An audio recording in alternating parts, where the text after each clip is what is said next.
Orders of the day. Government orders, government bills, commons, beginning debate at second reading of Bill C-4, Making Life More Affordable for Canadians Act. Monsieur Champagne, appuyé par Mr. Champagne, seconded by Mr. Hernandez-Sangri, moves that Bill C-4, an act respecting certain affordability measures for Canadians and another measure, be now read a second time and referred to the Standing Committee on Finance. Debate. The Honourable Minister of Finance. Thank you, Madam Speaker. Thank you also to my colleagues, and I see the opposition looking very happy as well. Good morning, Madam Speaker. Congratulations on your appointment to the chair. It's great to work with you again. I commend you for the professionalism that you bring to the role. To rise and take part in today's debate as we begin the very important second reading of Bill C-4, the Making Life More Affordable for Canadians Act. And I would note that this House has voted unanimously on the Ways and Means motion. So this is a good start, Madam Speaker. A new parliament, a new government, a new era of doing big things quickly. Les Canadiens ont demandé. Canadians asked us to make things change. They want us to bring down the cost of life because the cost of living has made their quality of life deteriorated these past years. We want a plan for change to build the strongest economy in the G7. We need one Canadian economy rather than 13. Madam Speaker, they asked us for a plan to make life more affordable. Through Bill C-4, we are acting to bring about change. We have a middle-class tax cut. Over 22 million Canadians will benefit from this tax relief. An average family with 2 incomes will be able to save about $840 a year as of 2026. Personal income tax rate would be reduced from 15% to 14% effective July 1st, 2025. This is great news, Madam Speaker, and I can see my colleagues cheering because they just reflect Canadians cheering at home for that. And I see the same thing from the Conservative. They're cheering silently on the other side of this House. This tax cut, Madam Speaker, would help hardworking Canadians keep more of what they earn and build a strong future for themselves, their families, and their community. And the benefit of these tax cuts will go to those hardworking Canadians who need it most. This means that the bulk of the tax relief will go to those with incomes in the 2 lowest tax brackets, with nearly half of the tax savings going to those in the lowest bracket, Madam Speaker. What's more, Bill C-4 would start delivering tax relief almost right away. With the announcement of our middle-class tax cut, the Canada Revenue Agency can update its source deduction tables for the July to December 2025 period so that pay administrators are able to reduce tax withholdings as of July 1st. Cela signifie que les personnes ayant. This means that those who have employment income and other sources of income that have tax deducted from it will begin to benefit from the lower rate of 14% as of July 1st. This is great news, Madam Speaker. Madam Speaker, this middle-class tax cut will give Canadians tax relief of $2.6 billion over the next 6 months and of $5.4 billion in 2026. This middle-class tax cut will allow Canadians to save over $27 billion over 5 years, starting in 2025-2026. And that's just the first step, which will put more money in Canadians' pockets. This is a great day to be Canadian because the next aspect of this bill is eliminating the GST for first-time home buyers on new homes up to $1 million. Yeah, there's a lot to be cheering, and I know in the smile of my colleagues, I see them cheering as well. It's a great Friday for the opposition as well. It used to be that the federal government helped build the housing that our growing populations need in this country. The last time we faced a housing crisis on such a broad scale was after the Second World War. In the face of crisis, Canada does what we do best as a nation. We came together, got to work, and put roofs over the heads of tens of thousands of families. Canadians want their government to get back into the business of building homes, and that's what we're going to be doing, Madam Speaker. That's why one of the first decisions of our government was to eliminate the GST for first-time home buyers on purchases of new homes value up to $1 million. The new first-time home buyer GST rebate will mean upfront savings of up to $50,000, Madam Speaker, on the purchase of their first home. And that's not all, Madam Speaker. This is really great news in this bill. The rebate will also lower the GST on homes between $1 million and $1.5 million for first-time home buyers. There's a lot to celebrate in that, Madam Speaker, to helping Canadians.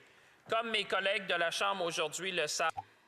As my colleagues know, a home is often the most important purchase most people will make in their lives. A home is more than a financial investment.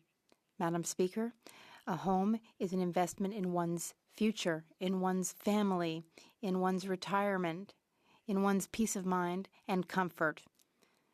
A home is investing in the Canadian dream. Would be providing a significant increase to the already substantial federal tax support available for first-time home buyers through programs like the First Home Savings Account, the RRSP Home Buyers Plan, and the First-Time Home Buyers Tax Credit. Ce faisant, nous permettrons un plus grand...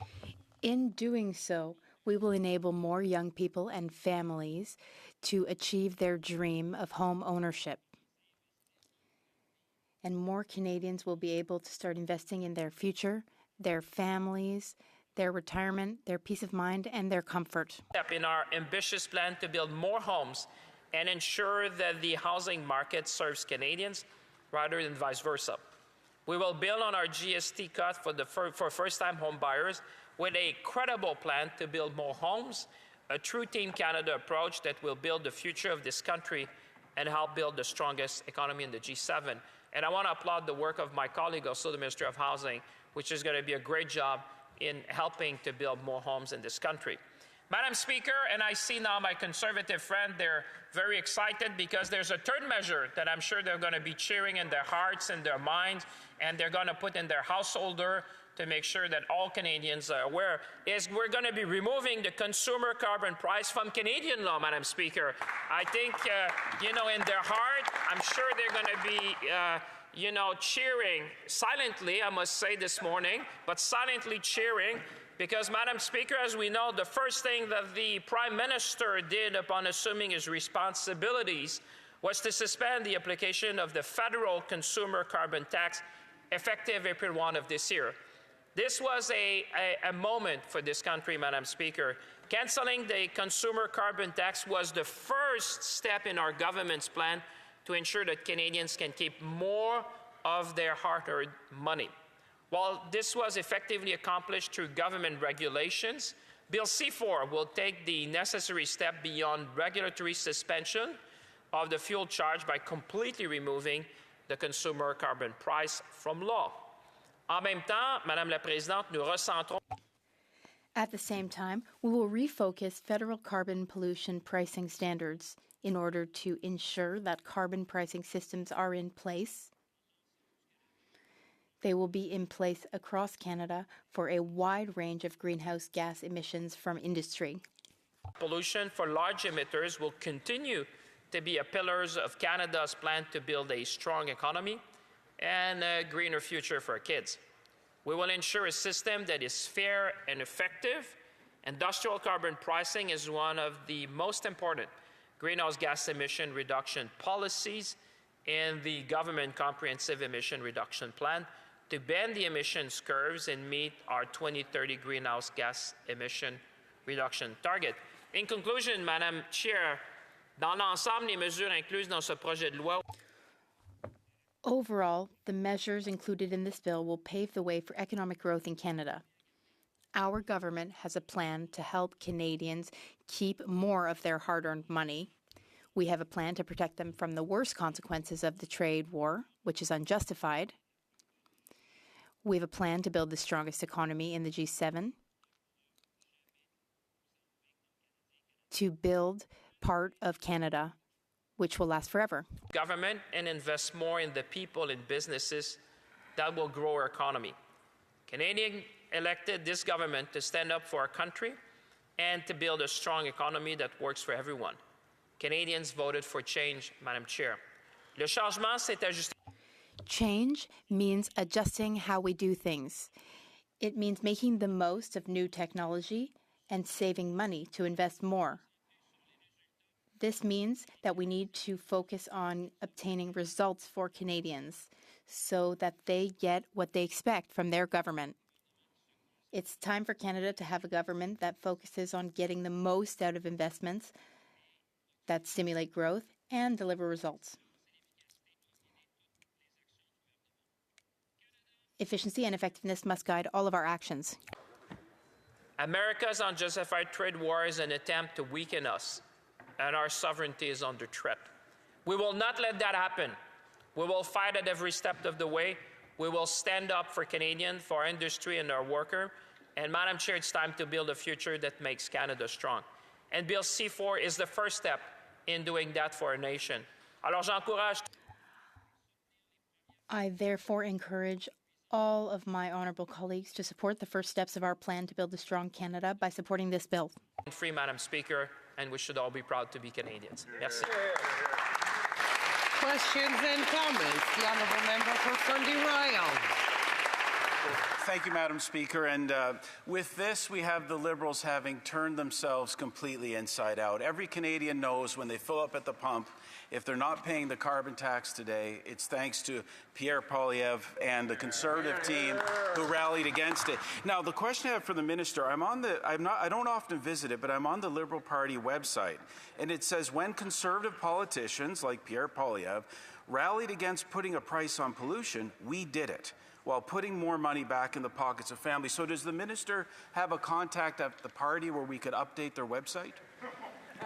Honorable Ministre. Madam Speaker, I'm delighted to see that the Conservatives are spending their time on the Liberal website, Madam Speaker. They can, in fact, register as member. You know, it's free, and they can join this great party, Madam Speaker, that has changed the life of Canadians for decades and decades.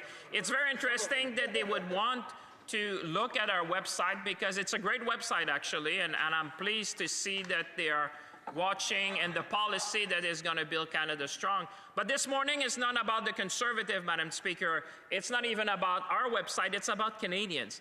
What we're going to do today is to change the life of Canadians, because by building a Canada strong, we give hope to the next generation. We give hope to the workers in Hamilton, in Shawinigan, in Cape Breton. We give hope to this country because we're the best country in the world. Questions et commentaires. Questions and comments. The Honourable Member for Pierre Boucher, Les Patriotes, Verchères. Thank you very much, Madam Speaker. I have two questions for our dear Minister of Finance. As an experienced parliamentarian, I imagine that he knows how important Parliament is and how we must respect Parliament. The government is boasting about having passed the bill for the speech from the throne. But will there be a budget before the summer, or at least an economic update? That's my first question. Next, we're debating his bill today. The member across the way is also a Quebec member of Parliament. Quebec wants to be compensated for the carbon tax. The rest of Canada has been compensated. Quebec has not. Quebec paid $800 million to Canadians. We paid money to Canada, but have not been reimbursed. That's a significant problem. Does the member across the way feel that it makes sense for Quebecers to have not received their fair share? The Honourable Minister. Madam Speaker, I thank my colleague for his question. I have the utmost respect for him.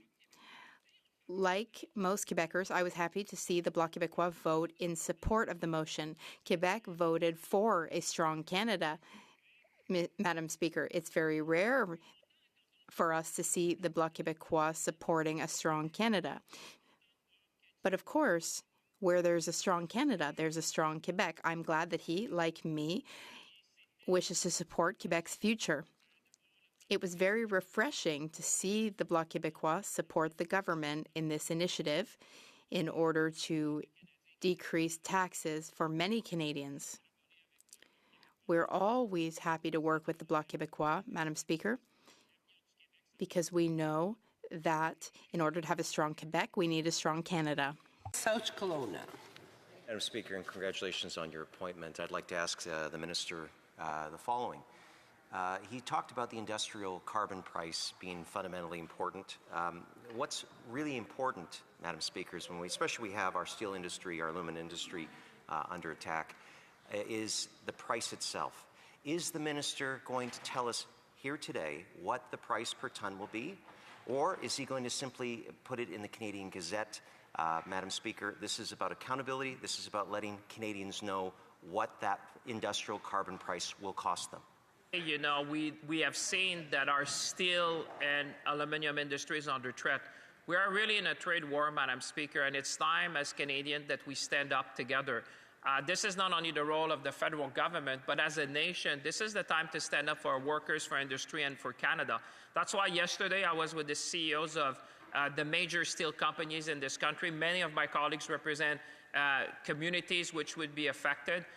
It's all hands on deck at this time, Madam Speaker, and I'm happy to see that the member is willing to support the bill because he knows that by giving more money in the pockets of Canadians, this is a way to help them at a very difficult time. But you know what, Madam Speaker, I'm confident about this nation because when Canada is under threat, we put the elbows up and together we win. Questions and comments. The Honourable Member for Hull-Elmer. Merci beaucoup, Madame la Présidente. Thank you very much, Madam Speaker. I thank the Honourable Minister for his speech today. For my constituents in Hull-Elmer and for constituents everywhere in Quebec, we are deeply worried about the tariff war and the unjustified tariffs which have been imposed on Canada. They add to the burden of our steel and aluminum industries. Here's my question. How will this tax cut help all Canadians? And especially, how will it help Quebecers who are worried about this trade war? The Honourable Minister, I thank my colleague for his question and I thank him for his service to the House of Commons. As parliamentarians here, we all saw my colleague's great work and I'd like to thank and commend him on behalf of all Canadians. He raises a very important question, Madam Speaker. The measure at the very heart of the legislation we're presenting today is the tax cut which will benefit 22 million or more Canadians from coast to coast to coast. This is a tough time for many industries, sectors, communities. People are feeling a lot of anxiety about what's going on. Here's what we can do this morning as parliamentarians. We can send a message to Canadians that we are here for them, with them. It won't be easy, but one way we can help people is to let them keep more of their money so that they can have a bit of extra money to get through these tough times over the coming days and weeks. But, Madam Speaker, I'm very proud of Canada. It's a strong country. The Township, Fraser Heights. Thank you, Madam Speaker. So the Minister said he wants Canada's economy to be the strongest in the G7. He must realize that we're lagging way behind our trading partners. The OECD report said the level of Canada's labour productivity lags its peers. And Carolyn Rogers of the Bank of Canada said just last year that our productivity metrics is a crisis, an emergency, time to break the glass. And his predecessor, back in 2022, said that Canada's productivity challenges is an insidious problem. So does this minister really think that after 10 years of recycled Liberal ideas, finally they have the solution? Minister. Madam Speaker, I would say that the member is a very experienced member of this House, and I had the pleasure to hear him for many years. But there's facts that he's avoiding. Canada is one of the few countries of the G7 which has a AAA credit rating, Madam Speaker. Canada has the lowest debt to GDP. I just hosted, next to his province, he lives, he comes from British Columbia, but just next door we were in Banff with the G7 finance ministers and central bank governors. And I would say the policy adopted by Canada are applauded around the world. People understand that this plan to build a country, to increase our defense spending to meet the moment, to make sure we build more housing is the way forward, Madam Speaker. So the members should rejoice. I saw that he voted for the motion, but he should rejoice that together we're going to build a Canada strong. It's going to benefit every region of the country, including the one that he represents in British Columbia. We're proud to build this country together. Honourable Member for Waterloo. Thank you, Madam Speaker. Madam Speaker, it is a very exciting day for Canadians, and this is legislation that I know constituents within the riding of Waterloo have been waiting for. I also know that I'm going to go home this weekend, and they're going to say, how quickly can I get this relief? And so I just want to remind Canadians, and also all members of Parliament, because many are new, what are the next steps that need to take place? This House has demonstrated that we can work together in the best interests of Canadians. How can we get this relief to Canadians in their pockets faster, sooner rather than later? Thank you, Madam.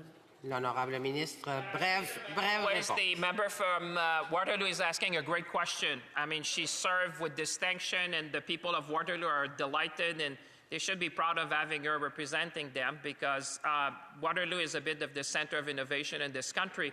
And it's a good news, as she said, because if our colleague on the other side are acting with urgency, we will be able to update the table. So starting July 1st of this year, Madam Speaker, the table will be adjusted so people will pay less tax. That's what we want for Canadians. That's what they're expecting from this House and this government. Resuming debate, the Honourable Member for Sherwood Park for Saskatchewan. Well, thank you, Madam Speaker. I rise today in the House on what is, in fact, a very sad day for our country. I'm quite surprised to hear, flabbergasted really, to hear members across the way say it's an exciting day. Today is a very sad day with the devastating unemployment numbers that have just come out. Statistics Canada released unemployment numbers for today showing that unemployment in Canada has risen to 7%. This is the highest unemployment that our country has seen outside of the COVID period since 2016. And it's part of a trend that has been chugging along under this Liberal government. We have seen, if you look at unemployment statistics over the last 2 years, this increase, particularly in youth unemployment, but in unemployment in general, we are now at 7% unemployment. And many experts expect these numbers actually to continue to get worse. For example, a forecast from TD said 100,000 job losses by the third quarter of this year. And the governor of the Bank of Canada has warned us that businesses, quote, businesses are generally telling us that they plan to scale back hiring. And if you delve a little more into these numbers, you'll see just how painful the situation is for young people. Students looking for summer jobs. 1 in 5 Canadian students are now unemployed. This is extremely high. Young people who are trying to get ahead, trying to pursue opportunities for the future, who are studying post-secondary, are trying to find jobs so that they can sustain themselves and be able to continue their studies. And yet 1 in 5 Canadian students, more than 1 in 5, are unemployed. So this is really a desperate situation for Canadian young people. 7% unemployment, very high rates of unemployment for youth and in particular for students. Now, I noticed unemployment rates are particularly high in various major centres in southern Ontario. Unemployment is at 10.8% in Windsor, 9.1% in Oshawa, 8.8% in Toronto, and 8.4% in Barrie. Toronto's unemployment rate is the highest it's been in over a decade outside of the COVID period. And we've seen various sectors particularly hard hit. 25,000 manufacturing jobs lost in Ontario alone. That's just Ontario manufacturing jobs, 25,000 since a year ago at this time. Canadians are more desperate. They are searching longer for work. The data shows again that while the number of unemployed Canadians is increasing, the average duration of unemployment is also substantially up to over 21 weeks. So more Canadians are unemployed. More young Canadians are unemployed in particular. Canadians are waiting longer, struggling more, and getting more desperate as they try to find jobs.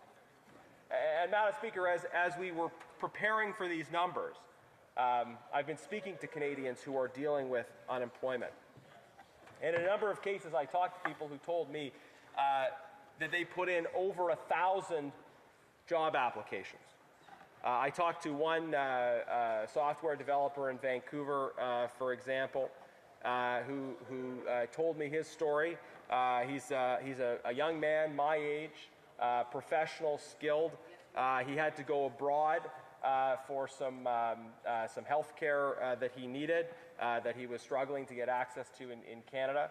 So he came back in hopes of finding a job and has been struggling to find one for over a year. And I think we can expect Liberals to try to find excuses for this, as they always do, and they'll try to point to external events that are beyond their control. But it's important to underline that this is the continuation of a long-running trajectory. That, as we've been warning for years, Liberal policies have made it harder and harder for employers to hire people, for Canadians to find work. We've warned about that as these numbers have unfolded, and as we've progressed into this unemployment crisis over really the period ever since we came out of COVID. So, Madam Speaker, I hope that today's dire unemployment numbers are a wake-up call to the Liberal government, a wake-up call that their policies are not working and that it's time to change course. The other thing we hear from Liberals in response to bad economic news is a promise to do the same thing even harder, right? They institute bad economic policies that cause a housing crisis, an unemployment crisis, and then they say, well, we're going to do more of the same thing again. We're going to increase taxes more. We're going to expand spending more, and I think what Canadians actually want to see is the government change course, change their direction. As it relates to unemployment, I think we can identify a number of concrete factors that we've been talking about for a long time, that are driving up unemployment in this country. One, and it's very clear, is a lack of private sector job growth. We also had earlier this week numbers come out on labor productivity. Labor productivity is down in the service sector, and we're not seeing the kind of productivity growth across the board that would allow us to address these long-running problems.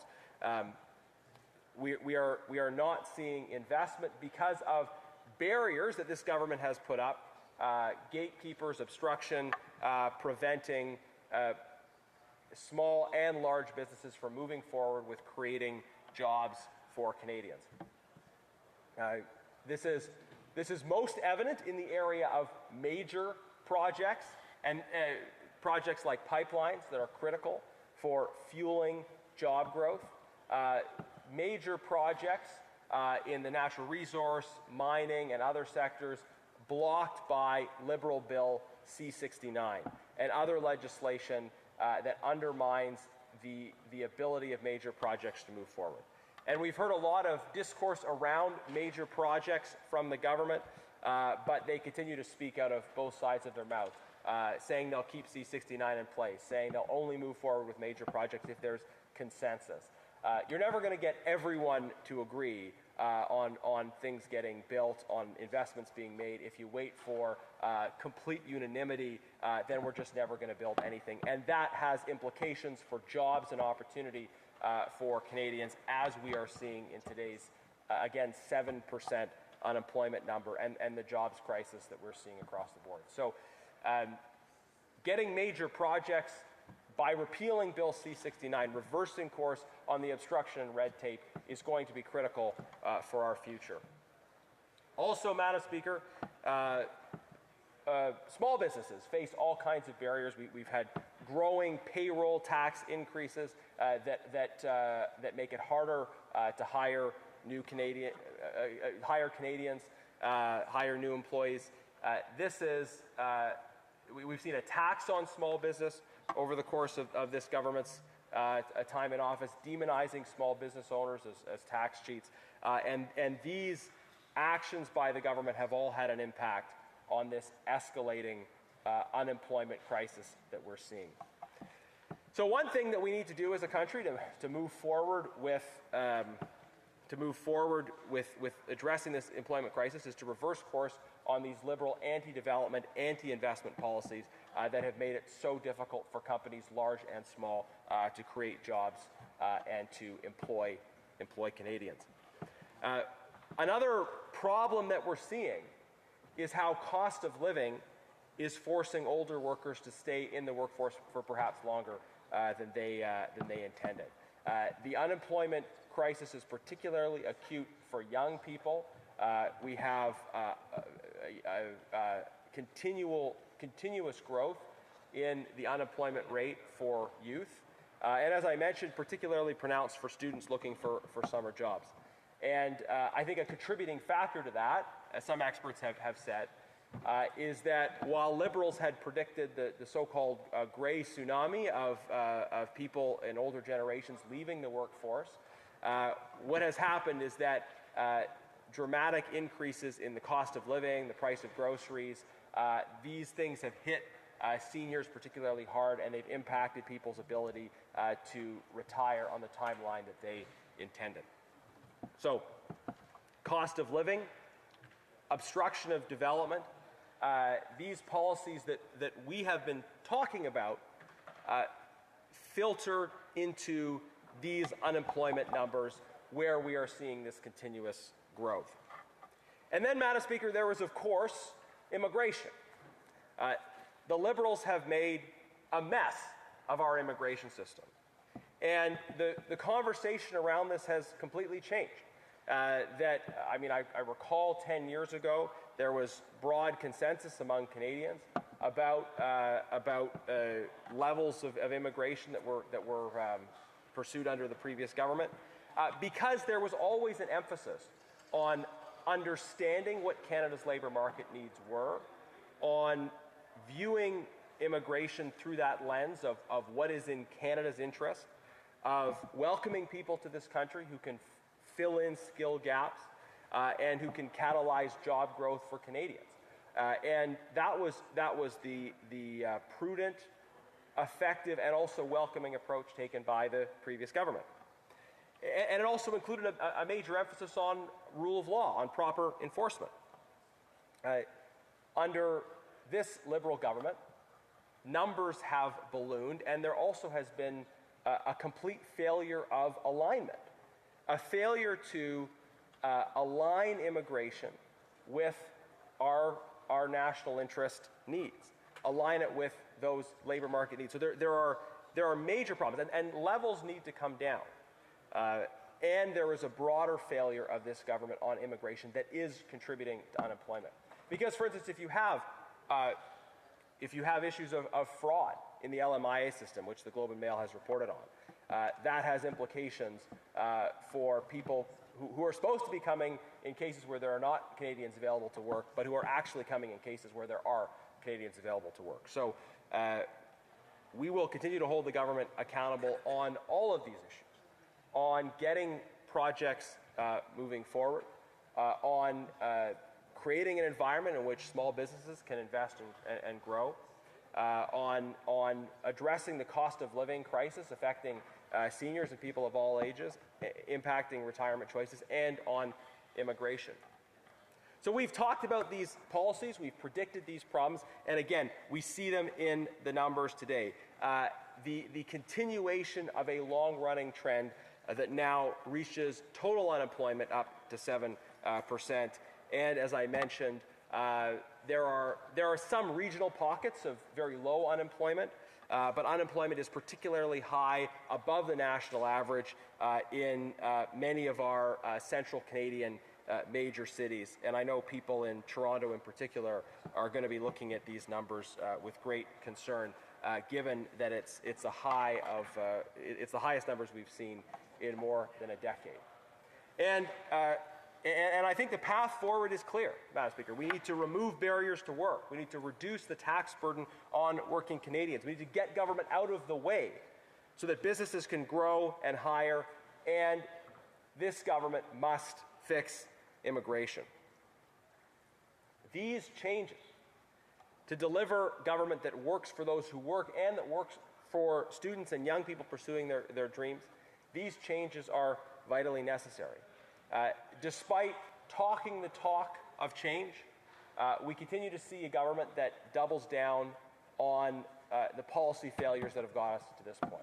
A government that continues to talk out of both sides of its mouth on resource projects. A government that continues to allow extremely high levels of immigration. These are the policy choices made by this government that are not changed, that are more of the same, that are leading to more of the same in terms of unemployment numbers. Now, Madam Speaker, in the context of this overall economic situation, we have Bill C4 before Parliament. This is a piece of legislation which purports to be about affordability measures for Canadians.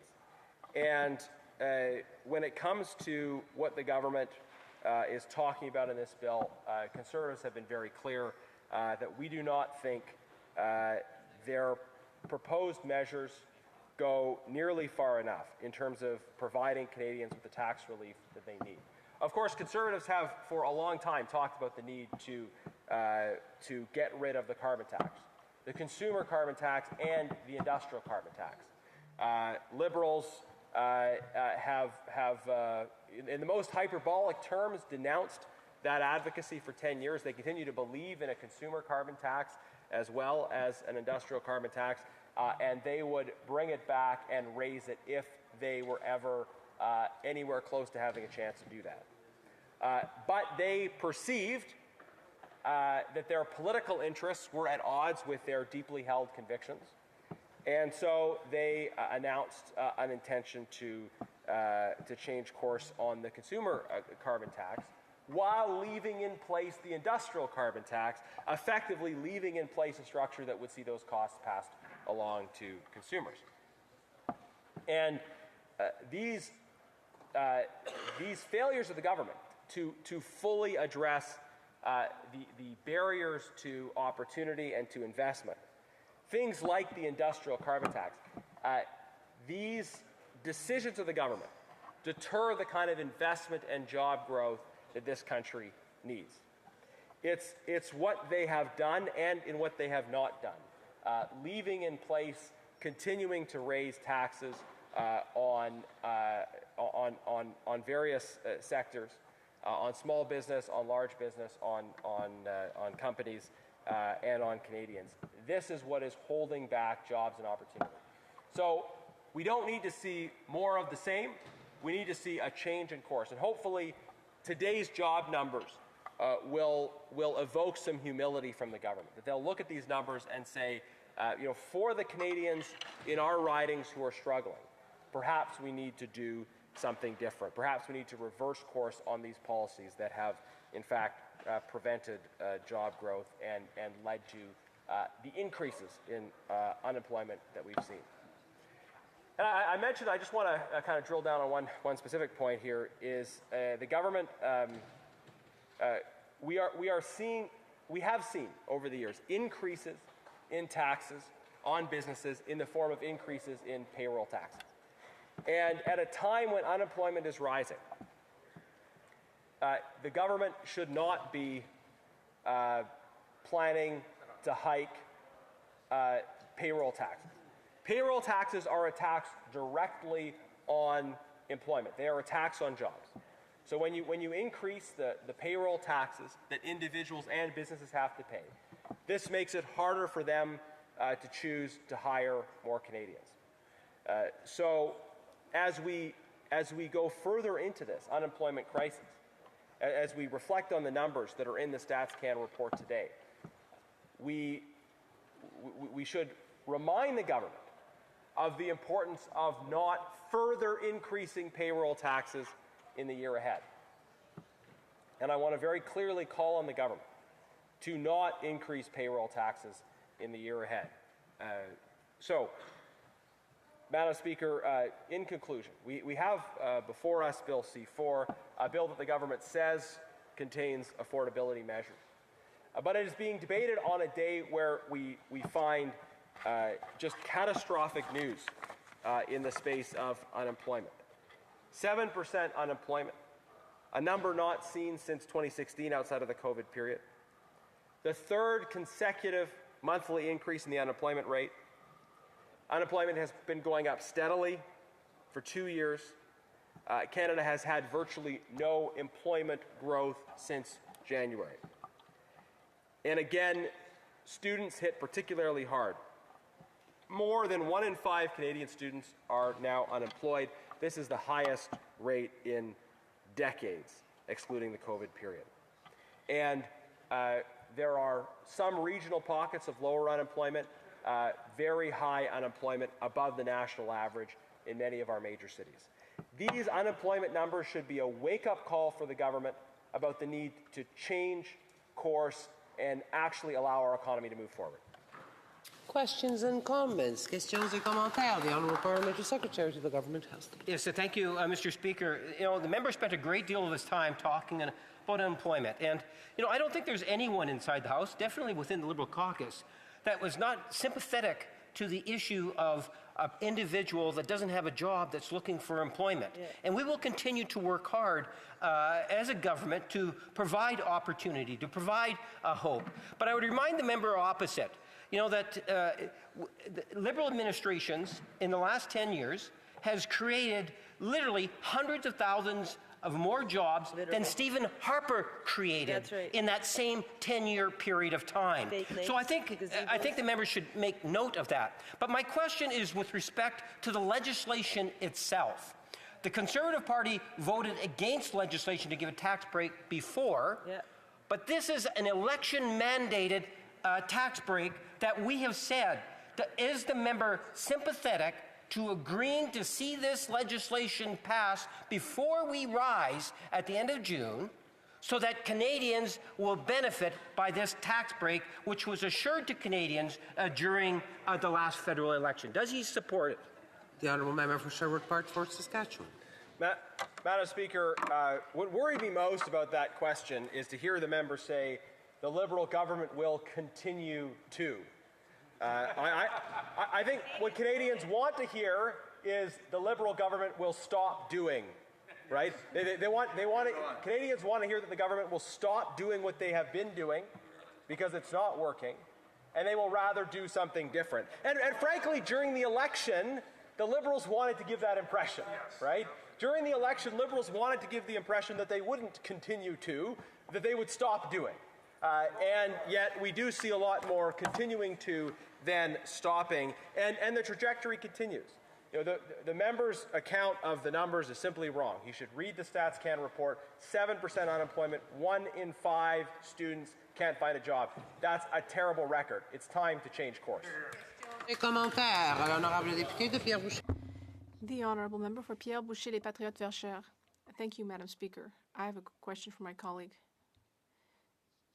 It's about Quebec, but it may also strike a chord with him on a more pan-Canadian level, because we talk a lot about equalization. We know that in English Canada, Alberta especially, pays a great deal on equalization to other parts, but in this case, Quebec actually seems to have had to pay a large sum because of the abolition of the carbon tax by the federal government, because the first thing the Prime Minister did after the election was to eliminate the carbon tax but still keep the checks. So it means that in this case, $3.7 billion were paid to the rest of Canada and not Quebec. So actually, it ends up being Quebec that had to pay $800 million. Does my colleague think that that's fair? Does he think that it's okay to treat Quebec like that? Ultimately, we're the ones who are paying the price here. The Honourable Member for Sherwood Park for Saskatchewan. Thank you, Mr. Speaker. Madam Speaker, I'm sorry. Please forgive me. Madam Speaker, the member spoke about this issue of how the process of the elimination of the consumer carbon tax, there was a dissonance in the timing. And I think we can clearly see that that was very political, right? The government wanted to be able to have things look as good as possible during the election, and then not worry too much about the consequences afterwards. Madam Speaker, I think that when it comes to regional accounting, there are a lot of different things that are coming and going, and it should be viewed in a macro way. But I think what's most important here is that the Liberals have left in place the industrial carbon tax and other policies that clearly, according to today's numbers, are killing jobs and opportunity. The Honourable Member for Peace River is not at his seat, and the Honourable Member for Edmonton West. Thank you, Madam Speaker. I'd like to thank my colleague from a neighboring community for his wonderful speech. The Liberals constantly talk about their great middle-class tax cut, which works out to barely $1.50 a day. In the recent Maine estimates, we actually saw the Liberals put in an extra $26 billion for high-priced consultants, such as McKinsey, GC Strategies, any other one of the myriad of ones connected to the Liberal Party. That works out to about $1,400 per household, but their middle-class tax cut would barely be $800 per household. I wonder if my colleague could explain why the Liberals place more priority on paying out taxpayers' money to their connected friends at McKinsey, GC Strategies, and other management consultants instead of looking after Canadian families. Good question. The Honourable Member Sherwood Park for Saskatchewan. Thank you, Madam Speaker. Excellent question from my colleague, the famous chair of the Government Operations Committee, where we have worked so hard to dig into the outrageous sums of money that this government has paid to well-connected consultants. And those who are following these issues of corruption and waste closely will, I think, be interested to know, and the member can correct me if I'm wrong, but it's next Tuesday, the Auditor General is releasing a report on specifically government contracts to GC Strategies, one of the firms that was at the center of the Arrive scam scandal. So absolutely, this government is much more interested in supporting their insider consultant friends than they are in helping Canadians. And that's evident in their spending, and it's evident today in the jobs numbers. I hope that the government is seized with these job numbers, how bad they are, and they need to change course as a result. Member for Waterloo. Thank you, Madam Speaker. Madam Speaker, I think it was less than 6 weeks ago that Canadians went to the polls and they elected every member of Parliament in this place. And it was a very interesting election, and we saw, at least in the Waterloo region, record numbers of Canadians be engaged. And I listened to what they had to say at the doors, and it was not a monolith. There was a diversity of views, diversity of perspectives, but there was definitely a sentiment that government has a role to play. This member was quite telling today. It's the first time where a Conservative has been so honest to say, and I quote basically, or paraphrase, the government has to stop doing. One thing Canadians in my community knew is that a Conservative, and let it not happen anytime soon, government would not invest in Canadians, would not be there for Canadians, because Conservatives do not believe that government has a role to play. So I would ask this member, he has a history of voting against benefits and programs such as the Canada Child Benefit, such as national child care, such as dental care, voting against constituents, against Canadians. Is he recognizing that there are important measures in this legislation that Canadians have supported and they expect to see advanced? Could he see himself advancing measures that benefit Canadians within this legislation? The honourable member for Sherwood Park for Saskatchewan. Madam Speaker, what I said was that this Liberal government needs to stop doing the things that they are doing and take a very different approach. In response to what the member said, I want to draw her attention, and maybe she hasn't seen it yet. She talked about what people in her region, Kitchener-Waterloo, are saying and thinking. Her region has unemployment that's substantially above the national average. The national average, 7% unemployment, which is quite significant. But in her region, according to today's release from StatsCan, is 8.5. So rather than ask such a partisan question, I think the member for that region maybe should have stood up and asked what we can do about 8.5% unemployment in her region. Why doesn't she stand up for her region instead of constantly defending the government? She wants to know what we should do. What we recommend they do is cut taxes, stop getting in the way of development, remove the gatekeepers so that individuals and businesses can invest and grow, and fix the mess that they've created in the immigration system. If they do the things that we have recommended all along, we will be able to address that very high 8.5% unemployment in her region. Questions and comments. The honourable member for Nunavut. And I'd like to apologize in advance to the member. I'm going to ask him a question that he didn't really speak about, but having looked at C4, I've noticed that C4, that's supposed to be about addressing affordability measures, has amendments to repeal sections in the Elections Act, and I wonder how he feels about these repeals to the Elections Act that seem to be have nothing to do about affordability measures. The honourable member for Sherwood Park for Saskatchewan. Thank you, Madam Speaker. I want to thank the member for her question. It is a little bit of an odd combination of provisions, isn't it, to see these things together. I'll let our shadow minister for democratic institutions speak in more detail about that later, though I want to give him the opportunity to comment on those provisions specifically. I also just want to extend my best wishes to the people of Nunavut. Looking at the unemployment numbers in certain parts of the country, there was a very dramatic increase, more than 1%, including in Nunavut. We have run out of time. Reprise du débat. Resuming debate. The honourable member for Côte-Nord, Kaoa-Chikamach-Nitassinan. Thank you very much. First of all, I'd like unanimous consent to share my time with the member for Pierre-Boucher-les-Patriotes-Verchères, please. Est-ce que l'honorable député... Does the member have unanimous consent to share her time? Agreed. The honourable member can continue.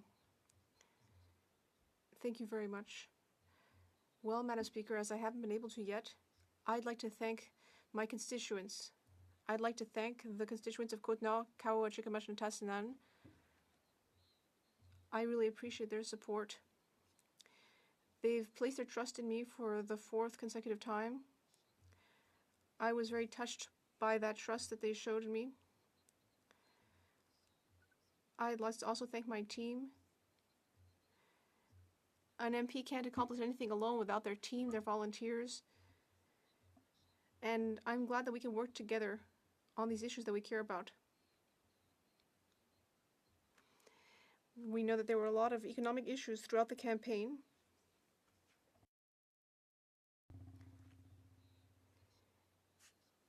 And I would have expected to see that people here starting a new term, Madam Speaker, as many of my colleagues in this House pointed out, this government was elected on its constant commitment to do something about the economy. In fact, it's sometimes seen that that was the only thing they cared about.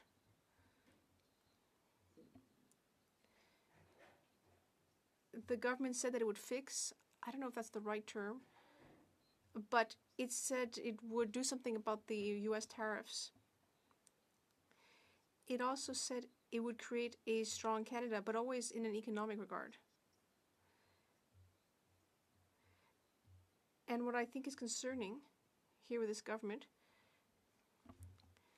and this was discussed with the amendment that the Conservatives tabled that we agreed with, but this government didn't even table a budget.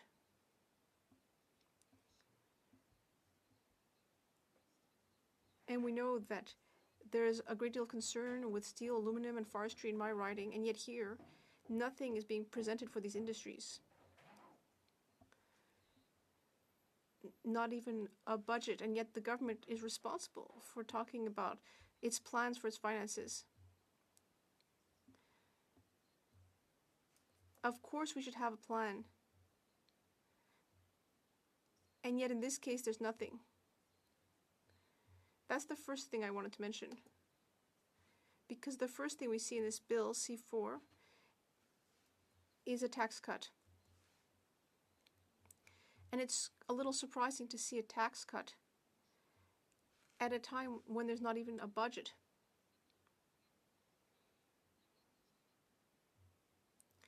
So here, there's an expense, and yet it's not being stated how that money is going to be gathered. Of course, in some ways, I mean, who could be against such a thing? The idea of saving money for people. But of course, we need to carefully make sure that we know who's going to pay for this tax cut. Is it the health transfers that are going to ultimately pay for this? Because we know that the health transfers have been going down, ever down.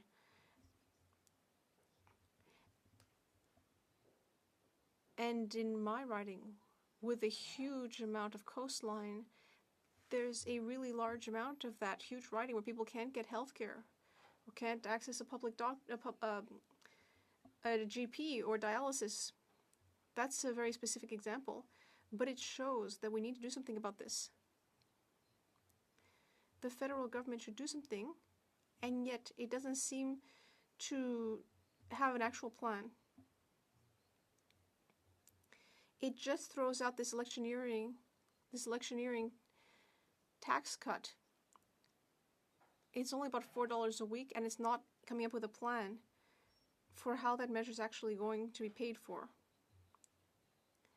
Now, of course, we hope that the government will keep its word and will present a budget by the end of the spring.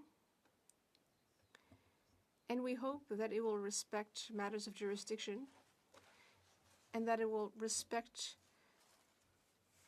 Quebec's and the National Assembly's wishes and Quebec's institutions. And that reminds me of another aspect of the bill, the carbon tax, the elimination of the carbon tax, or at least part of it. Here, once again, during the election campaign, the PM promised Canadians outside Quebec and BC that the consumer carbon tax would be cancelled. But then there was a check that would cover 3 months until the end of June. But actually, that check isn't actually going to be reimbursing consumers anymore because the tax is no longer in place. So this is ultimately electioneering. It's going to cost $3.7 billion. It's going to cost Quebecers a lot of money because since Quebecers are not actually going to have access to that money, and yet they're going to have to spend $814 million on it. Let me just interrupt the honourable member, who will have 4 minutes left for her speech after question period. Statements by members. Déclaration de député. L'honorable député. The honourable member for Thérèse de Blainville. Thank you, Madam Speaker. On May 30th, at the Stellar Gala in Blainville, it's a very major event. Mr. Serge Dion was awarded the Jean Macquaver Prize. He led Jardin Dion. He built a thriving industry which now employs over 150 people. He even helped the third generation of that business with vision and generosity. He is a committed man. His impact goes well beyond the business community. He was the president of the CCITB. He has also participated in many local causes, including the Maison des Jeunes, Société Alzheimer des Laurentides, and the foundation of the Saint-Eustache Maurice Dion Hospital. Your journey is inspiring. Thank you for everything you do for our region. Thank you for innovating and contributing. Congratulations and thank you. Madam Speaker, under these Liberals, Canada has become a playground for foreign interference. For years, CSIS, national security experts, and diaspora groups have been calling on the Liberals to establish a foreign influence registry to counter foreign interference. Only after the Liberals got caught turning a blind eye to Beijing's interference in our democracy did they finally introduce legislation to establish a registry. It's been a year since the legislation passed, and where is the registry? No office established, no commissioner appointed, and no timeline provided. After years of opposing and obstructing a registry, the Liberals' latest tactic appears to be one of endless delay. This is completely inexcusable. It's time for the Liberals to finally take foreign interference seriously and get this registry up and running now. The Honourable Member for Cumberland Colchester. Thank you, Madam Speaker. I rise today to thank Premier Houston, Premier Holt, and our federal government for their leadership in securing critical flood protection for the Isthmus of Chignecto. This isn't just about protecting land, it's about protecting livelihoods, supply chains, and economic backbone of Atlantic Canada. As this government doubles down on our belief in Canadian businesses and pursues one Canadian economy, we cannot stop here. The Maritimes hold an untapped potential that demands our unwavering commitment. Every dollar we invest in strengthening this vital corridor is a dollar invested in maritime workers, maritime families, and maritime futures. The question isn't whether we can afford to invest more, it's whether we can afford not to. Let's work together across the political aisle to unlock the full economic power of the Maritimes. The Honourable Member for Montmorency, Charlevoix. Thank you very much, Madam Speaker. Last week, the Charlevoix region had a citizens' assembly on health. That was a first in Quebec and in Canada. It shows us that today, more than ever, health is important to everyone. At the symposium, there were professionals, elected officials, constituents as well. Everyone discussed the theme and topic of health. There was Dr. Jean-Luc Dufier, whose team is working on identifying priorities everywhere along the spectrum from prevention to cure. We talked about preventative health care, physical health, mental health, nutrition health, and environmental health. I thank the organizers and everyone who participated.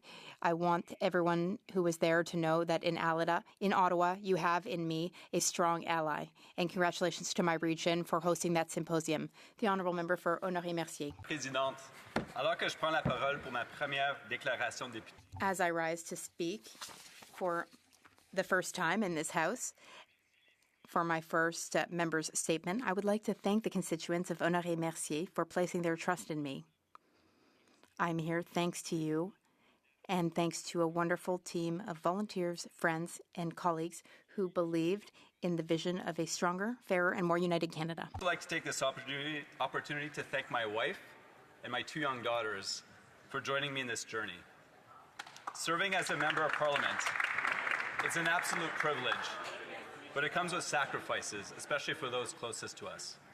On that note, I also wish to reach out to all members in the House and thank them for their service.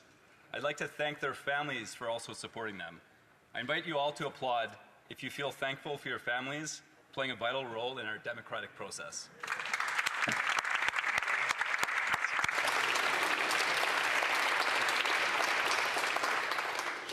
The Honourable Member for Dufferin-Caledon. Madam Speaker, today I want to thank the people of Dufferin-Caledon who elected me for the 3rd time in a row since 2019. Hear, hear. I want to say that this is a task that is accomplished by many people, mostly the volunteers and the people that have worked so hard on my campaign manager, my E-Day chair, the Sultan of Signs, and my sign crew that got up the most signs I've ever seen, all of my canvassers knocking on doors every single day, the people that worked on Election Day. As a result of all their hard work, I received 42,500 votes, which is the most votes a Conservative has ever received in the history of the riding of Dufferin-Caledon. Well deserved. And of course, I want to thank my wife, who is my rock and who is always there for me to do what I love. And I want to say to the people of Dufferin-Caledon, every single day, I will work tirelessly to represent your interests here in Parliament and make sure I hold this government to account for you. The Honourable Member for Terrebonne. Madam Speaker, it is with profound honour and humility that I stand before you today to thank the constituents of Terrebonne for placing their trust in me. I thank them for allowing me to represent them in the House of Commons. Throughout this memorable election campaign, I had the privilege of meeting hundreds of people in shopping centres, seniors' residences, places of worship, and while going door to door. These heartfelt encounters and exchanges allowed me to hear my constituents' concerns, aspirations, and desire for change. Today, we are here. I would like to thank my parents, whose unconditional support has carried me through this journey. I would also like to thank my team of volunteers for their remarkable work, as well as everyone who believed in me from the beginning up till now. I'm committed to listening to my constituents, rigorously defending their interests, and working tirelessly with other levels of government to improve their lives. Calgary Nose Hill. Today we found out that unemployment has climbed to 7%. Canada's youth face a 14.2% unemployment rate, and Canadian students returning to school this fall a whopping 20.1% rate. But the future outlook is even more grim. TD Bank expects 100,000 job losses this fall, and the Bank of Canada just stated businesses are planning to significantly reduce hiring. Yet the Liberals issued over 500,000 foreign student visas and 101,000 temporary work permits last year, and have enabled over 300,000 pending asylum claims, roughly a city the size of Ottawa of non-Canadian labour. This means even bigger competition for scarce jobs. This situation isn't fair to anyone, and it's not the fault of immigrants who came to Canada hoping for a better life. Rather, it's the Liberals' fault for breaking the immigration system while pushing inflationary spending and job-killing policies. The path forward is abundantly obvious. Conservatives demand that the Liberals immediately... The Honourable Member for Shefford. Madam Speaker, I would like to draw this House's attention to the 90th anniversary of La Voix de l'Est, which is a newspaper founded in Granby in 1935 by a group of committed French-speaking men.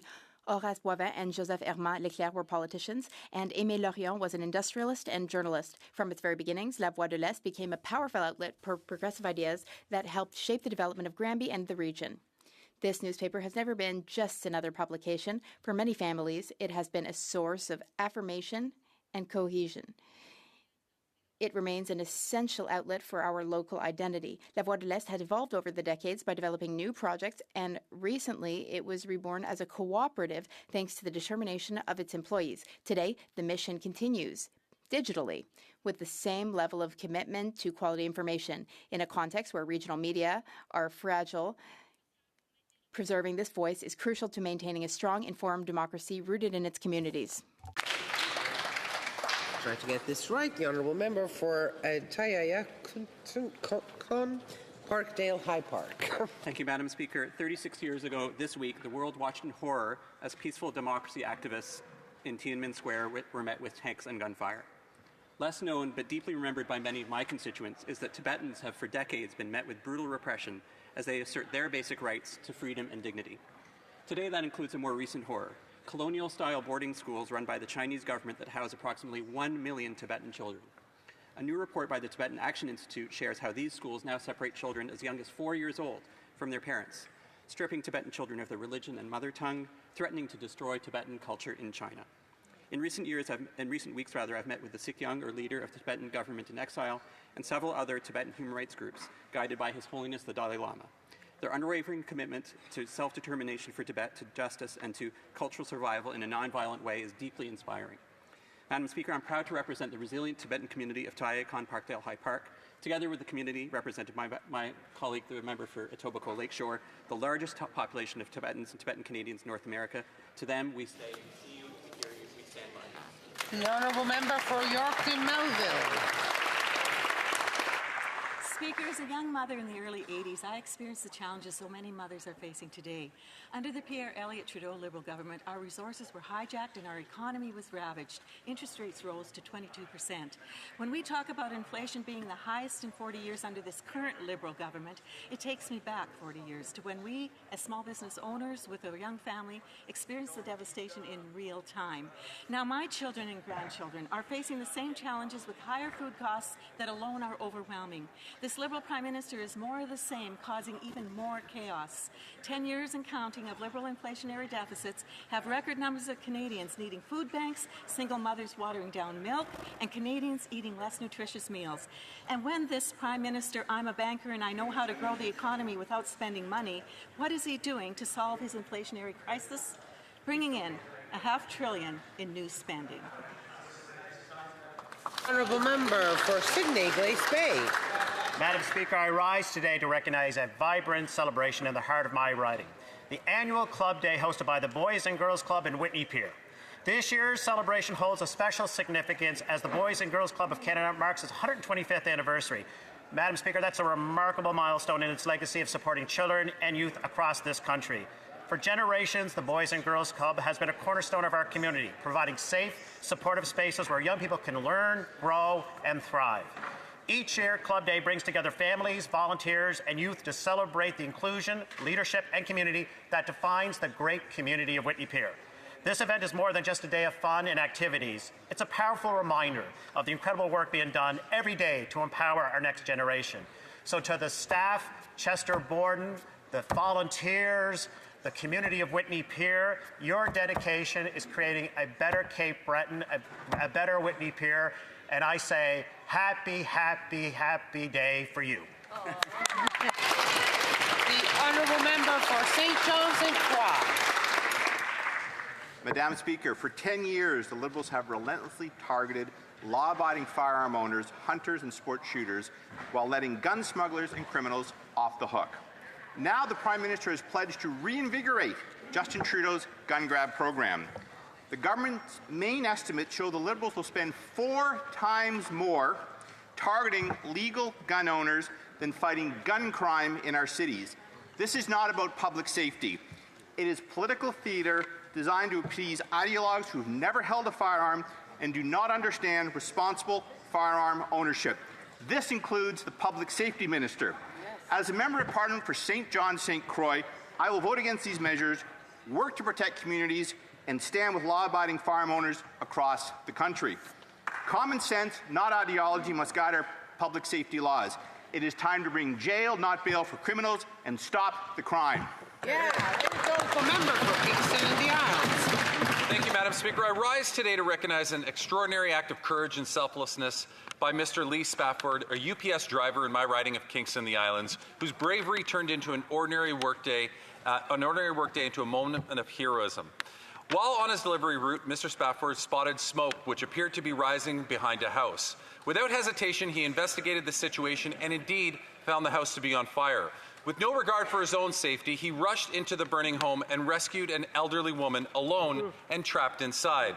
His swift and fearless actions saved a life and exemplify the very best of our community spirit. In a world where headlines often focus on division, Mr. Spafford reminded us that heroes quite often are among us, those who act not for recognition, but for doing what is right. Thank you, Mr. Spafford. The honourable member for Stormont Dundas Glengarry. Madam Speaker, the latest job numbers are out and they are bad. Unemployment is up to 7%, an increase of 14% from just 1 year ago, and the highest it's been in a decade outside of COVID. There's been virtually no growth in employment in 2025. 1 in every 5 students are unemployed and looking for work. Stats Canada confirmed themselves just how bad things have gotten in our economy. Quote, people are facing greater difficulties in the current labour market.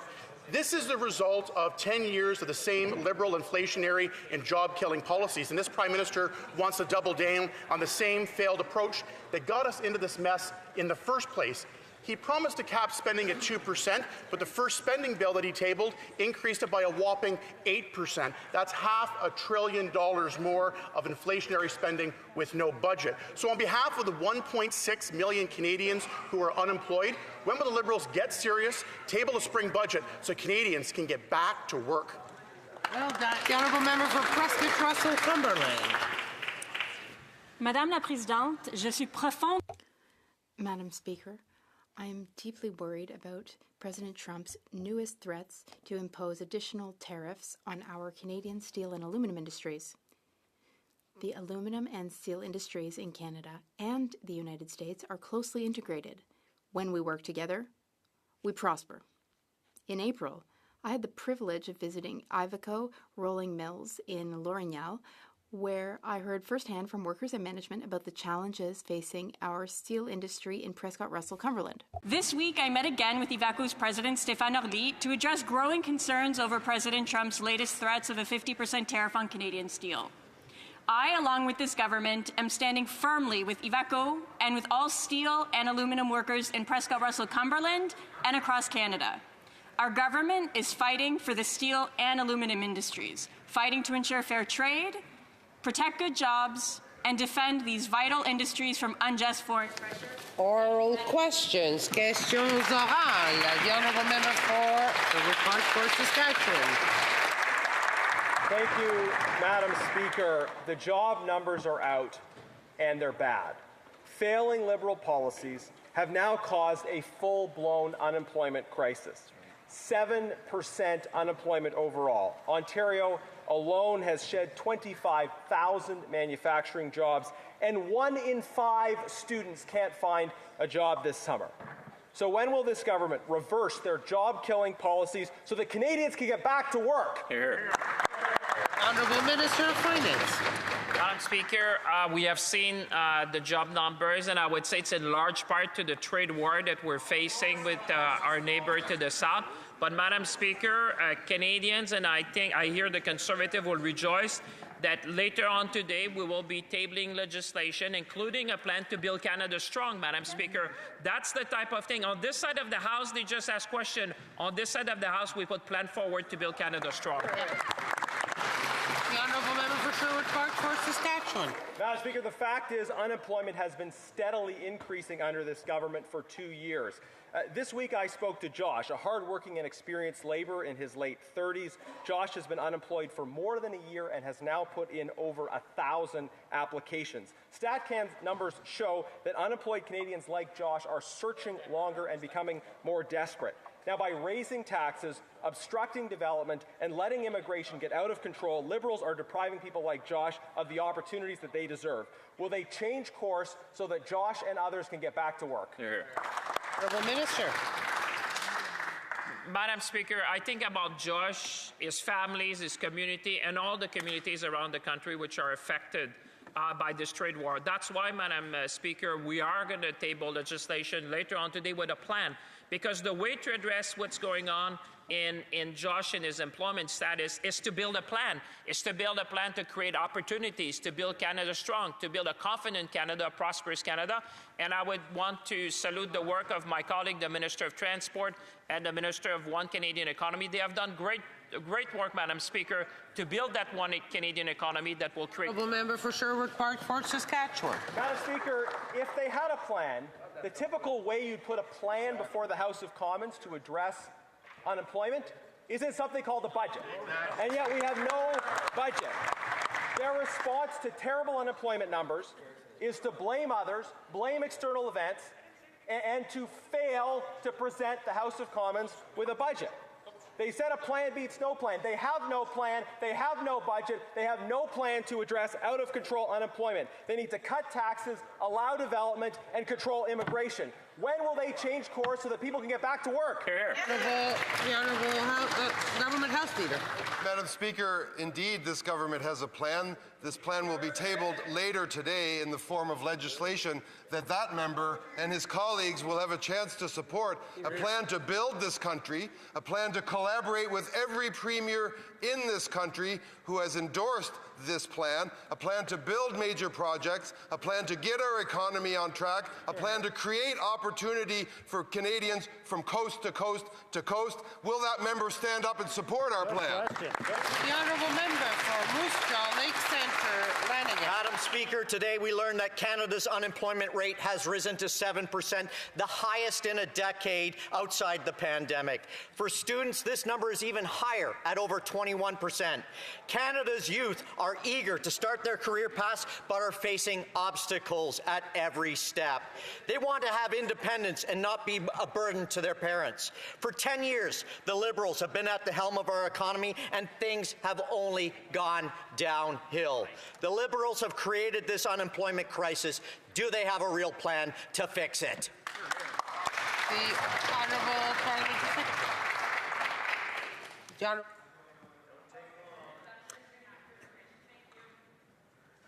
Say it, yeah. Yeah, that's what I said. Secretary of State. Madam Speaker, we stand with the families that are impacted by unjust, unfair, and illegal tariffs to the south of us. We stand with those businesses. But, Madam Speaker, we're a government of action. We've just advanced legislation to cut taxes for 22 million Canadians. We're lowering the carbon tax, and we're lowering the taxes on first-home buyers. Thank you, Madam Speaker. The Honourable Member for Montmorency-Charlevoix. Madam Speaker, the unemployment rate among young people in Quebec is 3 times higher than the general population. It's 17% instead of 5%, and summer job offers have dropped dramatically. Our young people just want to start working and saving a bit of money. When will the government finally table a budget so that our young people can budget their futures? The Honourable Minister of Finance. Madam Speaker, my colleague will have the opportunity later today to vote in favor of legislation that contains a plan to build a strong Canada, to build national projects so that Canada has the strongest economy in the G7, to make sure that people, and young people included, can prosper and have a future. The way to build a strong Canada is to have a plan and to take action. And that's precisely what we're going to do here on this side of the House. And Canadians will watch what the Conservatives are doing. Will they support us in building a strong Canada? The Honourable Member. Madam Speaker, once again, just words and no budget. Our young people want to take part in the workforce. They want to help build a future, but their unemployment rate is 3 times higher than that of the general population. StatsCan shows that there are 1.6 million unemployed people, and that's a 13.8% increase over last year. When will the government turn things around and stop turning their backs on our young people who just want to build a future for themselves? The Honourable Minister. Madam Speaker, what young people want to see is what the Conservatives are going to do today, because instead of just talking, they'll have an opportunity to do something to support young people all across Canada by supporting our legislation with an ambitious plan for Canada. The Prime Minister came up with an ambitious plan. He met with all the premiers. And Canada is more united than ever before. We're making efforts for our young people to build a strong economy for our communities and for our industries. Madam Speaker, will the Conservatives support our plan? The Honourable Member for Côte-Nord, Kamoashishak-Nitasan. Thank you, Madam Speaker. For 3 months now, aluminum and steel have been grappling with tariffs without any help from Ottawa. This week, the tariffs doubled, and that industry is at the heart of the economy in my riding. There has to be cash flow freed up for our industry to help them. There has to be wage subsidies. After 3 months of tariff wars, what does Ottawa have to offer? The Honourable Minister. Thank you, Madam Speaker. We are not abandoning those industries. We, for example, met with the steel industry leaders yesterday. We talked about the importance of cash flow for industries like aluminum in Quebec and elsewhere in Canada. The finance minister has offered support. We have made adjustments to EI even before the election to ensure that workers get enough support. We will continue to work with the industry and with workers, and we are standing up to the U.S. The Honourable Member for Côte-Nord, Kawawashimak, Netasanen. Let's not forget EI, Madam Speaker, and what the Liberals did with forestry and softwood lumber. We're in a trade war with the Americans, and it's not just since Trump was elected, but since his first term in 2017. Our forestry industry has been dealing with American tariffs for years now. How many layoffs will it take before Ottawa does something? The Honourable Minister. Thank you for the question, Madam Speaker. The softwood lumber industry is very important to Canada and very important to the regions of Canada. And that's one of the reasons why I would be very happy to see the support of all members in this place for our legislation around our plan to build a strong Canada. We want to build Canada.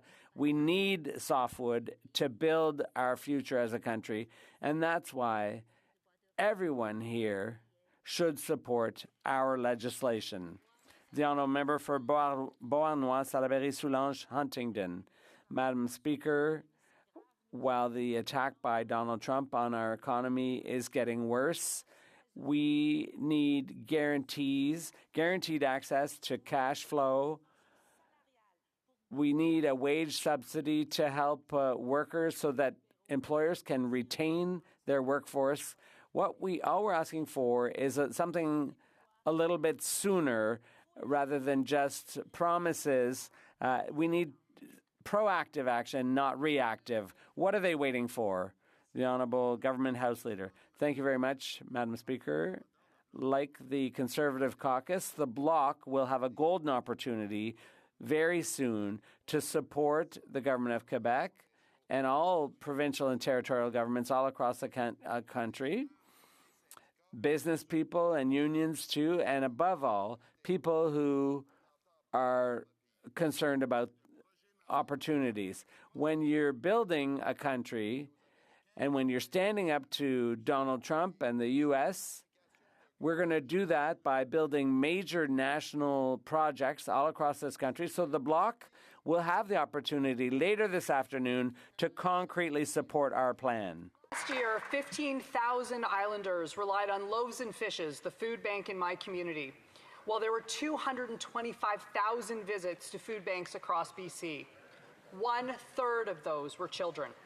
The Prime Minister promised affordable groceries. Instead, infant formula is up 9% and beef up a whopping 33% since January. Liberals keep spending, Canadians keep hurting. Will the Liberals finally table a budget that fights inflation so Canadians can afford to eat? The Honourable Leader of the Government in the House. Madam Speaker, this member who I welcome to the House was obviously not here, but perhaps she should talk to her colleagues who systematically opposed every affordability measure proposed by this government. That is childcare, that is the Canada Child Benefit, that is school nutrition programs, that is dental care, that is pharmacare. That party, the party she ran under, has systematically resisted and voted against every single affordability measure that would help the very people she claims to represent. Honourable Member for Nanaimo Ladysmith. Madam Speaker, the minister engages in finger-pointing while a third of the people who are using food banks are children. How are parents supposed to provide healthy lunches for their kids when the cost of apples is up 19%, cheese is up 5%, oranges are up 26%? Not since 2015, but since January. 2 days of groceries cost more than $100 in my community, Madam Speaker.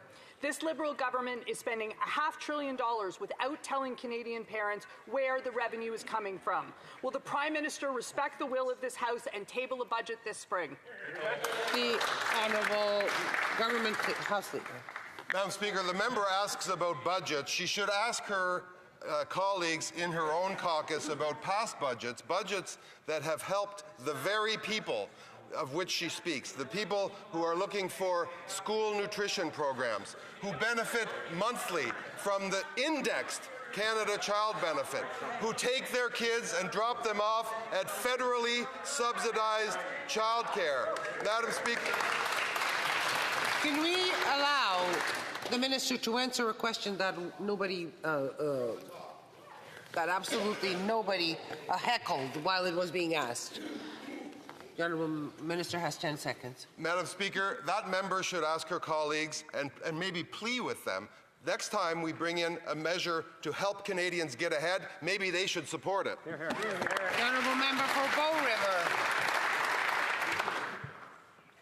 Madam Speaker, I'm not sure if the Prime Minister does his own grocery shopping yet or not, so maybe that's why he still thinks food prices are just fine. Yeah, I do. Let me walk him through this. Me and my wife, 2 carts, like many dollars at Costco. Beef strip loin up 34%, white rice 14, coffee up 9, sweet potatoes are now a luxury. I haven't even talked about strawberries.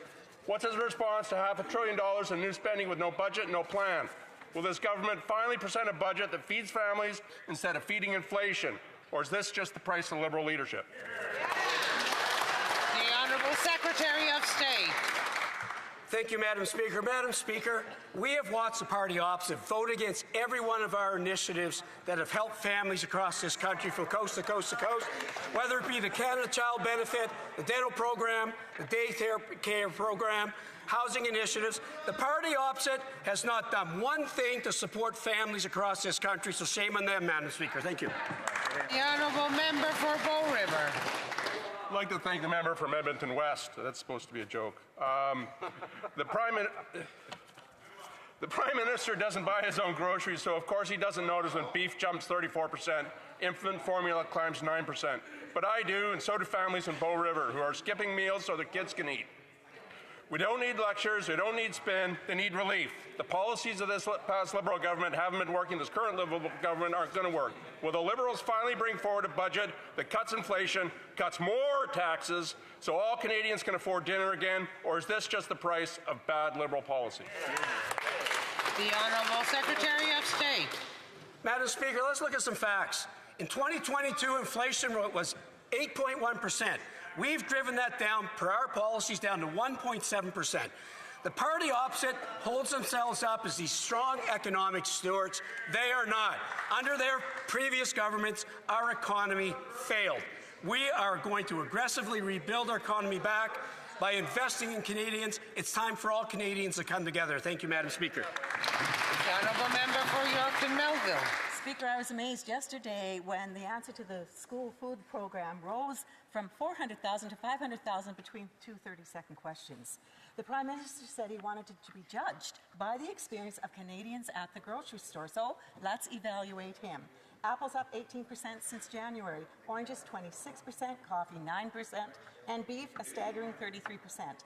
Canadians are being crushed, and the Liberal response has been an additional $500 billion in new inflationary spending.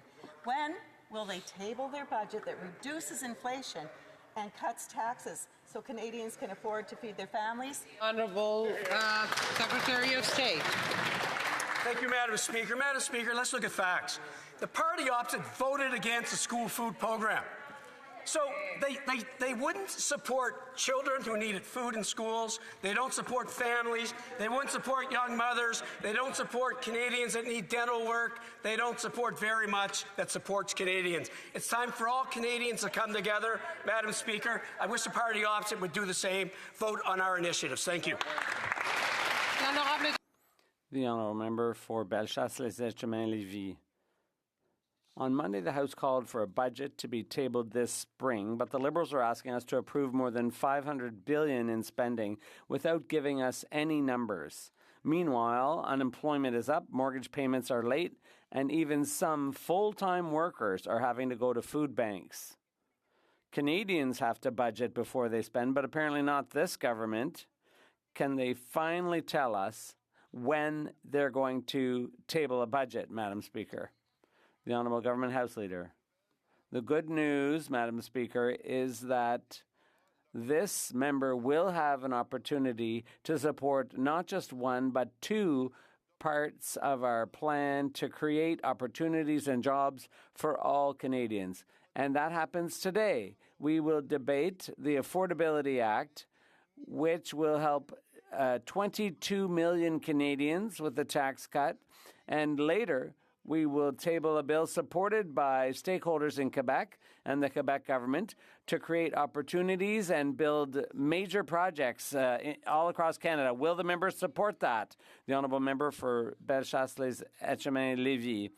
The Liberals broke their word, increasing spending by 8% after promising to keep it to 2%.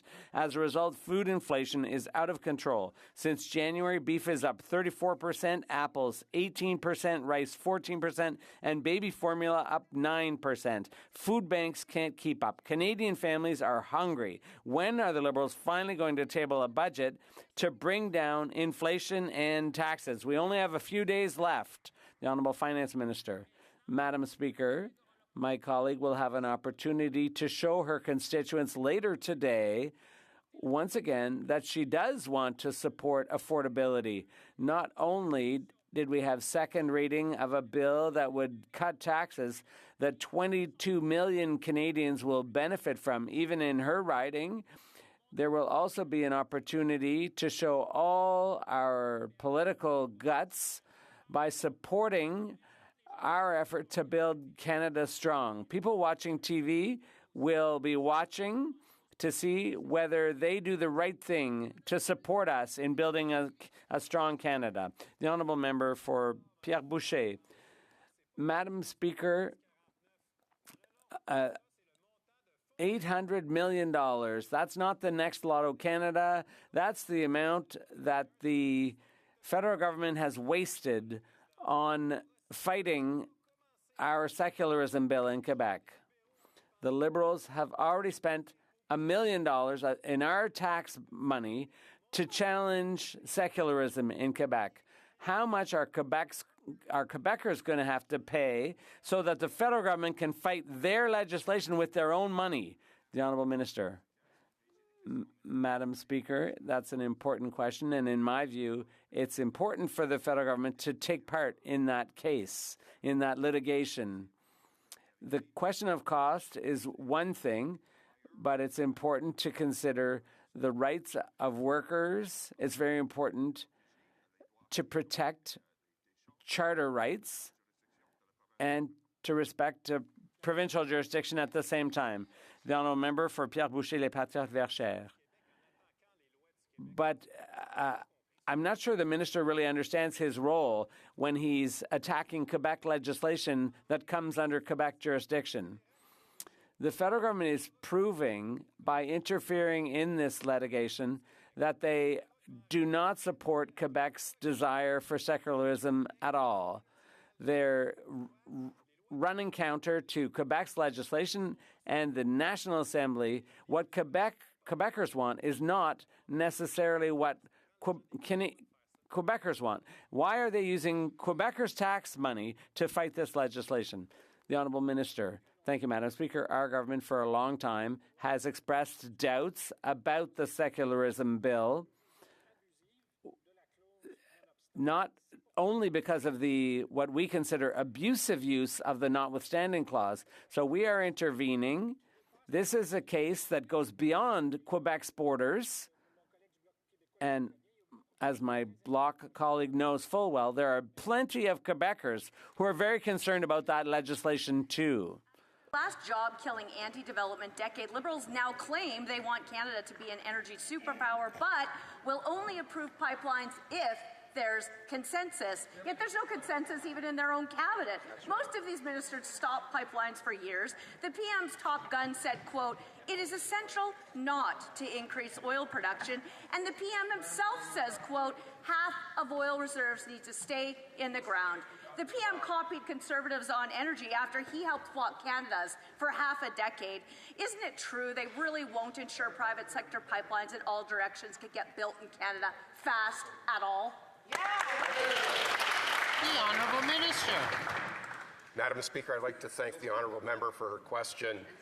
Later today, we will be tabling new legislation to help build Canada strong, to build the projects of national interest, to make us the strongest economy in the G7. I really hope the members will support our bill. The Honourable Member for Lakeland. But that rhetoric and their photo ops don't matter. Actions do. And the truth is, no private sector pipelines will get built to coasts with shipping and drilling bans. Companies won't build pipelines while this government is the only one in the world to cap Canadian oil and gas and carbon taxes Canadian industries while the U.S. and others don't. They won't kill the anti-development Bill C-69 that premiers, Indigenous leaders, the private sector, and the Supreme Court oppose. Plus, they say there has to be consensus, but they alone will define what's in the national interest. Why won't they just repeal all their anti-energy laws so Canadian workers can at least... The Honourable Government House Leader. You know, Madam Speaker, sometimes she talks about concrete actions. Well, that member, for one rare occasion, gets to not just simply criticize, but gets to stand up. Stand up for workers. Stand up for the government of Alberta. Stand up for all of the premiers and all of the territories in this country. Stand up for workers, unions, for businesses, for people who want to build this country, who want to create opportunity in this country to do major projects and build Canada strong. Will that member stand up and do something for once? The Honourable Member for Terranova, the Peninsulas. Mr. Speaker, during this last Liberal decade, North Atlantic Refining stripped their investment in our local refinery, causing major instability in our area. On Wednesday, my honourable Liberal colleague from Newfoundland announced with pride that they are now investing once again, but not here, but in France.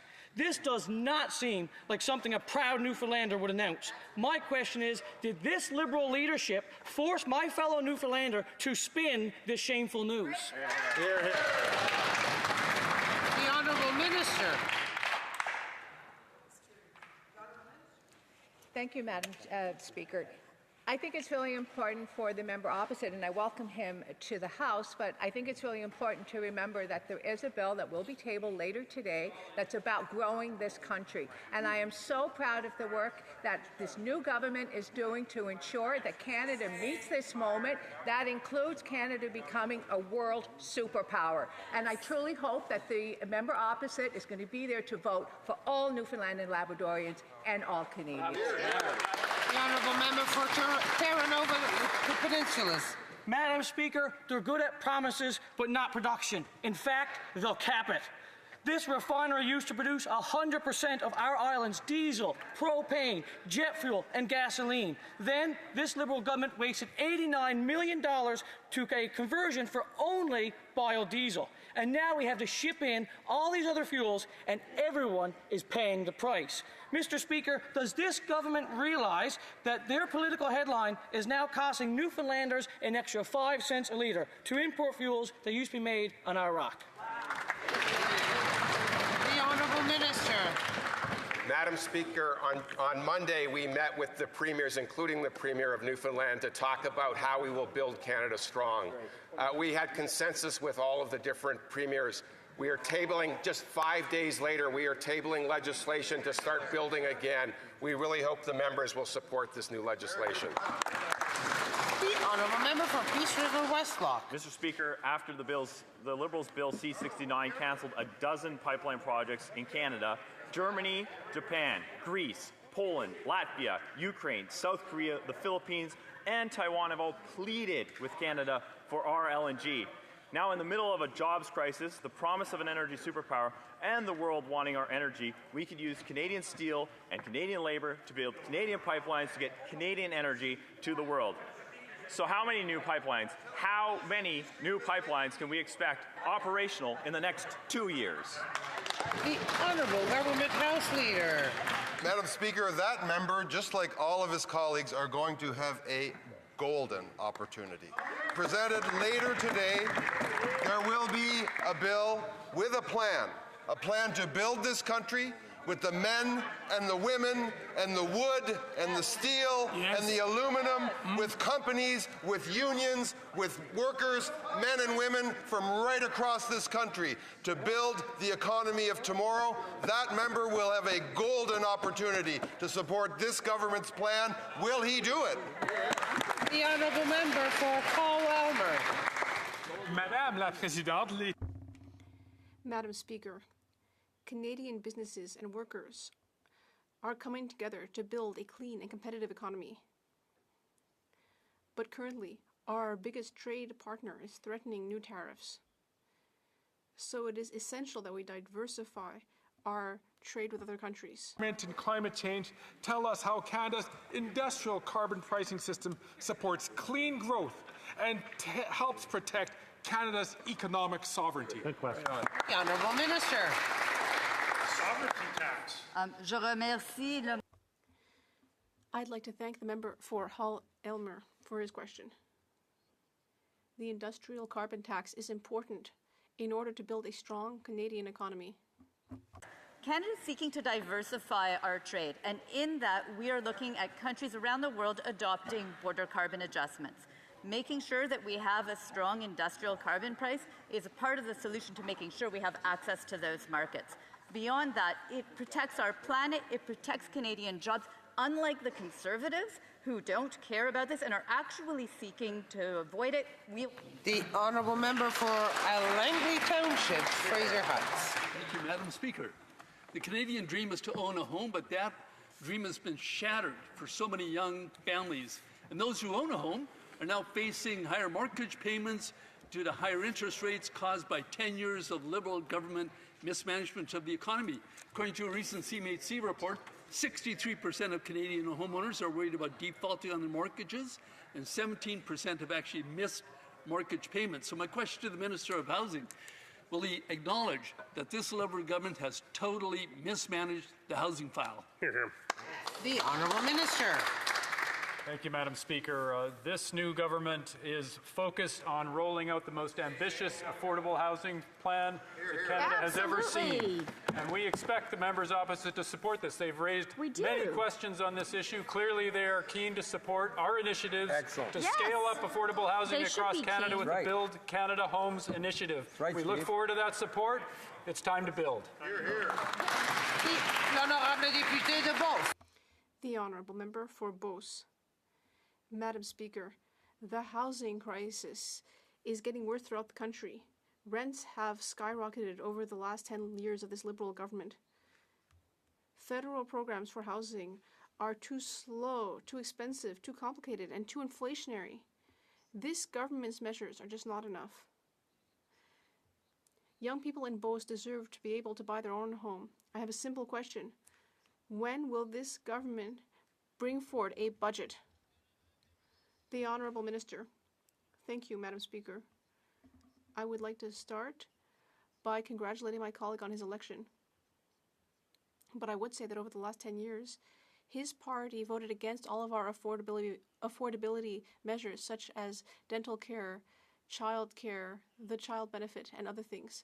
Right now, they're off on the right foot by helping us with a tax cut for 22 million Canadians, and also by helping us eliminate GST on new home builds for new home buyers, which will help people access the dream of buying a home. And I hope that they will keep supporting us and help us keep supporting programs that will help us constituents. King Vaughan. Madam Speaker, according to the Liberals' own housing agency, 60% of Canadians are struggling to pay down debt.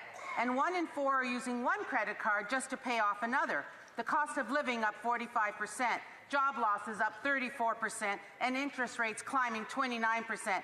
The dream of home ownership is slipping further out of reach. Canadians are stuck living in their parents' basement. So I ask, what is this Liberal government's plan to restore the hope Canadians once had? When will they table a budget so people can plan for the future? The Honourable Minister. Thank you, Madam Speaker. As I've said numerous times in this House, there is a real focus on this side of the House in ensuring that young Canadians have an opportunity for home ownership. That's why we brought in the GST break for first-time home buyers, $50,000 for homes up to $1 million, and a GST break up to $1.5 million in the markets that are higher priced. So we are delivering a break for first-time home buyers. We're also focused on scaling up Build Canada Homes, which will build homes that are needed at the prices that are affordable for young people across Canada in these years ahead. For King Vaughan. The Liberals promised 500,000 new home starts a year, but according to TD's own report, the target is completely unrealistic. Even under the most generous projections, their plan falls dramatically short of what's needed. And now construction is falling, not rising. So let's be honest, a GST cut on homes under $1 million does nothing if there are no homes being built. When will this Liberal government stop spinning their talking points and provide a real plan for Canadians, or maybe they just don't have one? The Honourable Minister. Thank you, Madam Speaker. Well, I will urge the member opposite to check the facts. Year to year, housing starts are up across Canada. We are building more than ever before. We need to scale that to the next level, though, and that's why this government ran on a commitment to build up to 500,000 homes a year across Canada. In 10 years, we have to scale up to that level, and that means cranking up a whole new industry on modular and off-site construction. We have to build faster, cheaper, and greener across Canada to deliver the homes that Canadians need. That's what we're committed to. The Honourable Member for Parkland. Madam Speaker, as wildfires force tens of thousands to evacuate their homes, criminals are taking advantage of the situation to loot homes and businesses and steal emergency equipment needed to fight the flames. In Redwater, a man was arrested for tampering with sprinkler equipment during the fire, and in Yellowhead County, emergency equipment was stolen. The RCMP is saying that this is the work of repeat offenders, and this is happening across the country. When will these Liberals finally get serious about protecting our communities and crack down on these thugs? Hear, hear. The Honourable Secretary of State. Thank you, Madam Speaker. This new government is taking community safety very seriously. We have committed ourselves to bail reform for repeat violent offenders, for those that are involved in home invasions, auto theft, human smuggling, drug trafficking. But let me be clear, Madam Speaker, the provinces and territories also have a critical role to play. I'm glad to see that the province of Ontario has taken some steps. We welcome Premier Ford's announcement to strengthen Ontario's bail system. I hope that other provinces also follow suit. The Honourable Member for Parkland. Madam Government, this Liberal government's record is a clear failure. I spoke with an RCMP officer in Drayton Valley who told me that he had arrested a meth dealer only to see them back out on the street 4 hours later. The Liberals' catch-and-release bail policies have endangered our communities as drug dealers and violent criminals are released back out onto our streets in record time. There is something seriously wrong in our country when a criminal can be arrested, processed, and back out on the streets faster than a sick Canadian can see a doctor in an emergency room. Do the Liberals recognize that their catch-and-release bail policies have made our communities far more dangerous? The Honourable Secretary of State. Madam Speaker, I've said before, we are committed to making it tougher for violent criminals to get bail, and we're going to impose stricter sentences for repeat violent offenders. The provinces, too, have a role to play. We've had these discussions with provinces. Some provinces have been stepping forward. We look forward to working with our provinces and territories to make sure that Canadians are safe. We will stop at nothing to protect Canadians. The Honourable Member for York Durham. Liberal experiments in leniency have led to lawlessness on our streets. Ontario court data shows that major assaults have increased 70% since 2015, from 13,000 cases to over 23,000 cases, Madam Speaker. That is not just a failure of so-called social justice policy, it is a failure of moral responsibility by this government. Will the Prime Minister put victims ahead of violent offenders and cancel his get-out-of-jail-free laws, Bill C-5 and C-75? The Honourable Secretary of State. Once again, Madam Speaker, we are going to bring forward bail legislation in the coming months. We're working hard to make sure that feedback is being taken from all our policing agencies. We're going to do whatever it takes to protect Canadians. We're working hard to make sure we strengthen this regime, but provinces too have a role to play in the administration of justice. The Honourable Member for York-Durham. 10 years, Madam Speaker, no bail reform. Why? Because they think everything is okay. In Durham, they don't. In 2015, there were 68 cases of sexual assault. Last year, 128 cases. At the same time, offenders violating bail and other conditions were up 137%. That is not mere coincidence, that is cause and effect. Will the minister please break this cycle of violence and repeal their get-out-of-jail-free laws, Bill C-5 and C-75?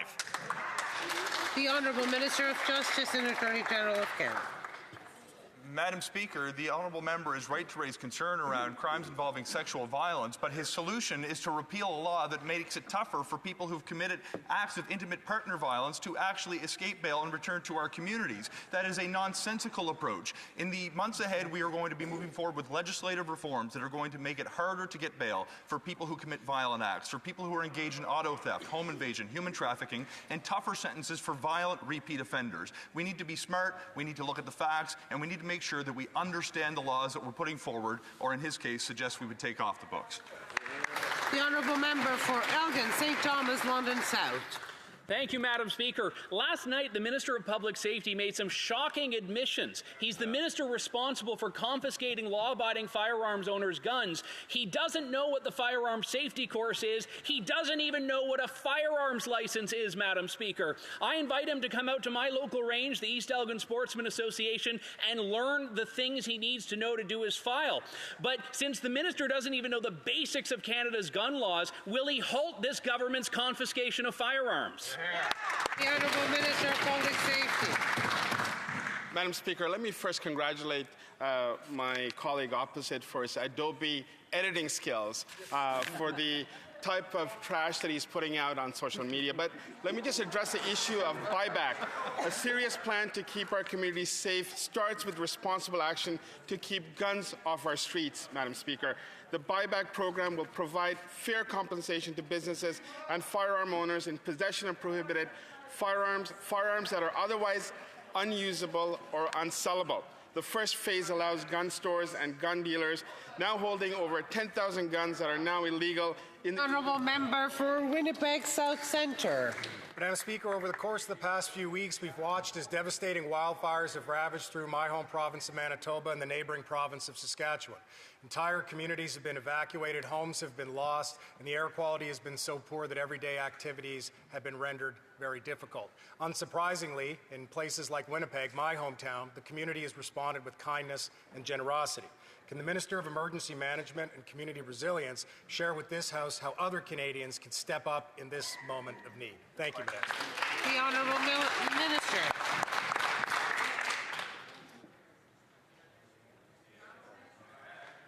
Madam Speaker, I want to thank my colleague for his question and for his deep concern for the people of Manitoba and Saskatchewan.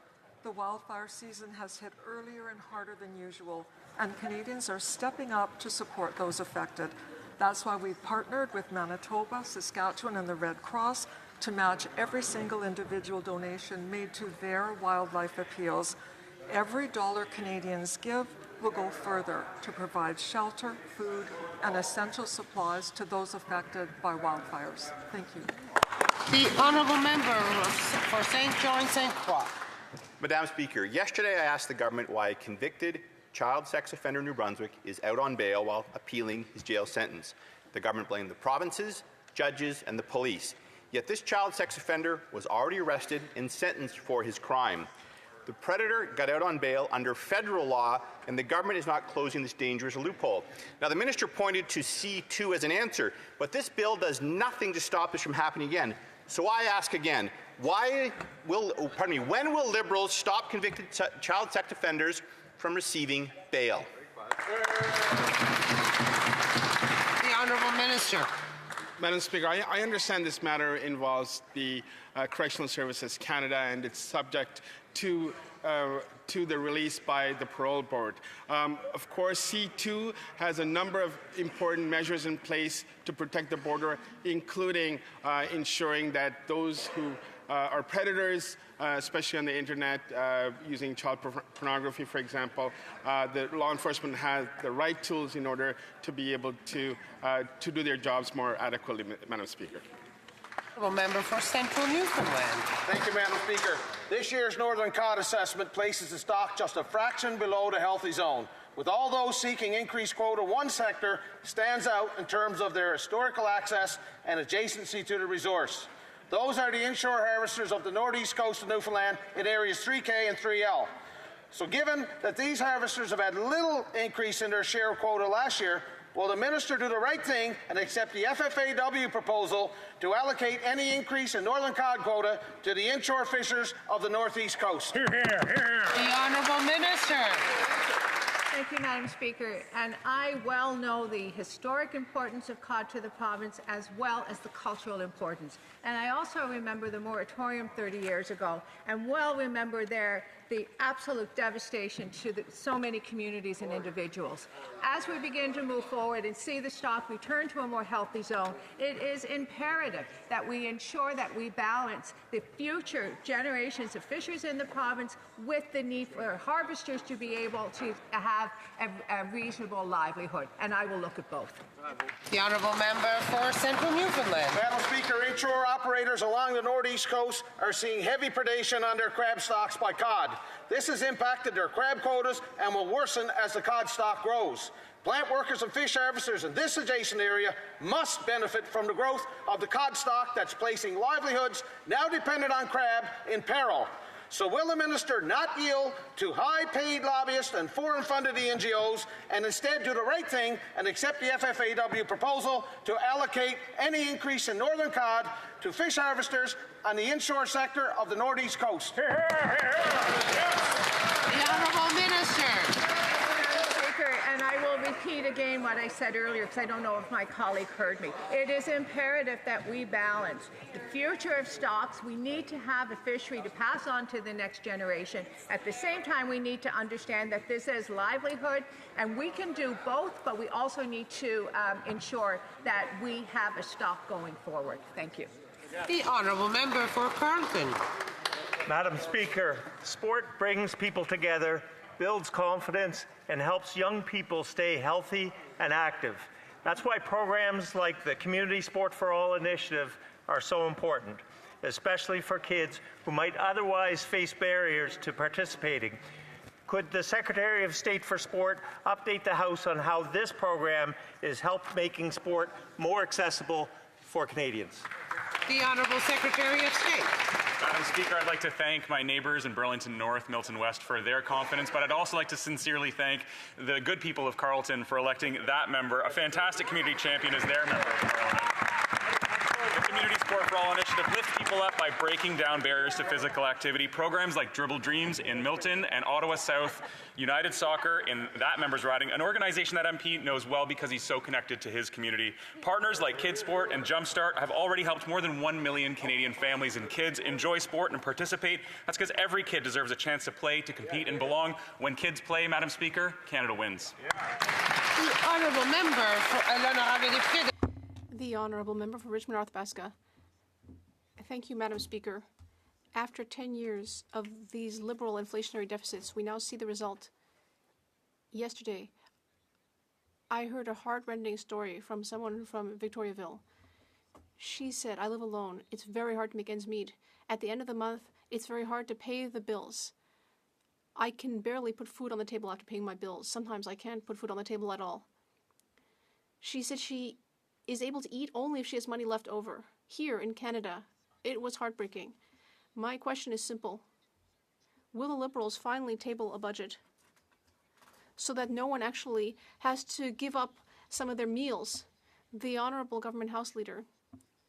Madam Speaker, I'd like to welcome our new colleague to the House. He's lucky because he will have the opportunity today to support a piece of legislation that will lower taxes. For example, for the constituent in Victoriaville that he mentioned.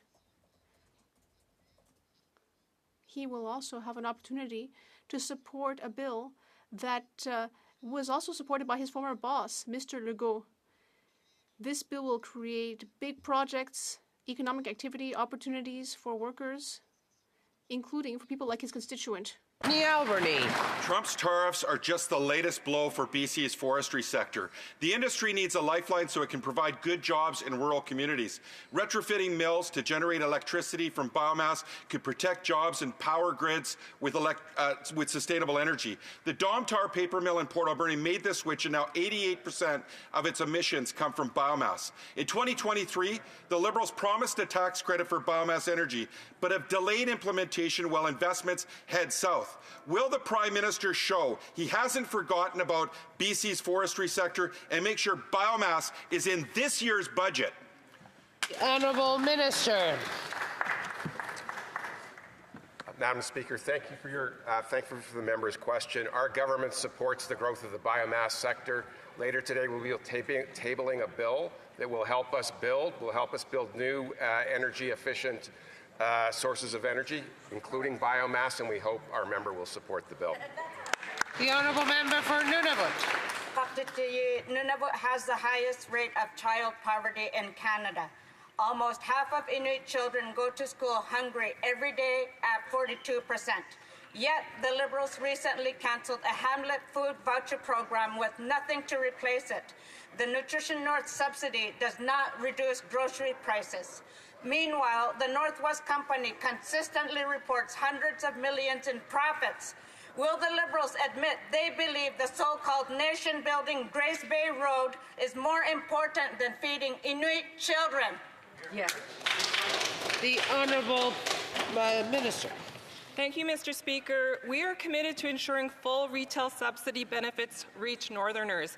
To enhance accountability, we formed Nutrition North Compliance Audit Review Committee with Indigenous and regional representatives. We recognize food is more than nutrition. It is also cultural identity and sovereignty, and we are committed to ensuring that the subsidy goes directly to Northerners. Thank you. And that comes to the end of oral questions. Just a reminder for members to please look at the chair and see if it's a woman or a man who's sitting in the chair. It would be much appreciated. Thank you. Routine proceedings, tabling of, there's a point of order. Elgin St. Lawrence, yes. Thank you, Madam Speaker. The Minister of Public Safety accused me of editing in a misleading way his own comments from Committee of the Whole. What was out of context? He said very clearly he did not know what a fire... Debate, and it really has no place right now. Tabling of documents. Introduction of government bills. Sorry? L'Honorable Ministre du Patrimoine. The Honourable Minister of Canadian Heritage. Thank you very much, Madam Speaker. Pursuant to Standing Order 32.2 and the policy on treaties before Parliament, it is my pleasure to table a report entitled Audiovisual Co-Production Agreement between the Government of Canada and the Government of the Republic of South Africa, done at Cape Town on September 3rd, 2024. Introduction of government bills. Dépôt de projet de loi émanant du gouvernement. Introduction of government bills. Mr. LeBlanc, seconded by Ms. Freeland, moves to leave to introduce a bill entitled An Act to Enact the Free Trade and Labour Mobility in Canada Act and the Building Canada Act. Cette motion est réputée. This motion is deemed adopted. Mr. LeBlanc, seconded by Ms. Freeland, moves that the bill now be read a first time. The motion is deemed adopted. When shall the bill be read a second time? At the next sitting of the House. Statements by ministers. Reports from interparliamentary delegations. Presenting reports from committees. Introduction of private members' bills. First reading of Senate public bills. Motions. Presenting petitions. The Honourable Member for Courtenay Alberni. Speaker, this petition was signed by members of the Sishat Nation.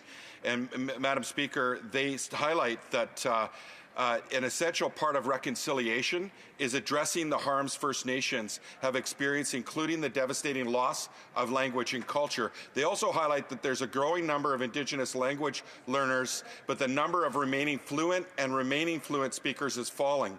And they also highlight changes to federal funding for Indigenous language programming have put the preservation and revitalization of First Nation languages and cultural heritage in British Columbia at risk, and that there is urgent need to invest in Indigenous language revitalization before it's too late. And they're calling on the Government of Canada to commit to ensuring fair, adequate, and long-term funding for Indigenous language programming, especially in British Columbia, Madam Speaker. Thank you. Presenting petitions, the Honourable Member for Sherwood Park for Saskatchewan. Thank you, Madam Speaker.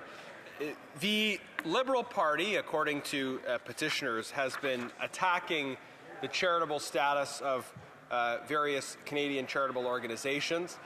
Recommendation 429 and 430 in a Finance Committee report regarding budget consultations recommended stripping charitable status from any organizations that are effectively from any houses of worship, and also separately from any pro-life organizations. These recommendations, if implemented in a budget, would not only prevent these organizations from issuing tax receipts, they would force these organizations, including churches, mosques, gurdwaras, temples, synagogues, to actually lose their assets. So this is a very extreme recommendation endorsed by the majority of that committee, and petitioners are opposed to that. They call upon the House of Commons to protect and preserve the application of charitable status rules on an ideologically and politically neutral basis without discrimination on the basis of political or religious values and without the imposition of another values test, and to affirm the right of Canadians to freedom of expression. Thank you, Madam Speaker. Presenting petitions.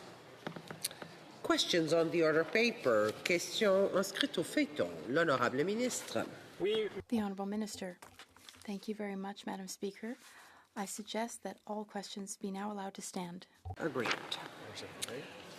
Orders of the day. Orders of the day. Ordre du jour. Ordre émanant du gouvernement. Government orders, government bills, Commons, resuming debate at second reading of Bill C4, Making Life More Affordable for Canadians Act. Before we proceed, I wish to inform the House that the volume of earpieces will now be reset. House, that the volume of earpieces will now be reset. Reprise du débat. Resuming debate, the Honourable Member for Côte-Nord, Kawawashikamash, Nitassinan, with 4 minutes and 5 seconds remaining to conclude her remarks. Thank you, Madam Speaker. I'd like to come back on what I was saying earlier. This government was elected on an economic mandate given the tariffs imposed on Canada by the American government. The tariffs, of course, threaten the economy in my riding in the Côte-Nord area. This government was elected promising to strengthen the economy. One would expect that a government making such a promise would table a budget, yet they're not doing so. We supported a Conservative motion urging the government to table a budget by the end of the spring. In the motion, the Bloc Québécois also called for a sub-amendment to the amendment stating that Quebec's institutions and areas of jurisdiction be respected.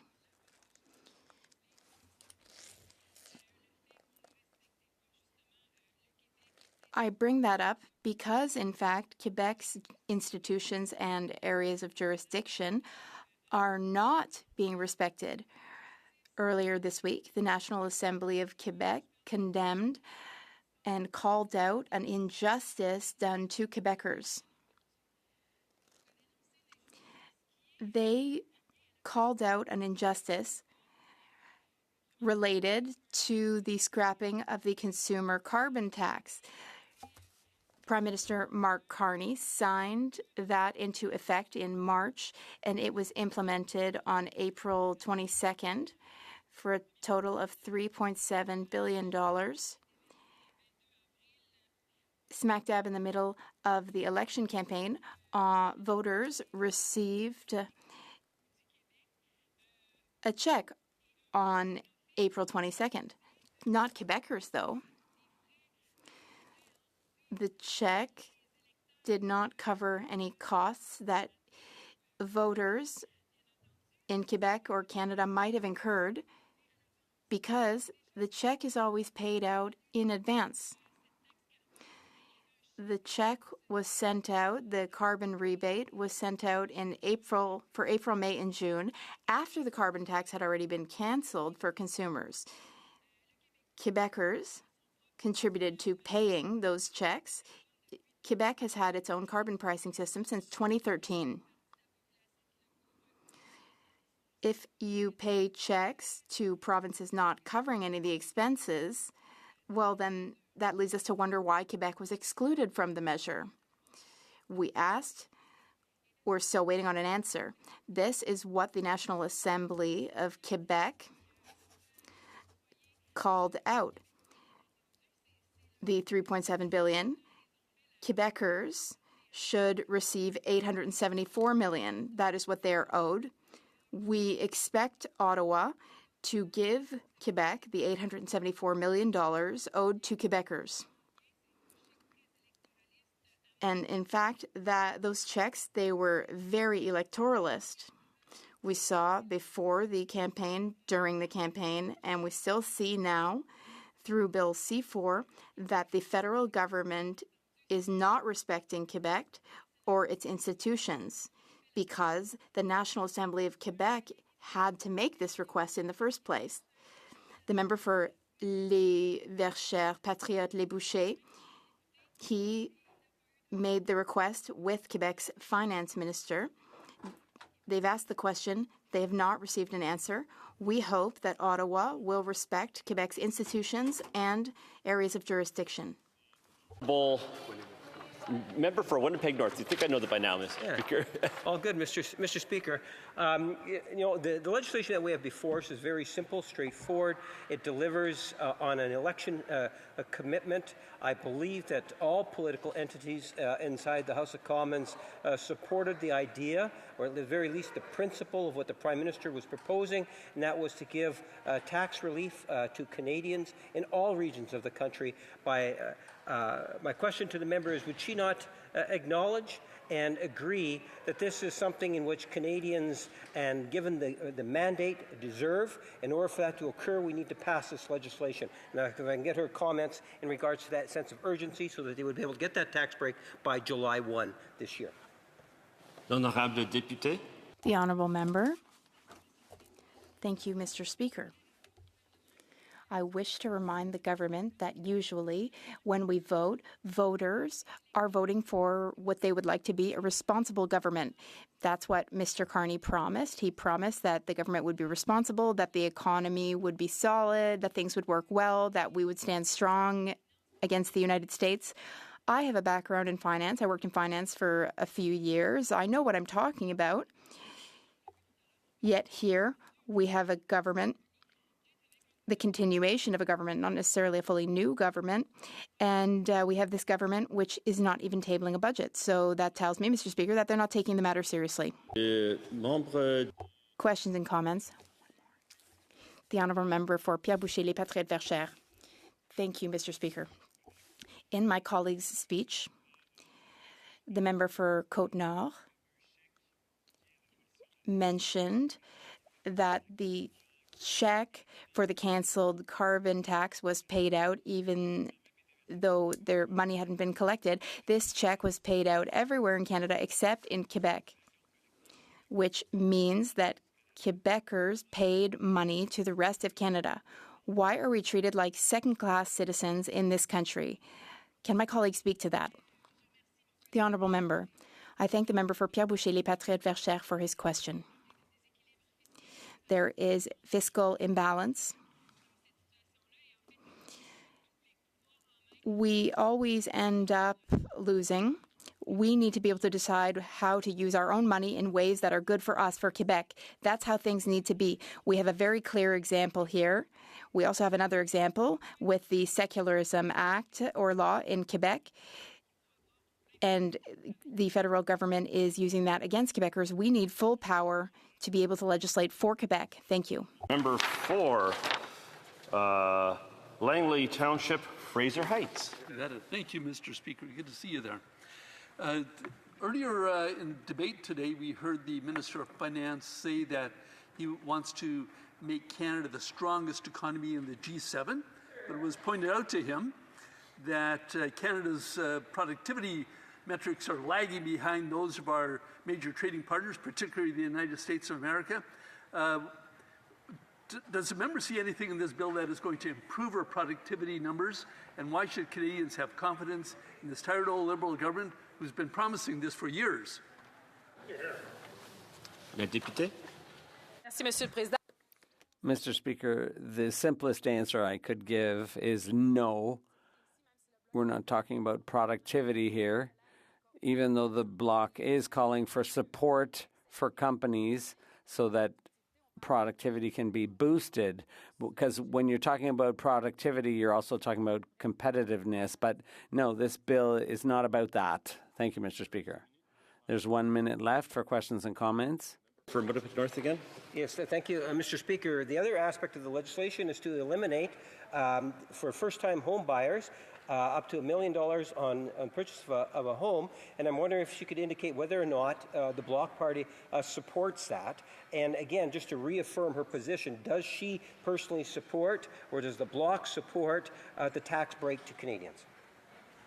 Député, vous avez 30 secondes. The honourable member, 30 seconds. Thank you, Mr. Speaker. Since this morning, the Minister of Finance, for example, talked about tax relief, young people, and a plan, and so on. He's been around for years, maybe not as finance minister, but one would expect a plan after how long he's been here. When it comes to housing, we agree with the GST exemption. That helps, but it's not enough. When I went around my riding during the election campaign, young people were talking about other issues. So, yeah, that's only part of the solution.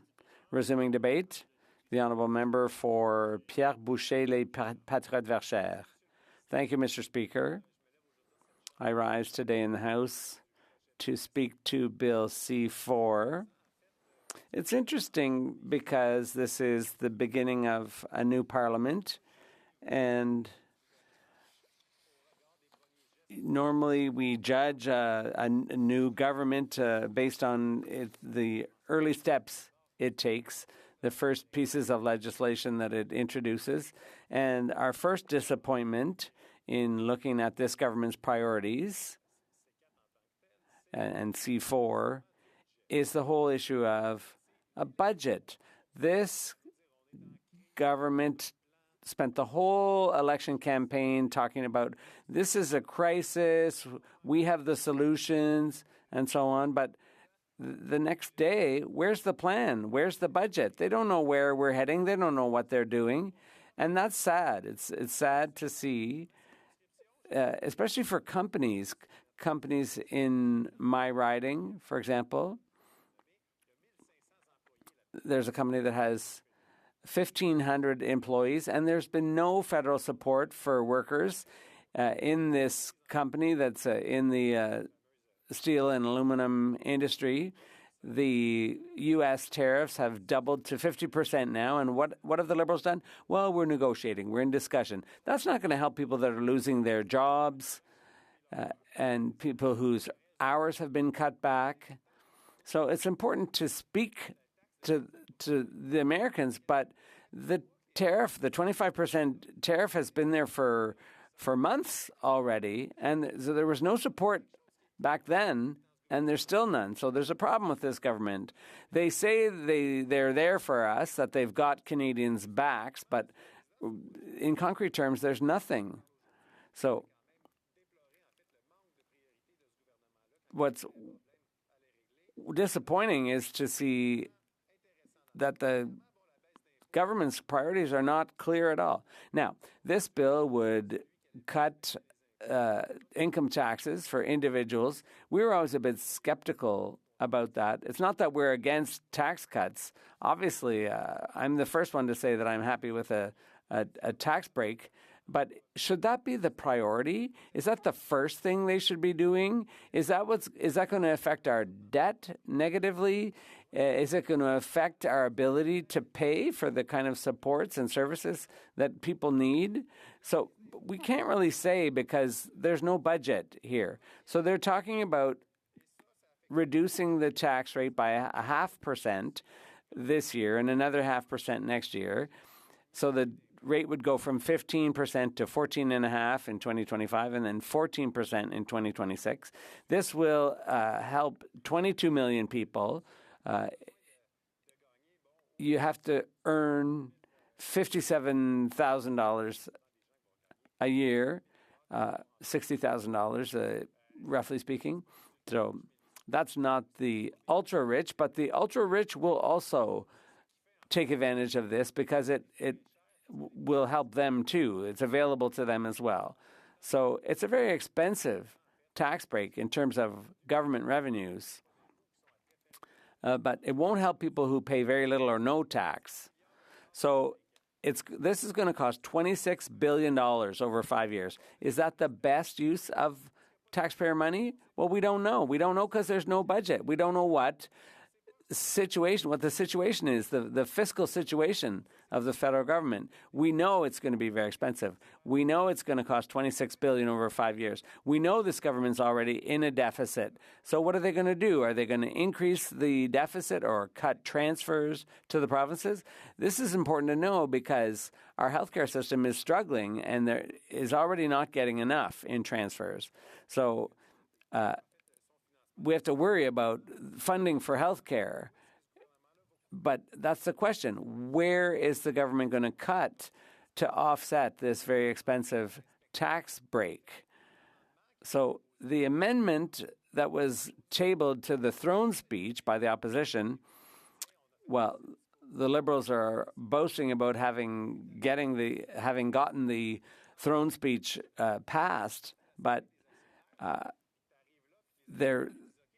it's a bit like the shareholders saying that, the action plan is good, and then once it's passed, then the company changes their action plan. So this is what's happening here. There's no budget, so there's no roadmap.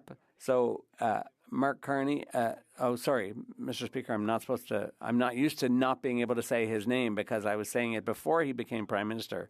But it's like the Prime Minister saying, I take note of what the House has said.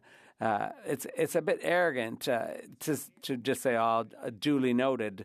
The Prime Minister is not above Parliament. The Prime Minister is an elected official, but it's the majority of the House that gets to decide things.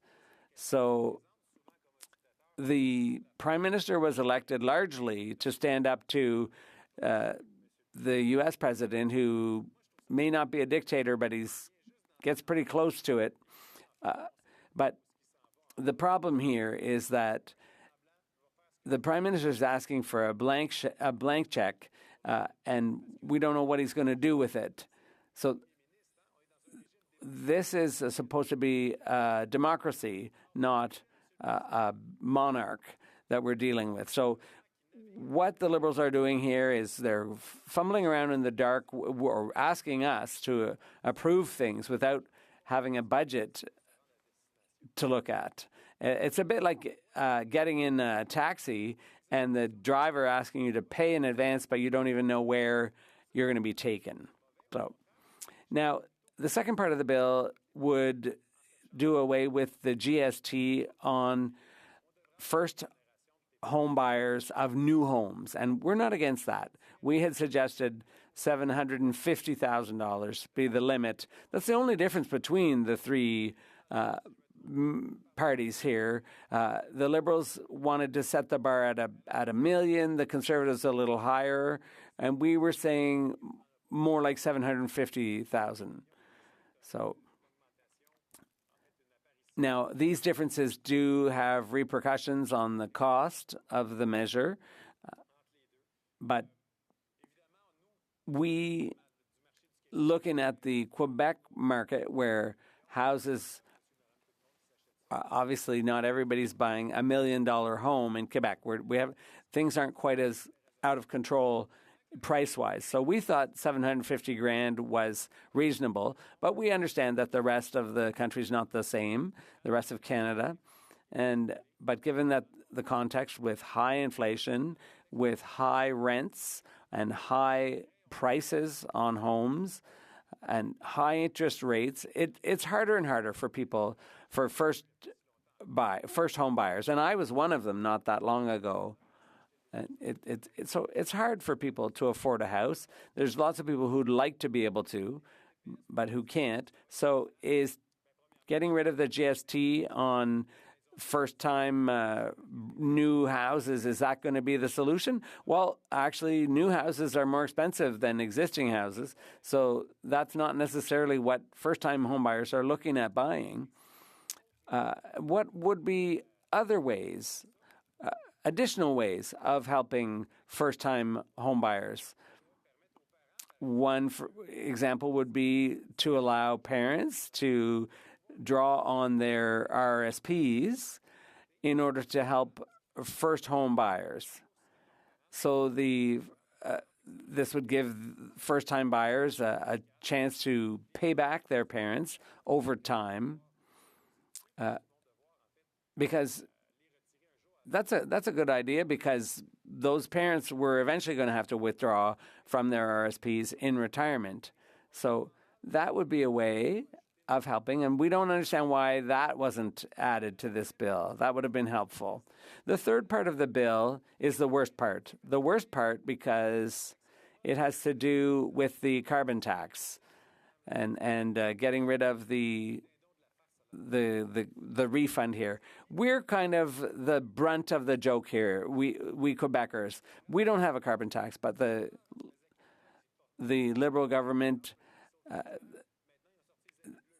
Well, the Liberals for years were in cahoots with the NDP, and now it's like they've got rid of their orange garb and they're wearing blue. We've got the new prime minister is basically a conservative prime minister, and Quebec is being penalized because Quebecers' tax money was used to send the carbon rebate to Canadians outside of Quebec. It cost billions of dollars. Questions and comments? L'honorable député de London West. Merci, Madame. Thank you, Madam Speaker. I'd like to thank my colleague for his speech, and I'd like to congratulate him, as I haven't had the opportunity yet, on his re-election.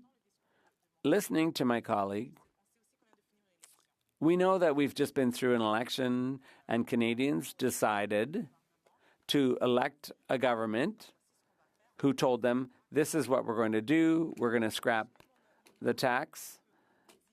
Can my colleague tell us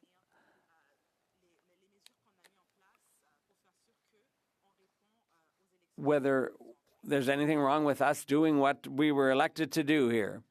The honourable member for Verchères, Pierre Boucher.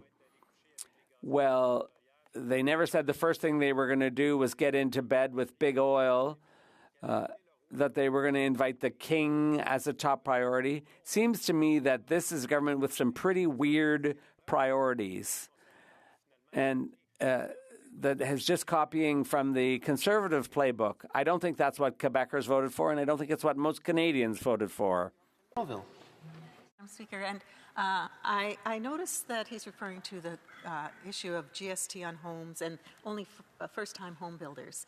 our plan as the Conservative Party was to use this as a tool to help deal with the housing crisis. Having only first-time home buyers have that opportunity to use the GST rebate is significantly more truncated and not going to make that difference, especially with young people who cannot afford that first-time home to be a brand new home. So by spreading it out over more people who could build those homes, it would free up more of those other homes that our young people need.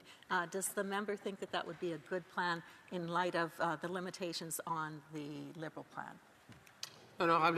The honourable member for Pierre Boucher, Les Patriotes Verchères. Very good question from my Conservative colleague.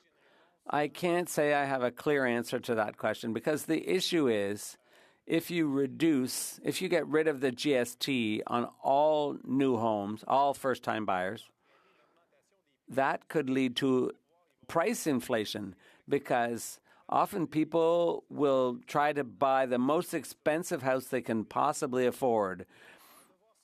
So it could affect supply and demand. And so I'm not convinced that doing what the member suggested would actually help first-time buyers. So I think this measure is moderate, but in order to do what my colleague was suggesting, we would need a serious, more in-depth analysis of the market. Questions and comments? The honourable member for Cork Alberni. Thank you, Madam Speaker. Madam Speaker, as my colleague knows, that the federal Liberals pulled out of the National Housing Strategy in 1992. We know that Canada is only at 3.4% non-market housing, Canada and Quebec. And we know that non-market housing has got to be a critical piece on tackling affordability when it comes to housing. At 3.4%, one of the lowest in the OECD, Madam Speaker. Nothing in this bill for co-op housing, housing geared to income, seniors housing, housing for the most vulnerable, homeless, nothing for youth coming out of care, Madam Speaker. So through you, Madam Speaker, to my colleague, does he see that the government is failing when it comes to dealing with an affordable housing crisis? Because all we hear from Conservatives and Liberals is the free market and supply is going to solve the problems of non-market housing. But we know that's not true. The honourable member for Pierre Boucher. Thank you, Madam Speaker, and I'd like to thank my colleague for his question. That's also an excellent question. In our platform, we talked about a goal of around 20% of housing off-market. Now, that's a big amount, and not everyone has the same financial means. But, of course, it would be at the margins. It would have no real effect on the mainstream housing market. It would take 20% of housing off the speculative market. It would be affordable housing. It's in a significant volume, and it would have some effect on the rest of the market. Because if there are a bunch of people paying a reasonable price where everyone else is paying astronomical prices, so there's really something to be done around the market that involves both the private sector and the non-private sector market, if you will, for housing. But because there's so many people who can't pay market prices these days.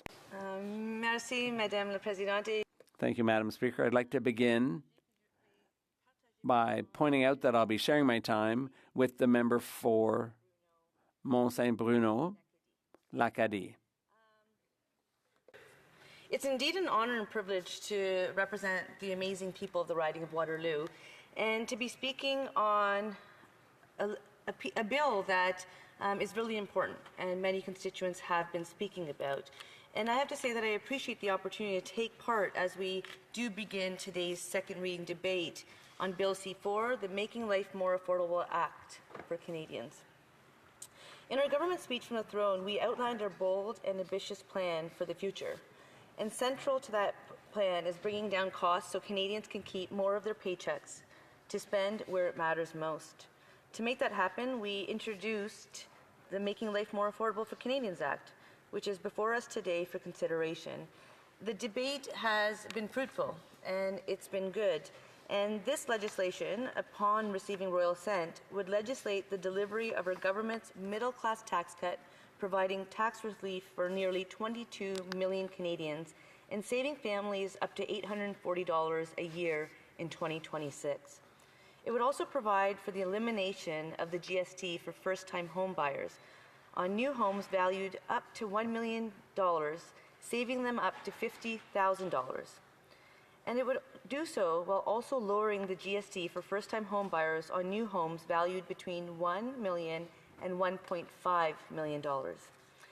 And last but not least, Madam Speaker, it would legislate the removal of the consumer carbon price from law, following its cancellation effective April 1st, 2025. But this does not remove our responsibilities to take the environment seriously. And I apologize for saying, Mr. Speaker, I went through writing Madam Speaker in my speech and then saw you leave the chair for a quick moment. And so I went through and I re-edited, and so I will do my best to keep my eye on you and address you accordingly. And I want to take a moment just to consider each of these aspects of this bill. So to begin, the bill would implement our government's middle-class tax cut. This means that with the support of this House, the adoption of this legislation, the lowest marginal personal income tax rate would be reduced from 15% to 14%, effective July 1st. As we have made clear, this tax cut would make hardworking Canadians keep more of their paychecks to spend where it matters most. This means more for groceries, more for kids, more for housing-related costs, more for what matters most. As we have also made clear, most of the benefits of this tax cut would go to those hardworking Canadians who need it most. That's because the majority of relief would go to those Canadians with incomes in the lowest two tax brackets, which is to say those with taxable incomes under $114,750 in 2025. And within that group of hardworking Canadians, nearly half of the tax savings would go to those in the lowest tax bracket, which is to say those who have earned $57,375 or less in 2025. This means the tax savings for a middle-class tax cut would go where they will make the greatest difference. But these tax savings won't just go out to those who need them most. They will also go out when they are needed most, which is to say almost right away, starting on Canada Day. That's less than a month away. Madam Speaker, we can deliver these tax savings to Canadians expeditiously because with the announcement of our middle-class tax cut, the Canada Revenue Agency has updated its source deduction tables for the July to December 2025 period so that employers and pay administrators are able to reduce tax withholdings as of July 1st. This means that individuals with employment income and other income subject to source deductions could begin to have tax withheld at the lower 14% tax rate as soon as Canada Day. Just to start, this middle-class tax cut is expected to provide $2.6 billion in tax relief to Canadians over the next 6 months and $5.4 billion in 2026, which would be the first full year when the tax rate is at 14%. And then going forward, the middle-class tax cut is expected to deliver over $27 billion in tax savings to Canadians over 5 years, starting in 2025-26. So that the first element, and that's the first element in Bill C-4, and the first set of reasons why it merits our support. The next reason for lending our support for this legislation is that it would eliminate the GST for first-time homebuyers on purchases of new homes valued at up to $1 million. This first-time homebuyers GST rebate will mean upfront savings of up to $50,000 for Canadians on the purchase of their new home. This rebate would also mean that first-time homebuyers would pay less GST on new homes valued between $1 million and $1.5 million. In short, the rebate would be phased out in a linear manner for new homes valued between $1 and $1.5 million. So just to explain, under this linear phase-out, a new home valued at $1.25 million would be eligible for a rebate at 50% of the maximum first-time homebuyers GST rebate of $50,000, which still means saving up to $25,000. Madam Speaker, by supporting Bill C-4, we would be providing a significant increase to the already substantial federal tax support available to first-time homebuyers through programs like the First Home Savings Account, the RRSP Home Buyers Plan, and the First-Time Homebuyers Tax Credit. And by doing so, we would be helping more young people and more families achieve their dream of home ownership. We all know that a home is more than just a roof over your head. It's a place to build your life, a family, to build equity towards priorities like your retirement. And as such, it's the largest and most important purchase people make. We often talk about it, but this first-time home so saving first-time home buyers tens of thousands of dollars on that investment is a second good reason that this bill merits our support. Hear, hear. The third reason, Madam Speaker, is that it would completely remove the consumer carbon price from Canadian law. As honourable members are aware, one of the first things the Prime Minister did upon assuming his responsibilities was to cease the application of the federal consumer fuel charge effective April 1st of this year. While this was effectively accomplished through government regulations, Bill C-4 would take the further step by completely removing the consumer carbon price from Canadian law. At the same time, Madam Speaker, it is important to bear in mind that a price on pollution for large emitters will continue to be a pillar of Canada's plan to build a strong economy and a greener future. Canada's emission reduction plan contains a comprehensive suite of mitigation measures, strategies, and investments, and that includes a price on pollution for large industrial emitters. With the elimination of the consumer fuel charge, we are able to refocus federal carbon and pollution pricing standards on ensuring that carbon pricing systems are in place across Canada on a broad range of greenhouse gas emissions from industry. And in doing so, we will ensure a system that is fair and effective. Madam Speaker, we must take the environment seriously. Hear, hear. Just yesterday, as I was leaving the House, I went outside and it was an interesting experience. And it turns out that the smoke from the Manitoba fires and fires in other places is actually right here in Ottawa. Yeah. As I spoke to constituents and friends in Toronto, as I see what's happening around the world, that smoke is traveling not only across Canada, but even has made its way to Europe. And that tells you that the environment is something that we have to take seriously. And I want people in Manitoba and all communities having challenging times with natural causes to know that we in Waterloo, we're thinking about you. To see you have to be removed from your community, your homes, is something that's very difficult and something that this government will continue to take seriously. So I've shared 3 very good reasons for us to support the timely passage of Bill C-4. Madam Speaker, it echoes the Ways and Means motion, which received unanimous support in this House. These are measures that will benefit constituents in the riding of Waterloo as well as Canadians from coast to coast to coast. I hope to see a timely passage. I hope to see full support of all members because it is the House of Commons and we have to represent our constituents first and foremost. Thank you, Madam Speaker. Questions and comments. The Honourable Member for Edmonton West. Thanks, Madam Speaker. I'd like to thank my colleague for a question. I do have a very simple one. It's not a partisan question. It's actually one that's affecting a lot of constituents. When the Ways and Means motion was introduced, it was effective immediately that day. So if you had purchased, or if you agreed to purchase a new built house the day before, even if you weren't taking possession for a year or 2 years from now and paying the GST then, you were cut off. You're still forced to pay the GST, even though you missed it by 1 day, and even though you wouldn't be purchasing or even building the house for a year or so. Just wondering if the member opposite will work with her government to bring in some measures to help those people who had the misfortune perhaps signing the deal 1 day before the Liberals actually tabled this motion, therefore being forced to pay the GST. Thank you. Waterloo. Madam Speaker, I appreciate the question and the comment, and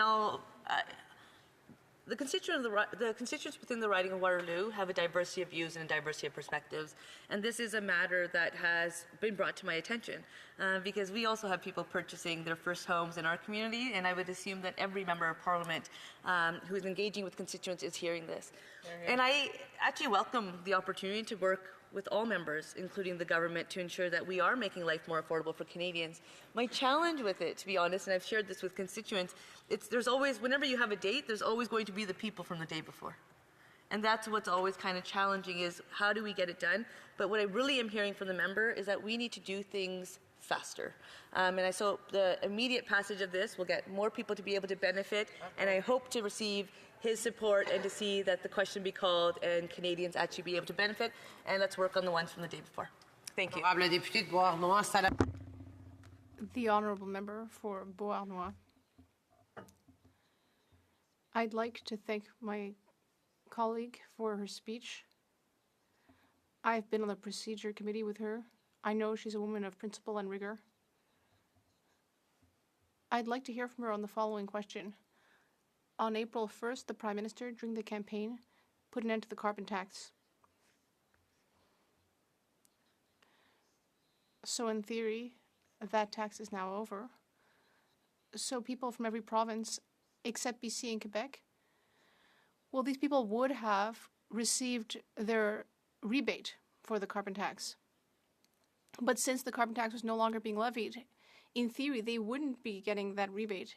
But in this case, the rebate is still going to be sent. A check is still going to be sent, even though the tax has been removed.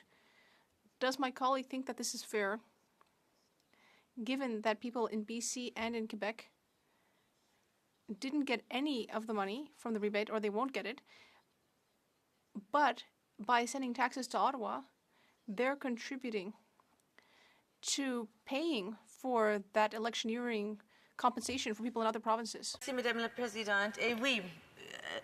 The Honourable Member for Waterloo. Thank you, Madam Speaker. Yes, I have worked closely with my colleague. My colleague is a force to be reckoned with. And I think the Bloc Québécois has been part of the solution, but of course we have one major difference. Because for me, we need 10 provinces and 3 territories in a single Canada. That's the only area where our perspective differs. I think this is a reasonable question. I'm an Ontario member.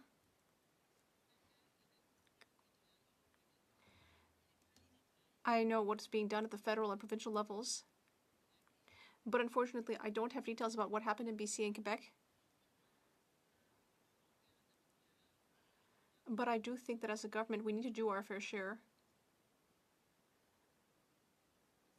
The issue that the member is speaking about, I think, is one that's from the past, and we have so much work to do that we really need to look to the future and do better work. Thank you.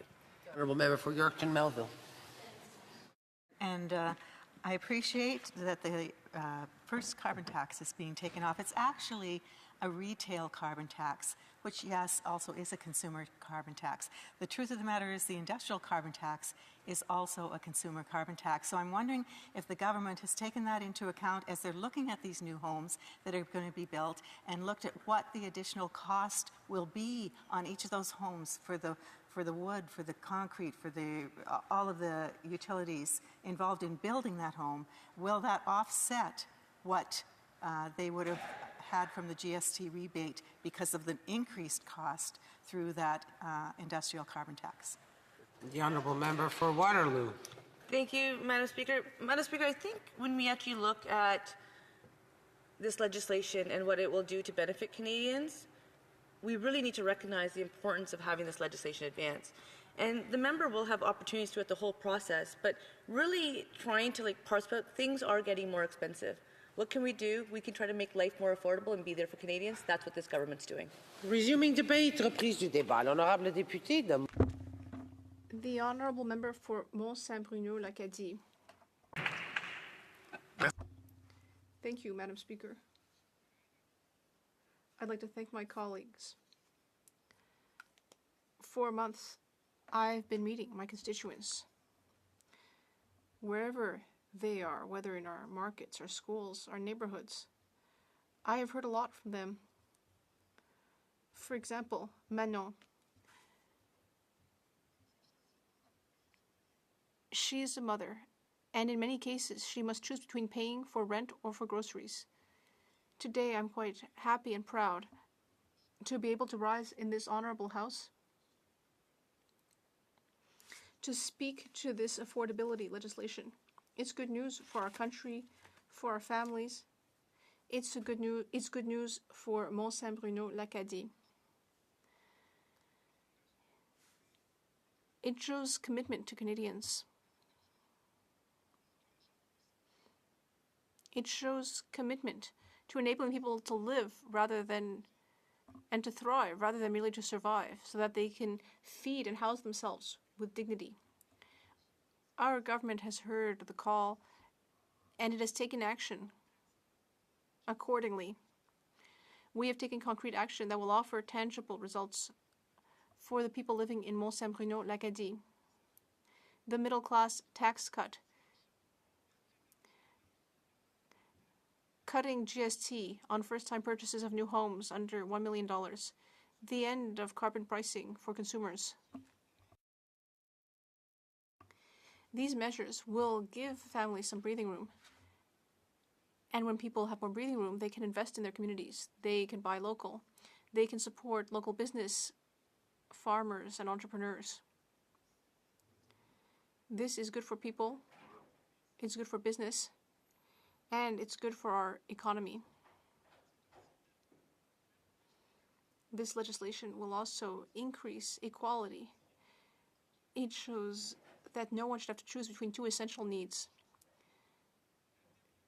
putting food on the table or heating their home. This legislation shows that we are committed to letting no one fall through the cracks, and that we need our progress to be shared. This legislation represents a victory for families. It's the result of serious, hard work to improve the lives of our fellow citizens. It gives people back their purchasing power. It offers hope to those who were feeling doubt. And it clears a path towards a fairer, more stable, more livable future. Mont-Saint-Bruno-L'Acadie deserves that stability. And I will remain committed here and on the ground in order to ensure that these various measures actually become embodied in our day-to-day life and concretely help people. I'd like to thank everyone who has helped. I'd like to thank the people who voted for me. Thank you very much.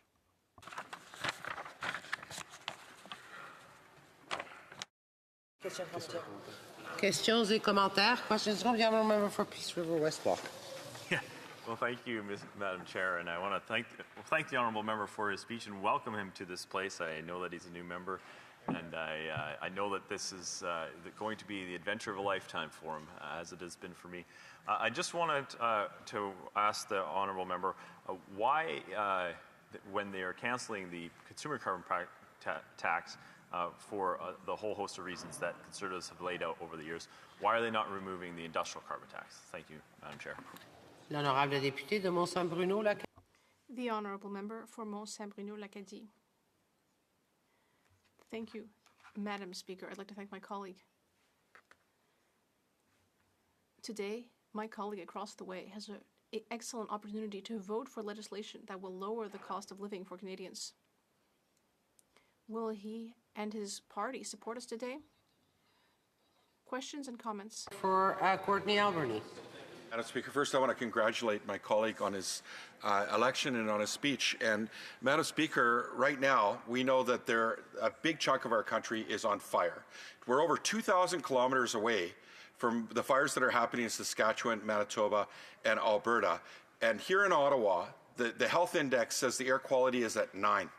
And Madam Speaker, nothing here in this budget to fund greener homes, to reestablish that program, nothing for heat pumps, nothing to create energy efficiency and lower costs, nothing here that says that this Liberal government understands there's a climate emergency taking place. So through you, Madam Speaker, to my colleague, is he going to urge his ministers and his Prime Minister to take real climate action? Because I know that young people, we're hearing from them across this country, they're asking for urgency, Madam Speaker. I've never seen anything like this in my life, where you walk outside and you see smoky skies throughout the summer. Every year now, Madam Speaker. When is this Liberal government going to take it seriously? L'honorable député de Mont-Saint-Bruno. The honourable member for Mont-Saint-Bruno-L'Acadie. Madam Speaker, I'd like to thank my colleague for his question. Today is an important day. We are bringing in critical legislation that will help our country and Canadian families. I hope my colleague will support families and help them have a more affordable cost of living. The honourable member for Pierre-Boucher, Les Patriotes Verchères. Thank you, Madam Speaker. My colleague earlier said that he met someone called Manon, a mother who was struggling to pay her bills. And as we speak, this government is asking for more money so that it can spend more, but it hasn't brought in a budget. Well, I'm sure that Manon, who's struggling to pay her bills, has had to make a budget because otherwise she wouldn't be able to get by. So what does my colleague think of this? What does he think Manon would think of a government that hasn't even bothered to make a budget? The honourable member from Mont-Saint-Bruno-L'Acadie. I'd like to thank my colleague for the question, Madam Speaker. As I said, the decrease in tax rates. Well, I've heard the same thing about it from everyone during the campaign, that it's a great idea. My colleague across the way has a remarkable opportunity today to support this legislation, and I hope that my colleague will support it. Comments. The honourable member for Elgin, St. Thomas, London South? No, sorry. York Durham. York Durham. Yes, I'm sorry. No problem, Madam Speaker. As from one new member to another, I'd just like to welcome my colleague to the chamber. Like any good first candidate, I'm sure he knocked on many doors in his riding, and I just wanted to ask him what he was hearing from young people about housing in his riding and how they're trying to make that work. The honourable member for Mont-Saint-Bruno-L'Acadie. Thank you, Madam Speaker, and I thank my honourable colleague for the question. People are concerned about the cost of living. As I said during the campaign, we will cut GST. Thank you, Madam Speaker. Resuming debate, the honourable member for St. Albert, Sturgeon River. Thank you, Madam Speaker. I will be splitting my time with the member for Langley Township, Fraser Heights. Madam Speaker, I rise to speak on Bill C4, the Liberals' so-called Making Life More Affordable for Canadians Act. After 10 years of these Liberals, Canadians are facing an unprecedented cost of living crisis. In the 10 years that these Liberals have been in power, housing costs have doubled, rent has doubled, mortgage costs have more than doubled, food prices have skyrocketed. Indeed, the recently released Canadian Food Price Report reveals that the average Canadian family will pay $800 more in groceries this year compared to last year.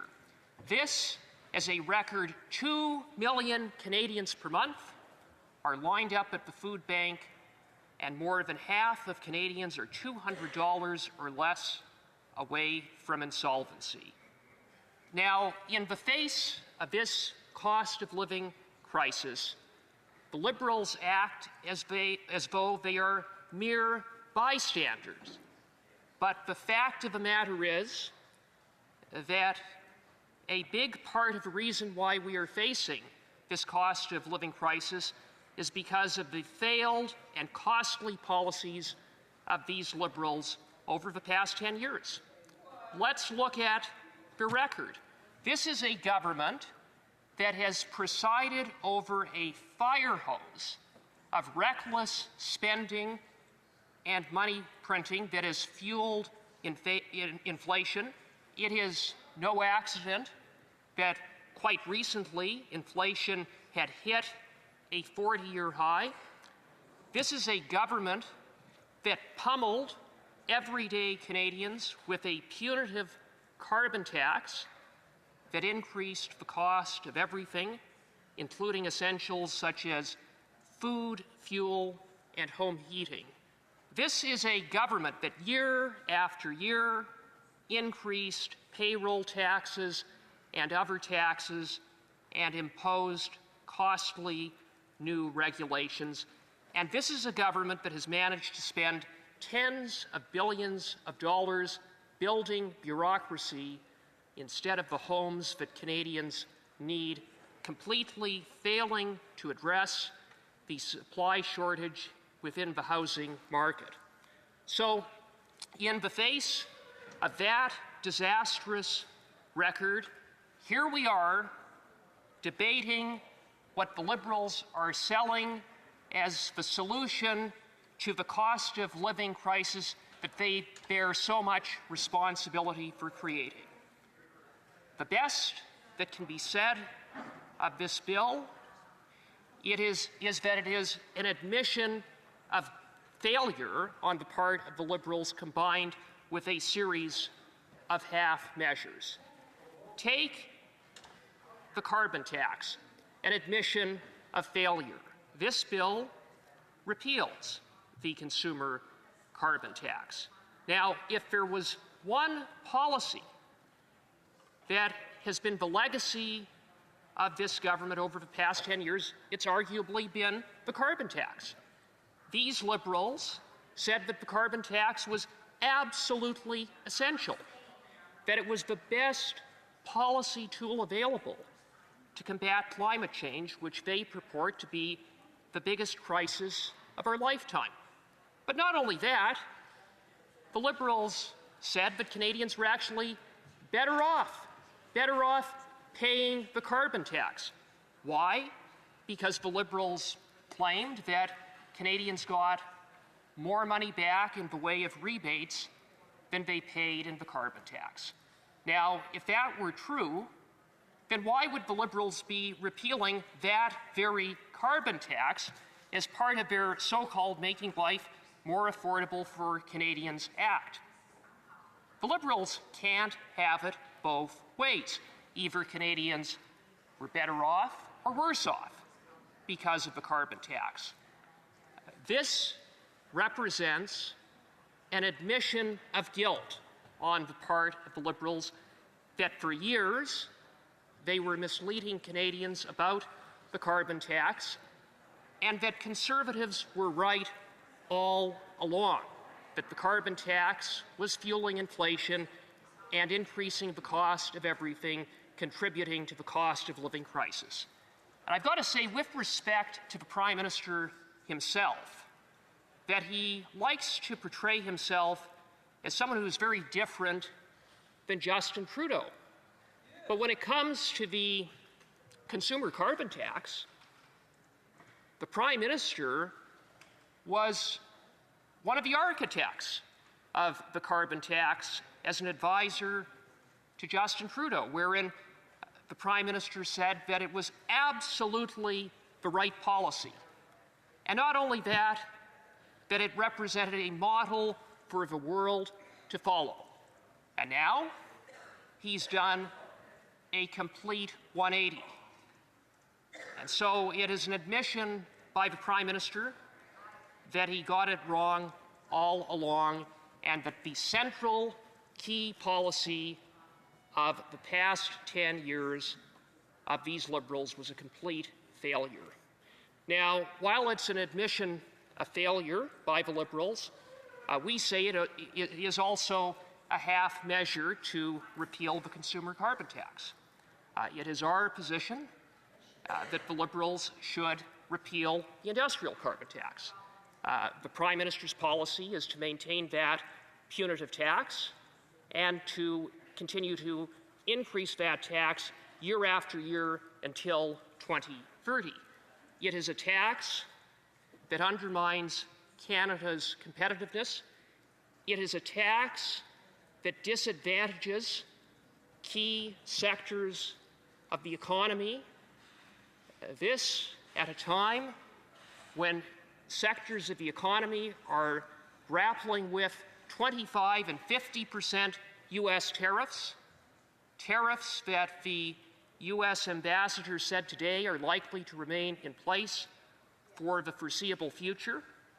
So here you have a Prime Minister who wraps himself around the Canadian flag and claims to be a great champion of the Canadian economy and Canadian workers. And here he is hitting key sectors over the head with a carbon tax hike on top of U.S. tariffs. The Prime Minister's policy combined with U.S. tariffs, threatens to drive entire sectors such as steel and aluminum and other heavy industrial sectors out of Canada, and with that, it will cost Canadian jobs. And so it is why Conservatives are calling on the Liberals to axe the tax on everything for everyone for good, including the industrial carbon tax. And speaking of half measures, there is then the Liberals' so-called middle-class tax cut. It is literally a half measure insofar as it is half of the tax cut that the Liberals promised in the recent election campaign. We're 2 weeks into this Parliament, and the Liberals are already breaking key election commitments. So small, by the way, is this so-called middle-class tax cut that the savings that Canadians would realize would barely be enough to pay for a cup of coffee each week. It's hardly a middle-class tax cut. It's really nothing more than a gimmick, and I would note that less than a cup of coffee a week is really next to nothing in the face of the average Canadian family who is now paying $10,000 more in taxes than when the Liberals came to office. So, Madam Speaker, yes, there are some half measures in this bill that we can support, but that's the best that can be said of the bill. Half measures and an admission of failure and an admission of guilt of the past 10 years of the Liberals' carbon tax policy. Questions and comments. The Honourable Parliamentary Secretary to the Government House Leader. Yes, thank you, Madam Speaker. I'm a little bit disappointed in the member in the sense that I would have expected him to be a little bolder in terms of whether or not he actually supports the legislation. If the member takes and reflects on the last federal election, I think that it's virtually unanimous to the extent of everyone would concur, affordability was an issue. And this was an election promise made by the Prime Minister to deliver a tax break to the people of Canada. 22 million people, Madam Speaker, are going to benefit by this tax break. Yet, for some reason, the Conservatives just don't want to say whether or not they'll support the legislation. We need to get the legislation passed so that Canadians in every region of the country, all 22 million plus, will benefit by it being implemented before July 1. Does the Conservative Party support the initiative to get this thing passed before the end of June? The Honourable Member for St. Albert Sturgeon River. Madam Speaker, what Conservative support is real tax relief for Canadians. That would be axing completely the entire carbon tax. That would mean a real middle-class tax cut, not a tax cut that results in savings that work out to roughly a coffee per week. And it includes a real cut in terms of a GST on new homes, not the watered-down version, the copying and pasting from our Conservative platform. So yes, we support relief for Canadians. They need it now, but this bill falls short. Questions et commentaires. Questions and comments. The Honourable Member for Edmonton West. Madam Speaker, I'd like to thank my colleague for his usual well-researched speech. From the Liberal platform they announced during the election, it shows that this tax cut would cost the government about $5 billion a year in lost revenue. Yet at the same time, they've massively increased by a larger amount the amount of money they're going to give out to their friends at McKinsey, GC Strategies, and other high-priced connected Liberal consulting firms. I wonder if my colleague could tell us what he thinks of the Liberal priority of giving taxpayers money to the McKinseys of the world and not the average Canadian family.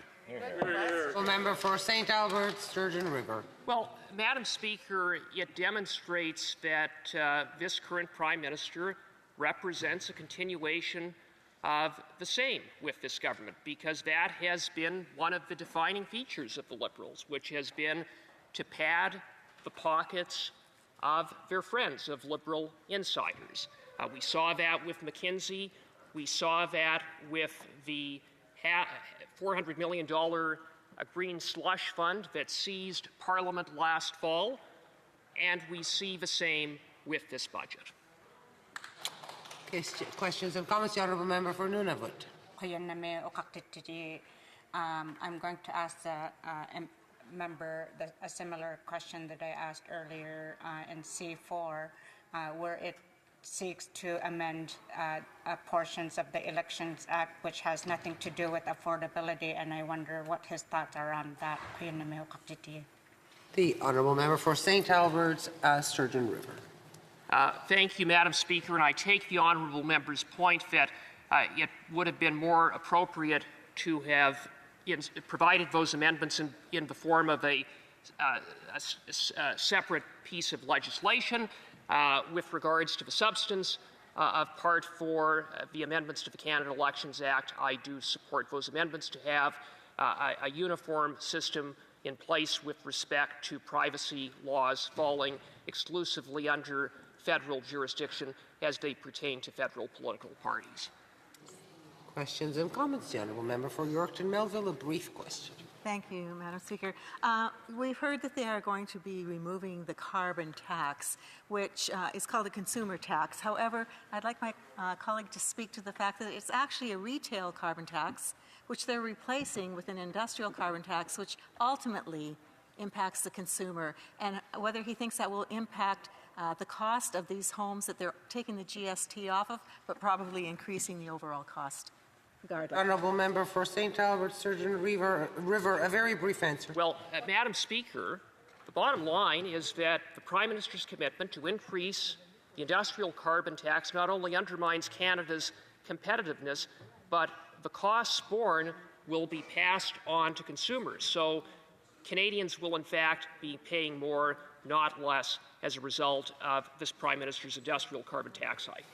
Resuming debate, the Honourable Member for Langley Township, Fraser Heights. Thank you, Madam Speaker.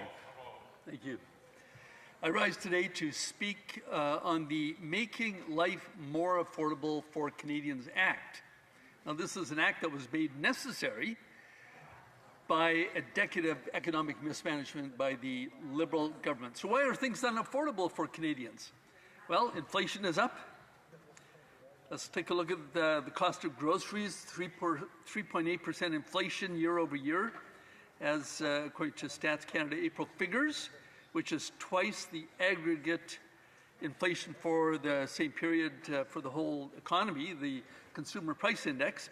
Cost of housing, in the 10 years of this Liberal government so far, housing costs have doubled for both renters and buyers. And that is way above the Consumer Price Index. And with interest rates going up, it's becoming even more difficult. What is not up is wages. Wages have not been keeping up with inflation. And Canadians have been working harder than ever, but not getting ahead.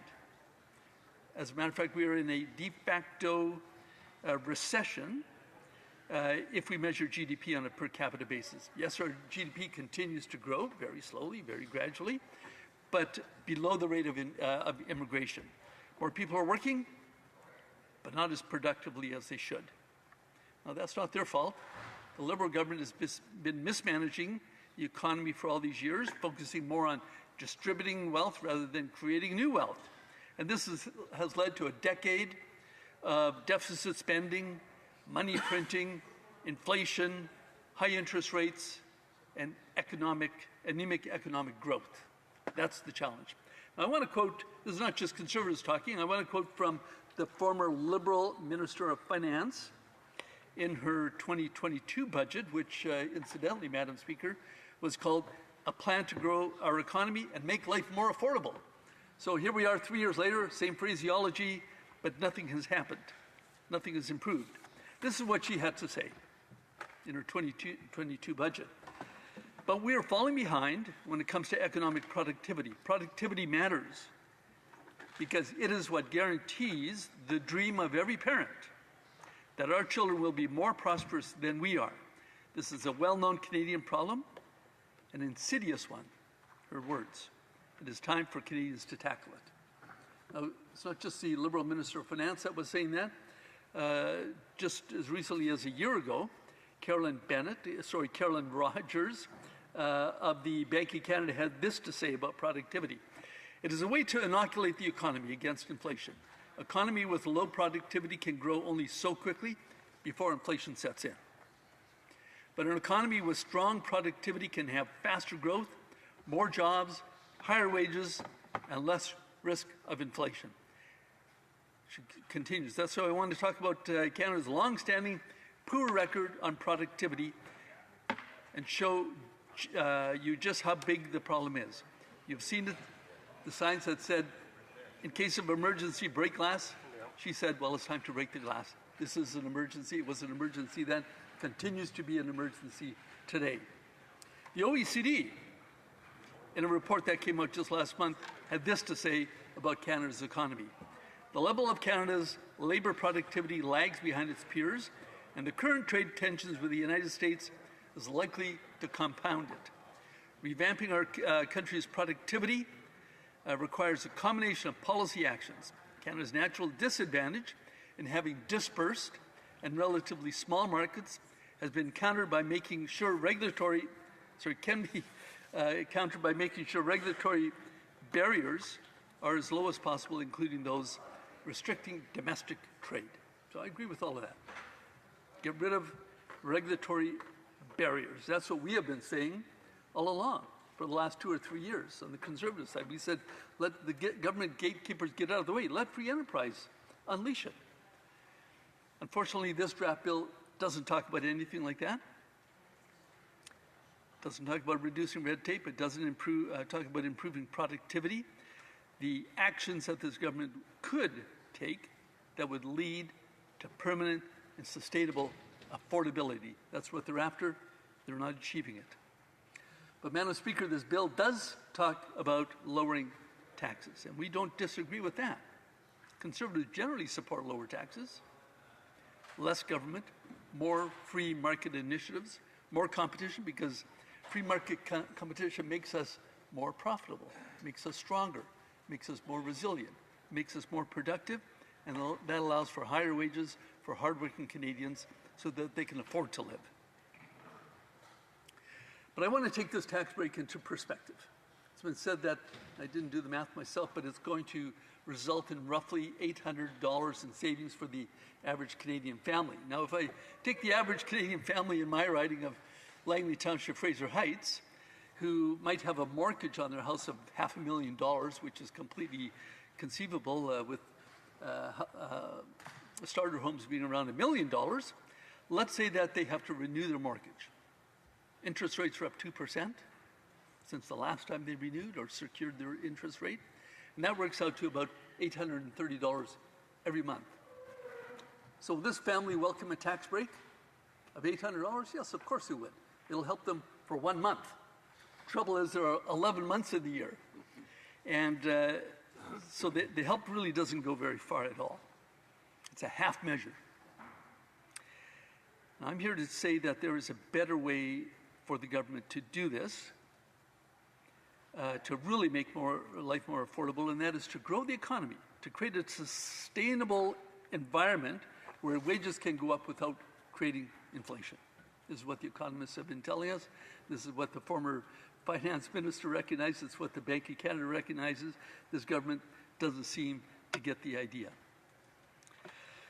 The best thing for the federal government to do to improve affordability for Canadians is to create an environment that encourages more private investment in innovation. Hear, hear. But the 10-year record of this government shows quite the opposite. Here's what the recent OECD report says about Canada's investment environment. Non-residential investment, dead last in the OECD. Intellectual property investment, second to last. Machinery and equipment, improving our factories, in other words, to be more innovative and more efficient and more productive, dead last. Real estate, on the other hand, near the top. So that's the Canadian story. Don't invest in innovative factories and in new inventions and in intellectual property. Invest in real estate. Now, I don't blame real estate investors for doing that. They're going to find investment dollars are going to go where there's a good return on investment with a minimal risk.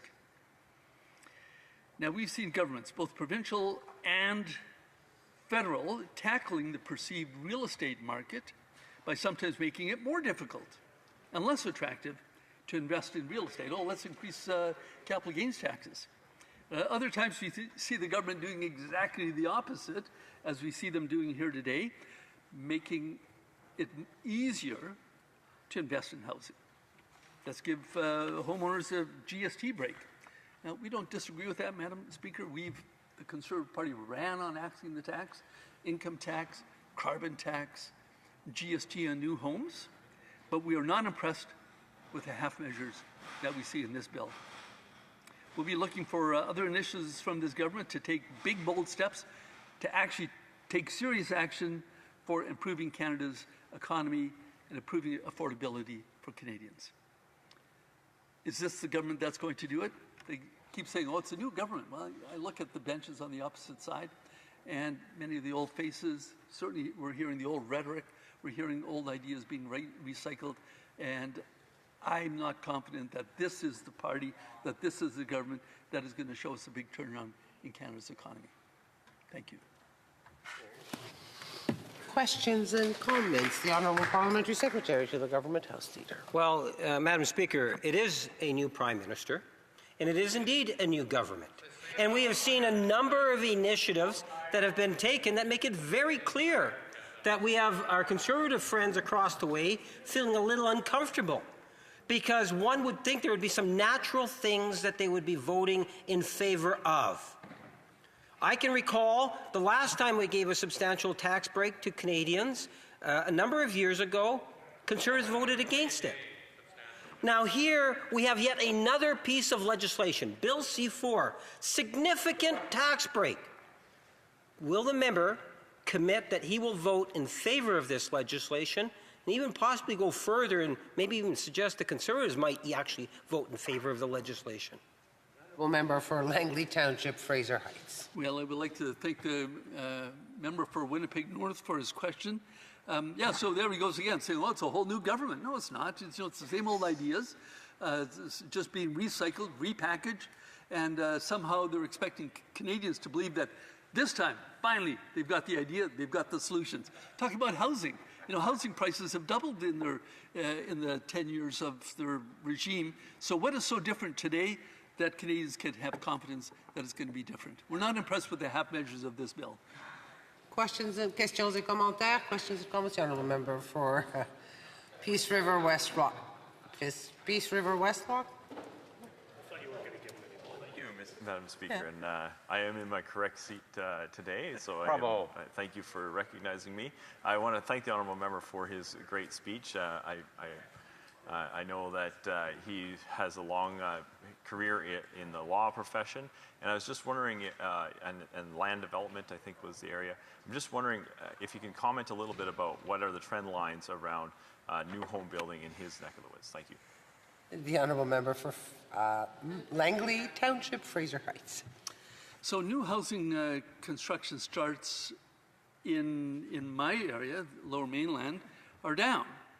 Might be a little bit of a blip up right now. I'm not quite sure exactly what the latest trends are, but a combination of bad legislation from both the federal government and the provincial NDP government have not been helping.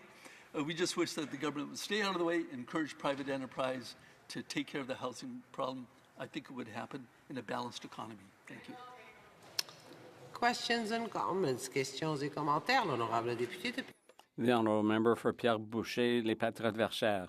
Thank you, Madam Speaker. My colleague is surely one of those who voted in favor of this government tabling a budget before summer, because that's one of the things that both the Conservatives and the Bloc were calling for. I know this member's been here for a number of years. I'd like to know whether, in his opinion, when the House passes a resolution or any kind of motion, is that something that the government should listen to? The Honourable Member for Langley Township. Yes, a great question. So I really do appreciate that. Absolutely. You know, this is the way Canadian democracy works. we get voted to this House of Commons. Canadians have once again said that they want a minority government, but the Liberals are just acting as though they have a majority. You know, the reality is that they need to work with us, they need to work with the opposition in order to get things done. They expect cooperation from us, we expect cooperation from them. What's the big deal in presenting a budget like every government does every year? Why isn't this government doing it? Thank you. Questions and comments? The Honourable Member for St. Albert, Sturgeon River. Thank you, Madam Speaker. We saw $500 billion of new spending without a budget, and the Prime Minister speaks about a new fiscal discipline, except that over the next 4 years, the plan is to borrow more and run even bigger deficits than Justin Trudeau's government planned to do. So it seems to me that we have a continuation of the very same costly policies of spending and borrowing that so greatly contributed to the cost of living crisis that Canadians now face. Would the member agree? The Honourable Member for Langley Township, Fraser. Thank you. I think that's a very good summary from my colleague from Edmonton, St. Albert, as to what the problem is with Canada's economy after 10 years of Liberal governance. Spend, spend, spend. We were somewhat optimistic that the new Prime Minister, with a degree in economics, might understand the economy better than the previous. To remain there. That's not the case. Resuming debate, the Honourable Parliamentary Secretary to the Government House Leader. Yes, thank you, Madam Speaker. It's a pleasure to rise to be able to speak to yet again a very important piece of legislation, which should come to no surprise to anyone sitting in the House, Madam Speaker. It wasn't that long ago in which every member in this House was out knocking on doors, talking with Canadians from coast to coast to coast. And there were a series of issues that came up, Madam Speaker. I can report, as I suspect all members of Parliament, at the very least I can assure you, members from the Liberal caucus will tell you, that people were genuinely concerned about President Trump and the tariffs and the threat of the trade impacts, the jobs, the economy.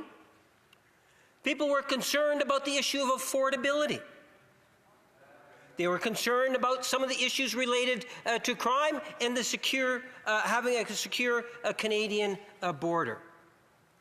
These are the types of issues that not long ago were being debated at the doors with Canadians. We have a new Prime Minister that was just elected earlier this year as the leader of the Liberal Party, and virtually being elected as a leader, first action was to say that the carbon tax was going to be gone. And, Madam Speaker, that was very well received. You know, then we go into an election, and we hear the type of concerns in which I just highlighted. And representing the residents of Winnipeg North, and I am so grateful that they chose once again to return me to the House, I want to be able to express in a very clear way that their expectation, which I believe is very similar to the Canadians throughout the country, is that there will be a high sense of cooperation here in the House of Commons related to what's happening in Canada today.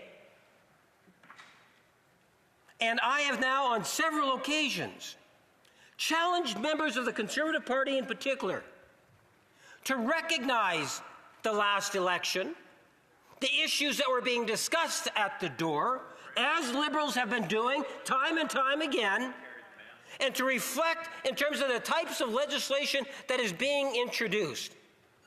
Now, in fairness, I was very pleased to see that every member of the House of Commons voted in favor of the Ways and Means motion yesterday. Hear, hear.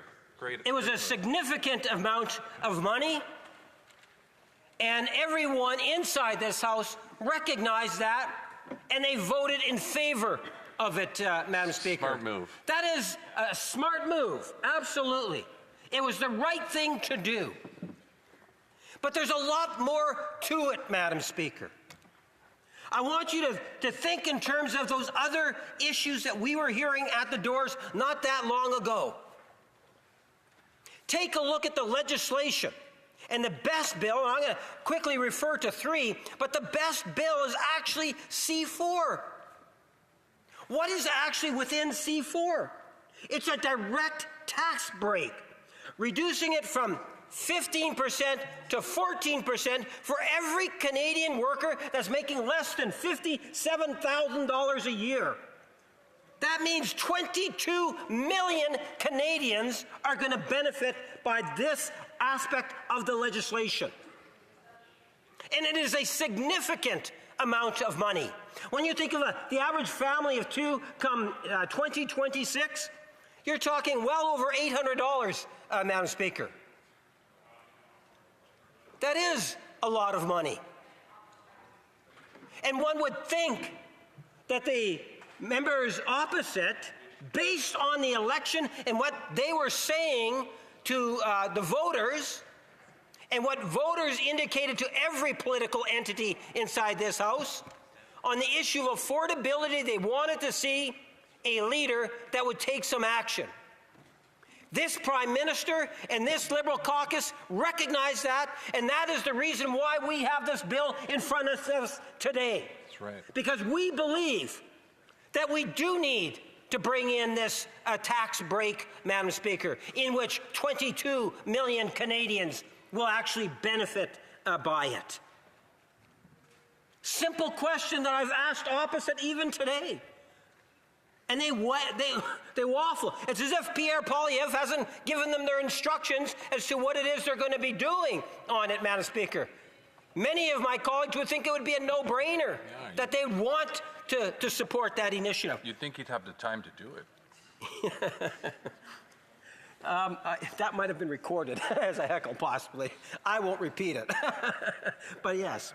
Madam Speaker, it goes further than that. The legislation puts into law getting rid of the carbon tax. You know how many times I stood inside the chamber here and I heard the Conservative Party in particular say, axe the tax, get rid of the carbon tax. They want to get rid of the carbon tax. Slogans. In fact, Madam Speaker, I can recall talking to them about how they actually flip-flopped from when they had a change in leadership and they changed their position where they ultimately got a different position saying they want to axe the tax. That's well, right. guess what? We had a leadership in January. And with that new leader was a change in policy.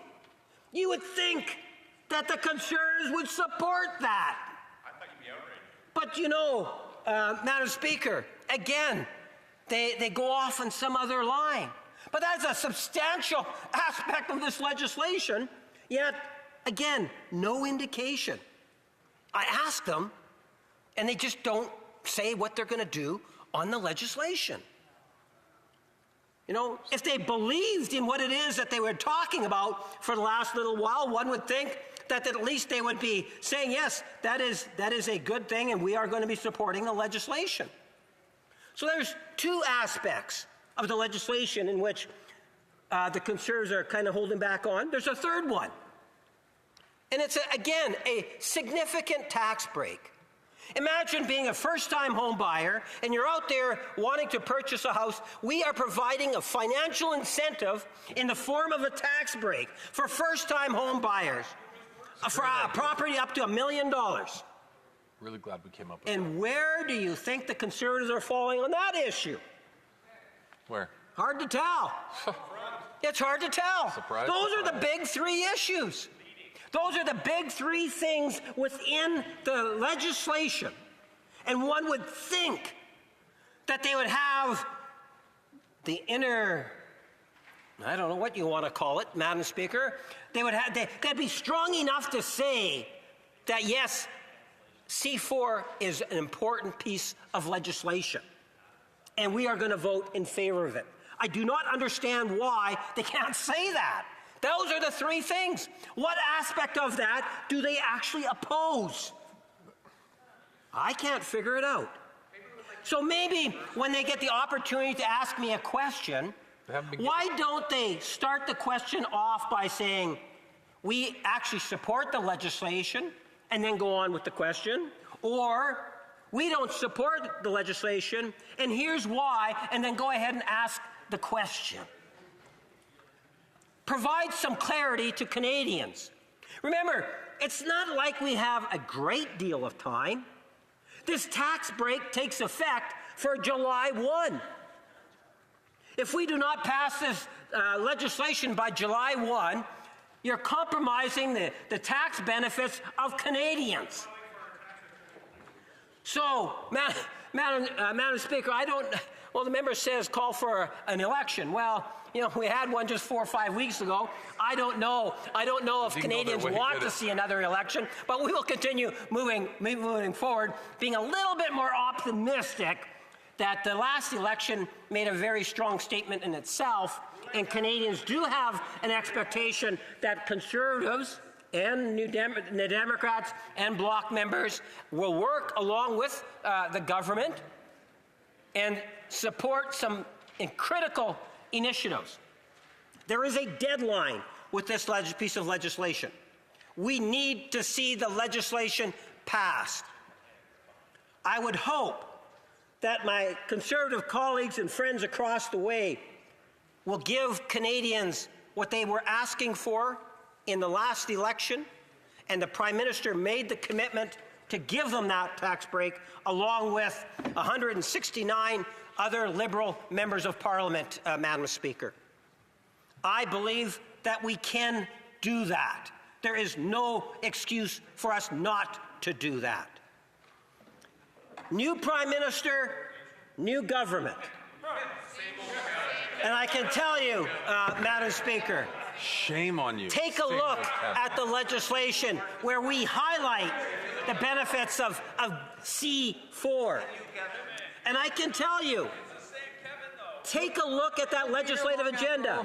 I want you to reflect on those three priority issues that I actually was able to comment on at the very beginning of the speech, Madam Speaker.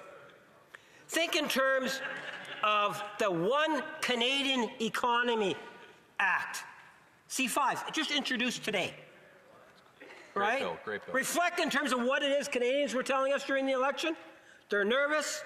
Everyone, I would think everyone inside this chamber would recognize that Canadians would be better off if we were able to tackle those internal trade barriers that could make a huge difference in terms of future taxation policy, as an example, Madam Speaker.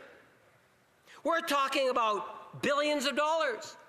In fact, if we were to take down every possible barrier there, it's estimated that it could be somewhere in the neighborhood of up to $200 billion, Madam Speaker.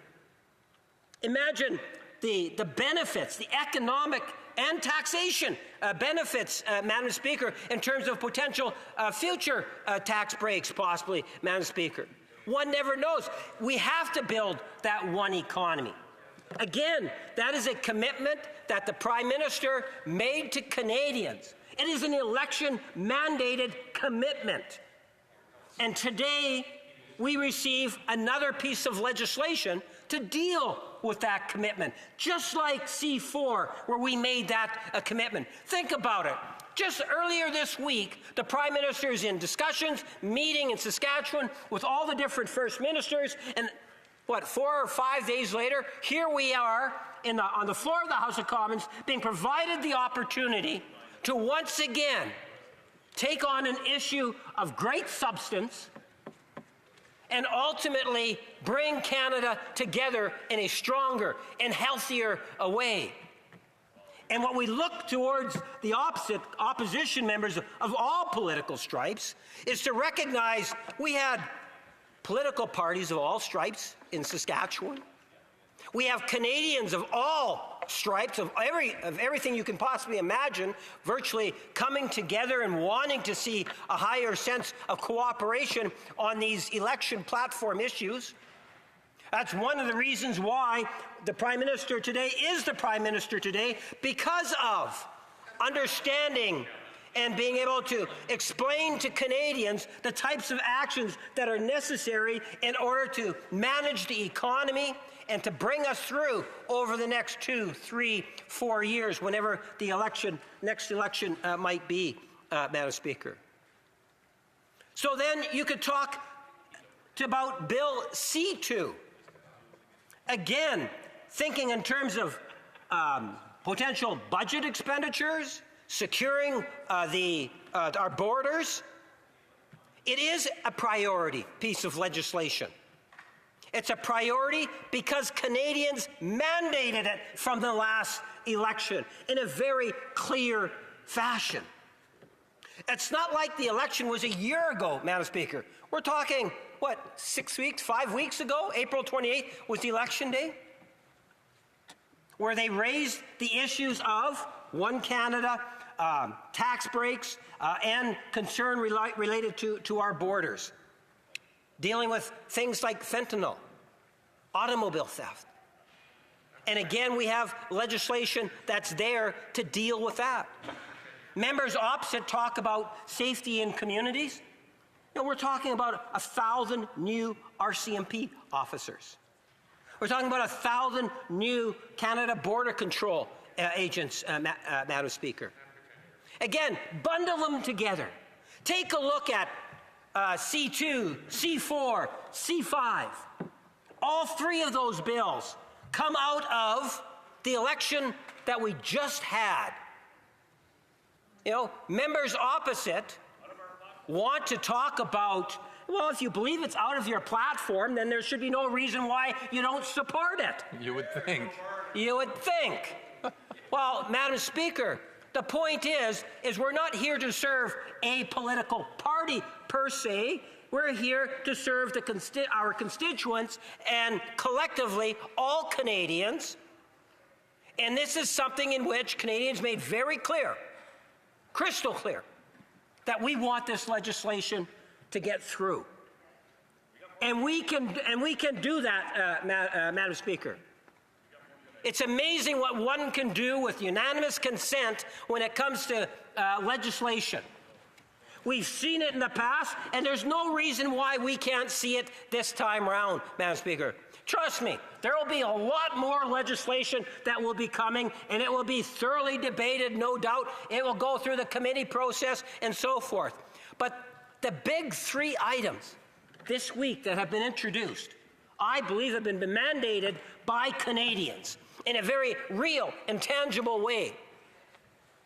Opposition members have their choice. It is, we live in a parliamentary system, and if they feel so inclined, they could prevent legislation from ultimately passing.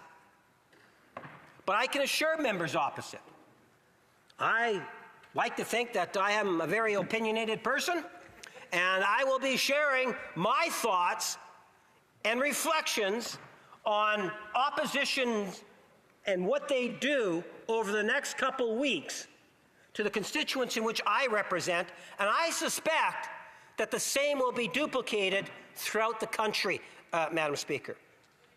Because Canadians are watching. There is an expectation that is there.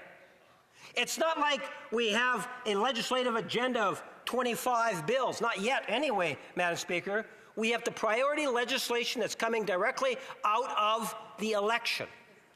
In anticipation, by putting them together, that we would get a high sense of cooperation coming from all members of the House so that we'd ultimately be able to see it pass.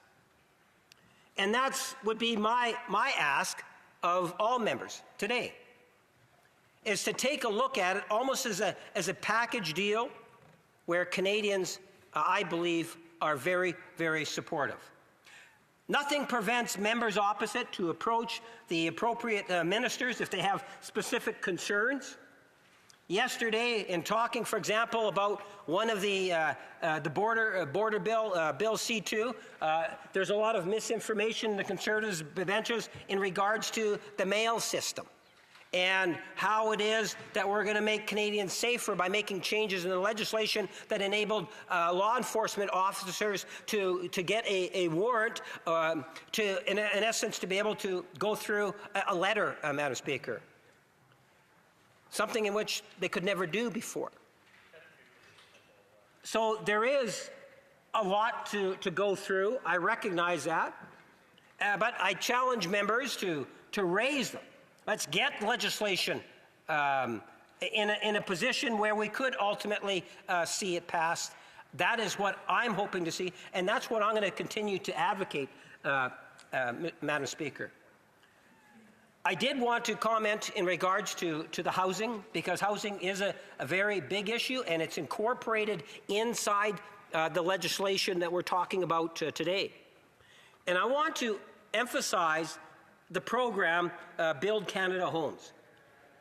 I do believe that this Prime Minister is very much focused on results, and we will see tangible results. But we have to be prepared to ultimately see things passing through the House, Madam Speaker. We will continue to work with different levels of government. Housing is a responsibility of the 3 different levels of government, not to mention the many different stakeholders that are out there, Madam Speaker. Ottawa will be there to support the housing here in Canada. With those few words, I appreciate the opportunity to share them. Thank you, Madam Speaker. I want more. Questions and comments. The Honourable Member for Central Newfoundland.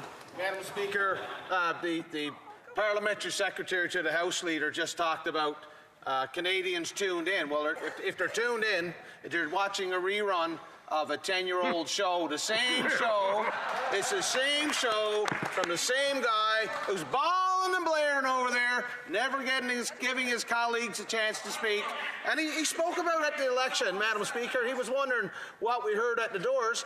Well, I'll tell you, Madam Speaker, what I heard at the doors when I knocked on the door. They said, well, I won't be voting Liberal. I wonder why would that be, honourable colleague, through yourself, Madam Speaker. Why were they telling me they wouldn't be voting Liberal? Honourable Parliamentary Secretary to the Government House Leader. Madam Speaker, I'm not a mathematician or an actuary, but I can tell you one thing. There were 8.5 million people that voted Liberal, and for this Prime Minister, never before has a Prime Minister or a party received as many votes. Which, by the way, where's your leader, I think by the it was way? about 500,000 more than the Conservatives. But again, I'm not a mathematician. I'll leave that for my good friend to figure out which number is higher. Madam Speaker, at the end of the day, there is more change on this side of the House than there is on that side of the House, I would also suggest. And I would top it off by saying his leader as a career politician. Who's not here, by the way. Was here for Stephen Harper. That is nowhere near the close to a change. So anyway, having said that, Madam Speaker, I appreciate the question. Questions and comments, the Honourable Member for Kingston and the Islands. Well, thank you very much, Madam Speaker, and it's always great to hear my colleague from Winnipeg get up and speak. You know, we've been hearing and a lot of heckling from across the way. Conservatives are always going on about, well, you stole our ideas, it's not fair. The reality is, Madam Speaker, is that maybe if they had a better communication plan than just 3-word slogans that they came in here with for year after year after year, they would be able to translate those ideas into actual action because people would be able to support them and actually vote them into office. But that just doesn't happen. And I'm wondering if the Parliamentary Secretary can comment on the fact that it is just outrageous that Conservatives who, on the one hand, won't agree with the legislation or support it, but on the other hand say we're stealing all their ideas. You would think if we're stealing their ideas, they would be the first to stand up in support of them if this was more than just about playing politics for them. The Honourable Parliamentary Secretary. Well, I tell you, Madam Speaker, it's really interesting, and I appreciate the question because, you know, the Conservatives under Pierre Poilievre's leadership really believe in slogans. I made reference to it as bumper sticker politics, Madam Speaker. You got to be able to put it on a bumper sticker. They've got an impressive email campaigns. I'm actually somehow got registered for one of them. No idea how that happened, Madam Speaker, but that's for another day. At the end of the day, Madam Speaker, my colleague is right. You can have all the slogans you want, but Canadians have a higher expectation. They want to be able to see an actual plan, Madam Speaker. They want to be able to have a sense of comfort in knowing. And that's why I believe when they looked at the choices between leadership, what they saw was a Bank of Canada governor, a governor of the Bank of England, an economist, compared to a career politician who has never really worked outside of government. So I think that they made a good choice. Questions et commentaires, l'honorable député de Pierre. The Honourable Member for Pierre Boucher, Les Patriotes Verchères. Thank you, Madam Speaker. I spend a great deal of time listening to the speeches made by the Parliamentary Secretary. We've just started this Parliament, and I've already heard him a great deal, and I also heard him a great deal during the preceding Parliament, Madam Speaker. And he always speaks with a great deal of conviction. He seems very convinced of what he's saying. It's interesting because over the last 4 years, he spent a great deal of time, hand on heart, trying to sell us the NDP agenda with great conviction. And now he seems to be trying to sell us the Conservative platform with the same level of conviction. So could he explain to me, how is it that he's swung from one extreme to the other with so much conviction? Honourable Parliamentary Secretary. Well, Madam Speaker, no swinging involved. I like good ideas. At the end of the day, pharmacare was a good idea. At the end of the day, dental care was a good idea. I like the idea of having a school nutritional program. Equally, I like the idea of giving a tax break to 22 million Canadians. Equally, I like the idea of being able to give a tax break for first-time home builders. There's no swinging involved in that. I think it's recognizing at times there's a need for change. We have accomplished that. We have a strong Prime Minister that has a plan to bring Canada, to make it the strongest of the G7 nations. And I look forward to the implementation of that full plan in the coming years, Madam Speaker, because I believe that we want to be there to build a stronger, healthier Canada in every region of our great nation. The Honourable Member for Sherwood Park, Fort Saskatchewan. Madam Speaker, the honourable member spoke about slogans, and I reflect on the slogans used by the Prime Minister. I think one of the most absurd is his slogan to spend less and invest more. You know, he's supposed to be the man with the plan, but he's the man with no budget who says they're going to spend less but invest more, which means they're going to spend even more. And we see in their spending that they're spending even more than Justin Trudeau planned. Canadians wanted change, but they didn't want change in the direction of bigger government, more regulation, more waste, more spending, and higher unemployment. And today we're seeing the effects of this Prime Minister's slogans, this Prime Minister's lack of a plan. Higher unemployment across the board. If the government has a plan, why don't they present it? Why don't they present a budget? If they have a plan, why can't we see it? The Honourable Parliamentary Secretary. Well, Madam Speaker, I believe the member opposite was around when Stephen Harper, at least in the hallways of Parliament, when Stephen Harper was actually the Prime Minister. First, he was elected in February, and it took him months. He didn't introduce a budget till May. New Prime Minister, new government. It took months to prepare a budget. Well, Madam Speaker, new Prime Minister, new government. It's going to take time to actually come up with a budget that's going to be able to work in through the plan, Madam Speaker. I would suggest that to the member that the Ways and Means, which he voted in favor of, Madam, just yesterday, has a great deal of detail in regards to how and where money is being spent, Madam Speaker. You can't have it both ways. Otherwise, people would call you a hypocrite. Questions et commentaires, l'honorable député de Mont-Saint-Bruno. The honourable member for Mont-Saint-Bruno, l'Acadie. Thank you, Madam Speaker. I agree with what my colleague across the way said. He said that my colleague for Winnipeg has a great deal of conviction and passion, and I'm very proud of his commitment. He is committed to a strong Canada. And if that means that he speaks of it with love and attachment, so much the better. So my question is the following. Could he tell us about how removing GST on first-time homebuyers can help youth? The Honourable Parliamentary Secretary. Yes, Madam Speaker, I appreciate the compliment and the kind words and the question. You know, by providing a significant tax incentive for first-time home buyers, we will in fact see more homes being built. We will also see, for the first time, a significant tax break for those first-time home buyers. It is indeed a win-win situation, and it will make a difference. On the issue of passion, you know, in the couple of weeks that we've been here, one of the things that I have noticed, Madam Speaker, is the amount of quality French that is being spoken from the province of Quebec, that members of Parliament standing up and advocating. And it's really quite encouraging to see so many members from the province of Quebec standing and advocating in a very powerful way. Reprise du débat, resuming debate. The Honourable Member for York-Durham. Thank you very much, Madam Speaker. It's always a pleasure to rise in the House and comment on legislation that we're asked to vote on, consider as the best interests of our constituents and of Canadians.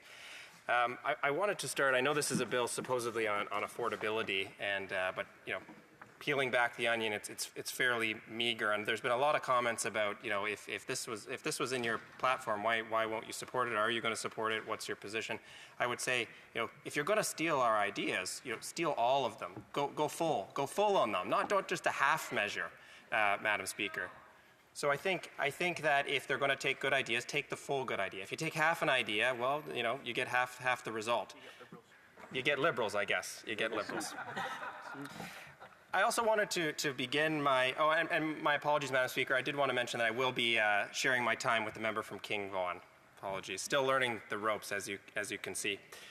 But there's been a lot of discussion in the first week or so, and even on this bill and from the parliamentary secretary about this sort of new government that's here, new liberals, and it's like they're saying it, but there's almost a bit of a wily smile behind when they say it, like they don't quite believe it themselves. And I think that's quite understandable when you consider that pretty much everyone in the front bench is returned from the Justin Trudeau government, including the member from Winnipeg, who we're always happy to hear and see. I'm beginning to understand that he's here often and speaks passionately all the time, and I appreciate that. But well, that could be the case as well. But this new government, I'm not sure it's really fooling anyone, even their own members. They've got the same ministers talking about the same things, and instead of coming to Canadians with a plan to actually deal with the mess that they, in fact, themselves created, they've brought sort of half measures or crumbs. And that seems to be the liberal way, which is we're going to overtax you, overregulate you, and then we'll give you a little bit back and ask you to say thank you for it. Well, that's not sufficient, Madam Speaker. And in fact, that's why we proposed in our platform, which again, I encourage them, take the whole thing, not just half of it. We propose getting rid of not just the consumer carbon tax, but the industrial carbon tax as well. Because it sort of defies any understanding of basic economics to suggest that we can keep the industrial carbon tax, but it won't translate down into pricing that consumers pay. I mean, it's sort of basic economics that if a producer has to pay more to produce their product, whether that's getting food to the table or whether that's refining gasoline or whether that's building concrete to build homes. And as the members probably know, the production of concrete is a large emitter of CO2. So they're going to pay a lot, and that's going to directly translate into the costs of building and homes. So to suggest that we can eliminate the carbon tax and everything's fine. And by the way, I mean, it's astounding that for 10 years I was told that I'm a bad person or I don't believe in science if I didn't believe that a carbon tax would change the weather. And now the Liberals seem to say, what carbon tax? That wasn't our carbon tax. What are you talking about? No, it's gone. It's gone. Sorry, we did a bad PR job. So now, even though it's good policy, it might be good policy in their view, we did a bad PR job, so we got to cut it. But we'll keep the industrial carbon tax. And we'll hope that Canadians don't understand the difference and don't understand some basic economics. Well, I can tell you they will, because most Canadians have to budget. And when they do their budget, they go through their lines and they figure out their costs. What's it going to cost this year? How much income am I going to make? What are my expenses? Is my income going to be satisfactory to my expenses, or do I got to cut down? I mean, Canadians understand those concepts. I'm not sure why the government doesn't. There's no budget. There's no plan. So to the parliamentary secretary or anyone else who wants to discuss this bill, bring us a budget to talk about affordability. Don't bring in half measures that don't go the full way. On this new government, which really isn't new, it's just the same members, the same ministers, it's almost a little bit worse, I would say, because with this new prime minister, he seems to be pretty close and pretty friendly with the guy south of the border. And that's interesting, because at least with Mr. Trudeau, we saw there was really no love lost between Mr. Trudeau and the president. But I'm not sure that's the case here with the current prime minister. And the reason I say that is because you often hear that the finest form of flattery is imitation.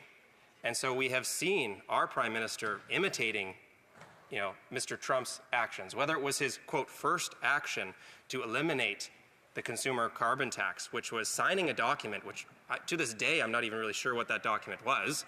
I mean, as any first-year law student will know, the prime minister does not have the authority to pass law. So, was he signing this to flatter the president? Was he signing it to imitate the president? I'm not sure, but he continues to do that. I mean, he called him a transformational president, so that's pretty high praise from a Canadian prime minister. So I wonder, we are often accused of being like, the president, but it seems that the only one who is acting like him, following him, and taking his lead from him is the prime minister. Madam Speaker, like many members, I knocked on many doors throughout my campaign, and of course housing and the cost of living were top issues.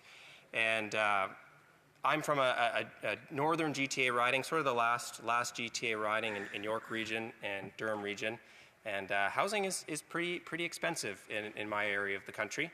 And so, having a GST cut that only goes from $1 million to $1.5 million is not really going to do enough in my area, because many homes are in fact greater than $1 million and in fact greater than $1.5 million.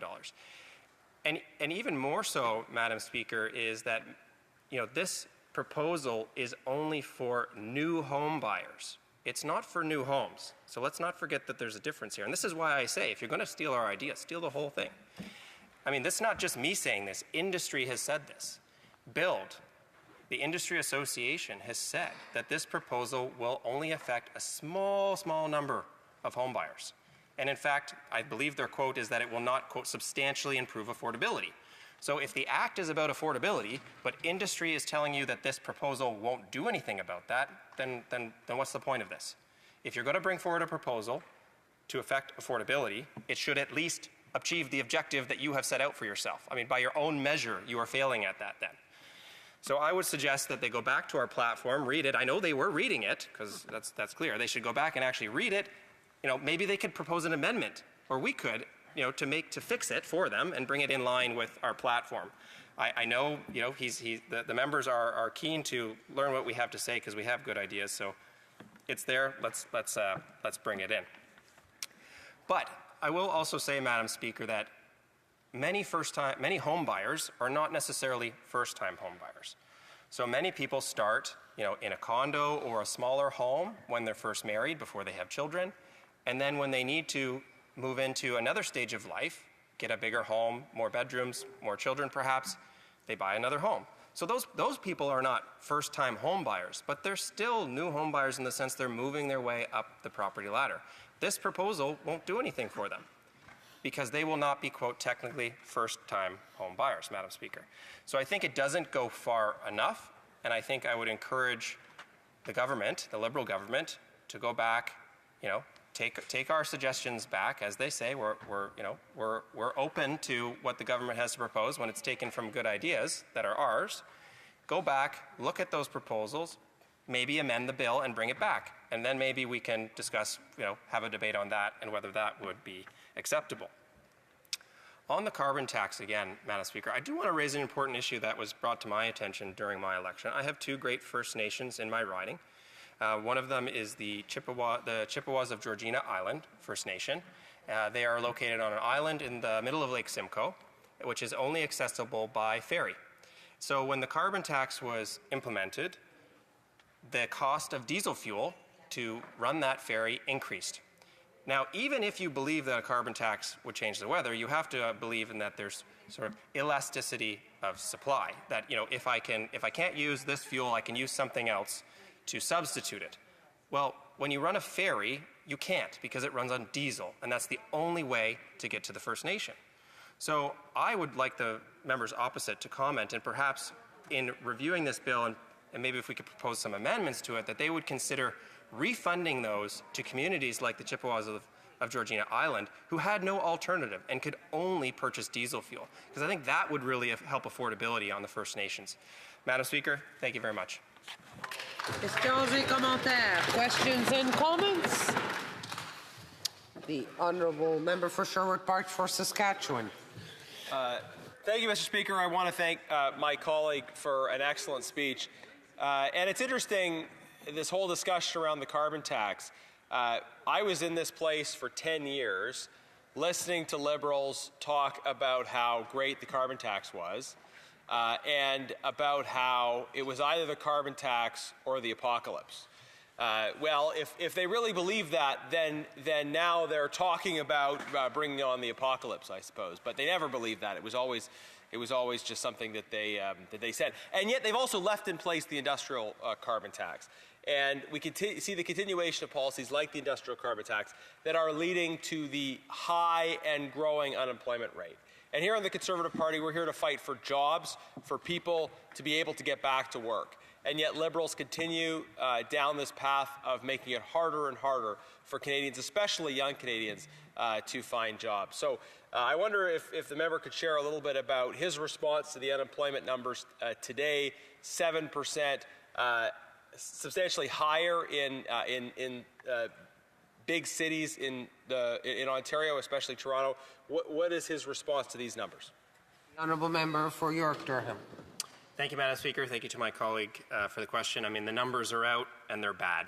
I mean, I think you're going to hear that because that's frankly that's the truth. Especially around larger urban centers, we have high unemployment, especially high unemployment amongst youth.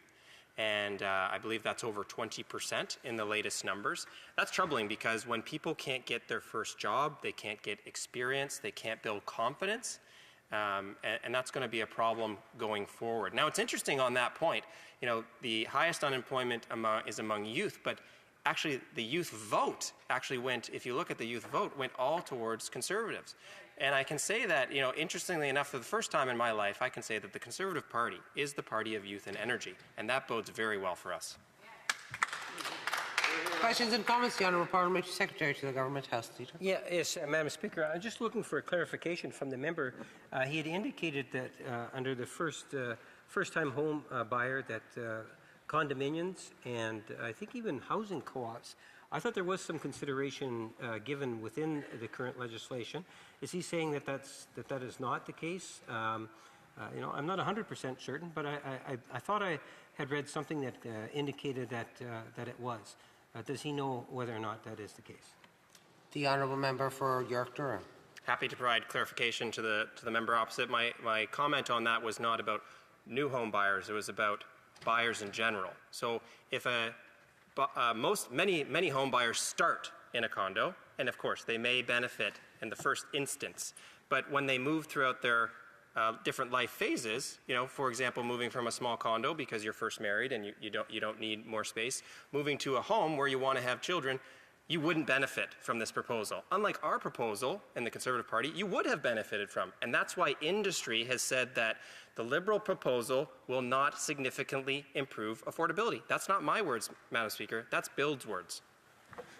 Questions et commentaires? Questions and comments? The Honourable Member for Edmonton West.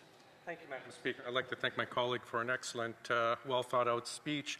One of the issues of this so-called significant tax cut that we constantly hear the member from Winnipeg North call it is it only provides, according to Liberals' own numbers from their campaign platform, this year $271.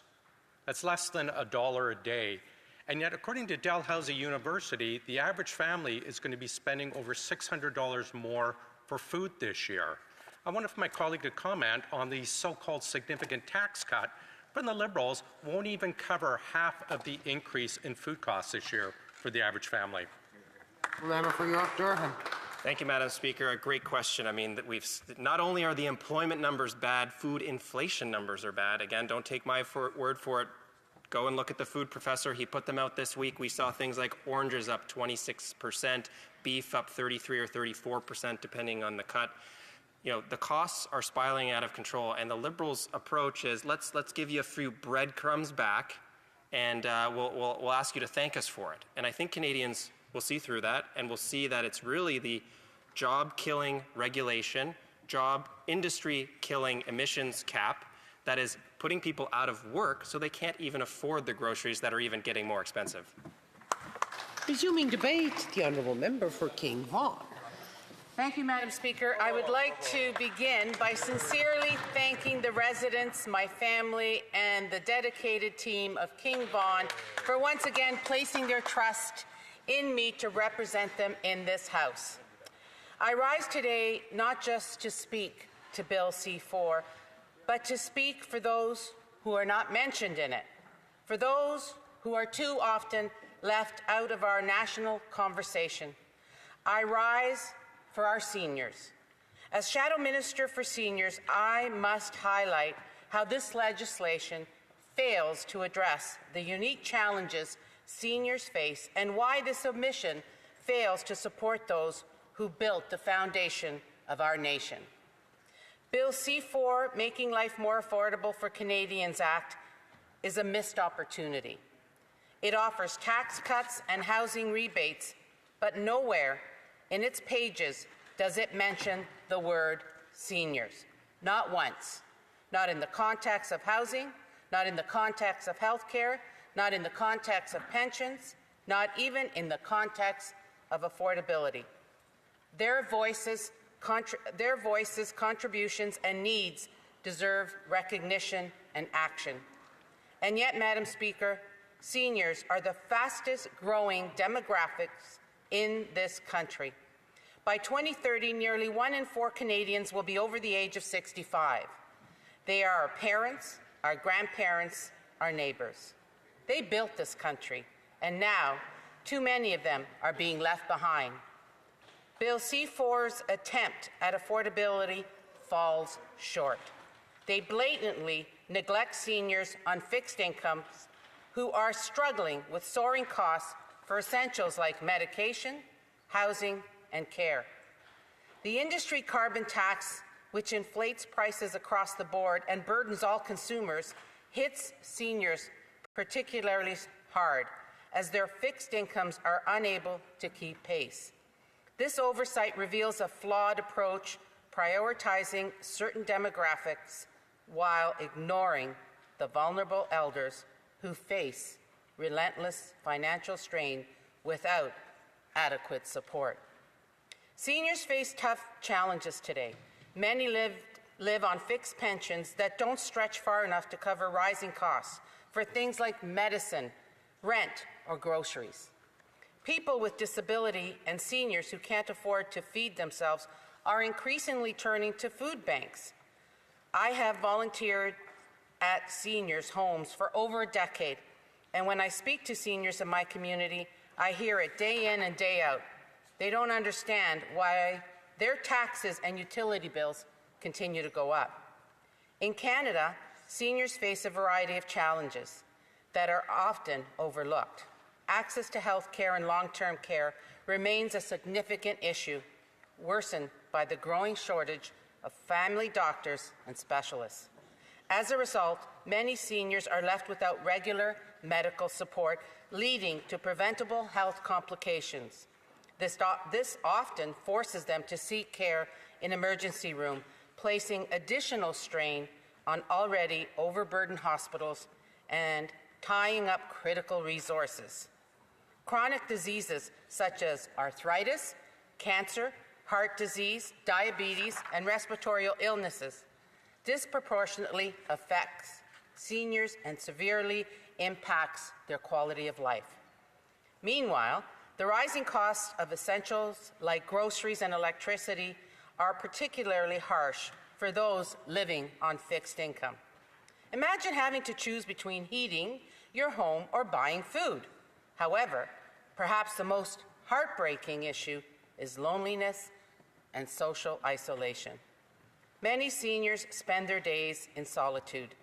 Studies have shown that approximately 41% of Canadians aged 50 and older are at risk of social isolation. Up to 58% have experienced loneliness. This is not just a statistic. Rather, it is the silent epidemic that has severe mental and physical impacts. Let me tell you about a senior couple in my riding, Philip and Angela. They are a retired couple in my riding. For months, they have been living in their car, not because they want to, not because they made poor choices, but because the rent on their modest apartment went up $700 a month. They sold their furniture, they gave away their books, they packed their lives into the trunk of a 2008 Toyota Camry. And now, every night, they park behind a grocery store, hoping not to be noticed. They take turns sleeping in the back seat. They wash in public restrooms. They eat cold meals from cans. This is not the Canada they worked for. This is not the retirement they expected. And yet, Madam Speaker, Bill C-4 offers them nothing. Seniors in the GTA are very upset. They are now looking at leaving their homes and either trying to live with their children or find an encampment because they can't afford to stay in their homes. Anyone who has volunteered with seniors knows that when a senior is moved out of the environment that they are accustomed to, they do not survive. This is the sad reality of the Liberal mismanagement of taxpayer money that has caused this inflationary situation we all face in Canada. Madam Speaker, this bill is a patchwork of half measures. It's not a plan. It's not a vision. Conservatives pledged during the campaign that seniors who choose to work would be able to earn up to $34,000 tax-free, which is $10,000 more than the current threshold. RSP flexibility would propose allowing seniors to keep their savings in RRSPs until the age of 73, instead of the current mandatory withdrawal of 71. This would give seniors more time to grow their retirement savings. Protection of retirement benefits. We also committed to keeping the retirement age at 65 and protecting benefits like old age security, the guaranteed income supplement, and the Canada Pension Plan. This Liberal government has stolen many of our policies, but have watered them down. Why not take this one, implement it word for word, and assist our seniors? These measures are framed as part of broader efforts to give seniors more control over their finances and to ensure that they are not penalized for coming to work if they choose to. What we need is bold action on housing. What we got was a tax cut and barely covers a week's worth of groceries. What we need is a national strategy to end homelessness. What we got was a throne speech that did not include a housing plan for seniors. Madam Speaker, the Conservative Party believes in real affordability. That means building more affordable housing, especially for seniors, so they can move into comfortable, cost-effective communities. This not only improves their quality of life and reduces isolation, but also frees up existing home for first-time home buyers.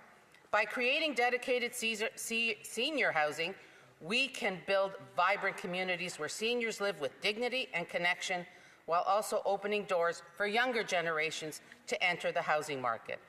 A car is not a home. A parking lot is not a retirement plan.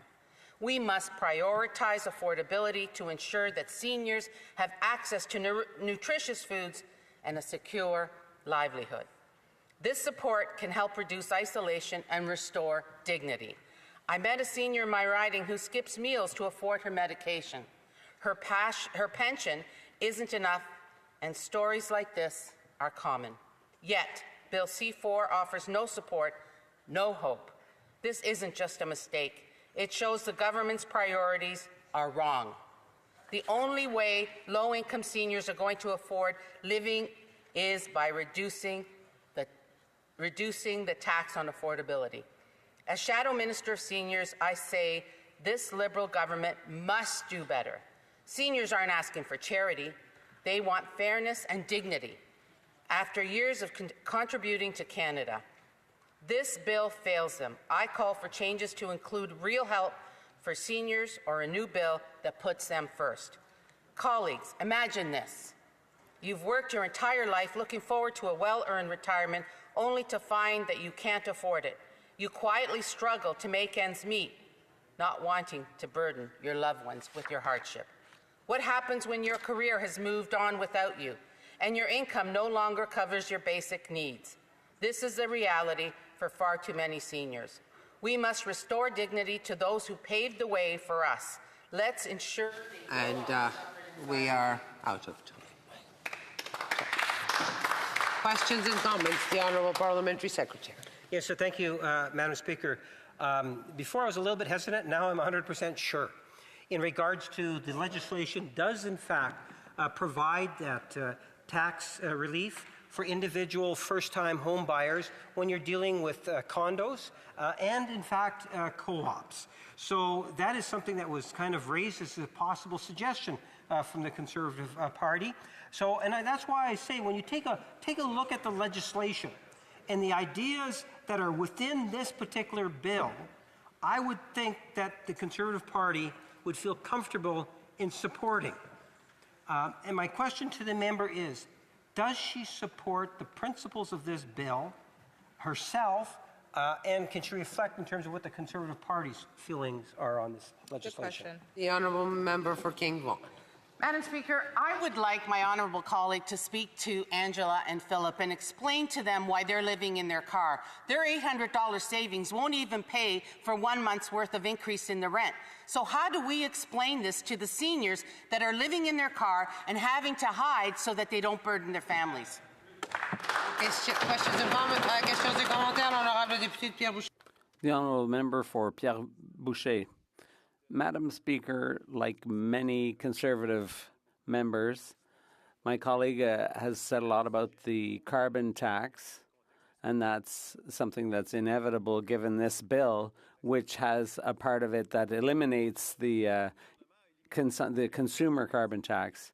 But yeah, so this government has eliminated the carbon tax for consumers, but at the same time cut a check to Canadians who didn't actually pay it. So it's a check that's paid out of the Consolidated Revenue Fund, i.e. part of that's Quebec taxpayers' money. So how is it that Quebecers are funding vote buying in the rest of Canada? The Honourable Member for King Vaughan. Thank you to my honourable colleague for an excellent question. He's just proven a point that we've been stating on this side of the House all along. Liberals don't have a budget. Liberals don't have a plan. They have no idea how they're going to make life more affordable, and they need to review Bill C-4 to ensure that all Canadians can live in dignity. Questions and comments, the Honourable Member for Edmonton West. Thank you, Madam Speaker. I want to thank my colleague from King Vaughan for her excellent speech, especially her advocacy for seniors. I actually introduced a private member's bill in the 42nd Parliament to eliminate the mandatory RIF withdrawals entirely. It would help seniors. I want to note that every single member of the Liberal Party voted against that and actually voted against affordability for seniors. But getting back to this bill, one of the failures of C2 is that every penny of these tax cuts is coming from borrowed money. The Conservative plan was actually costed where we were going to reduce reliance on Liberal-friendly consulting companies instead of packing on the debt. I wonder if my colleague thinks that perhaps instead of adding more debt, that the Liberals should actually cut back the billions that they're giving to their friends at McKinsey and other management consulting companies. The honourable member for King Vaughan. Thank you to my honourable colleague. I think that's an excellent question, and I agree. The life expectancies of individuals has grown from my time in the financial industry from 73 years for men and 75 for women into their late 80s. So the RSP suggestion makes sense. Give them more time to save money and reduce the opportunity for them to have to live on a fixed income later on in their life. As far as the budget is concerned, why do we have all these individuals that are employed by the government to help us do our job when they have to spend billions of dollars hiring these consultants that at the end of the day, we get nothing for it?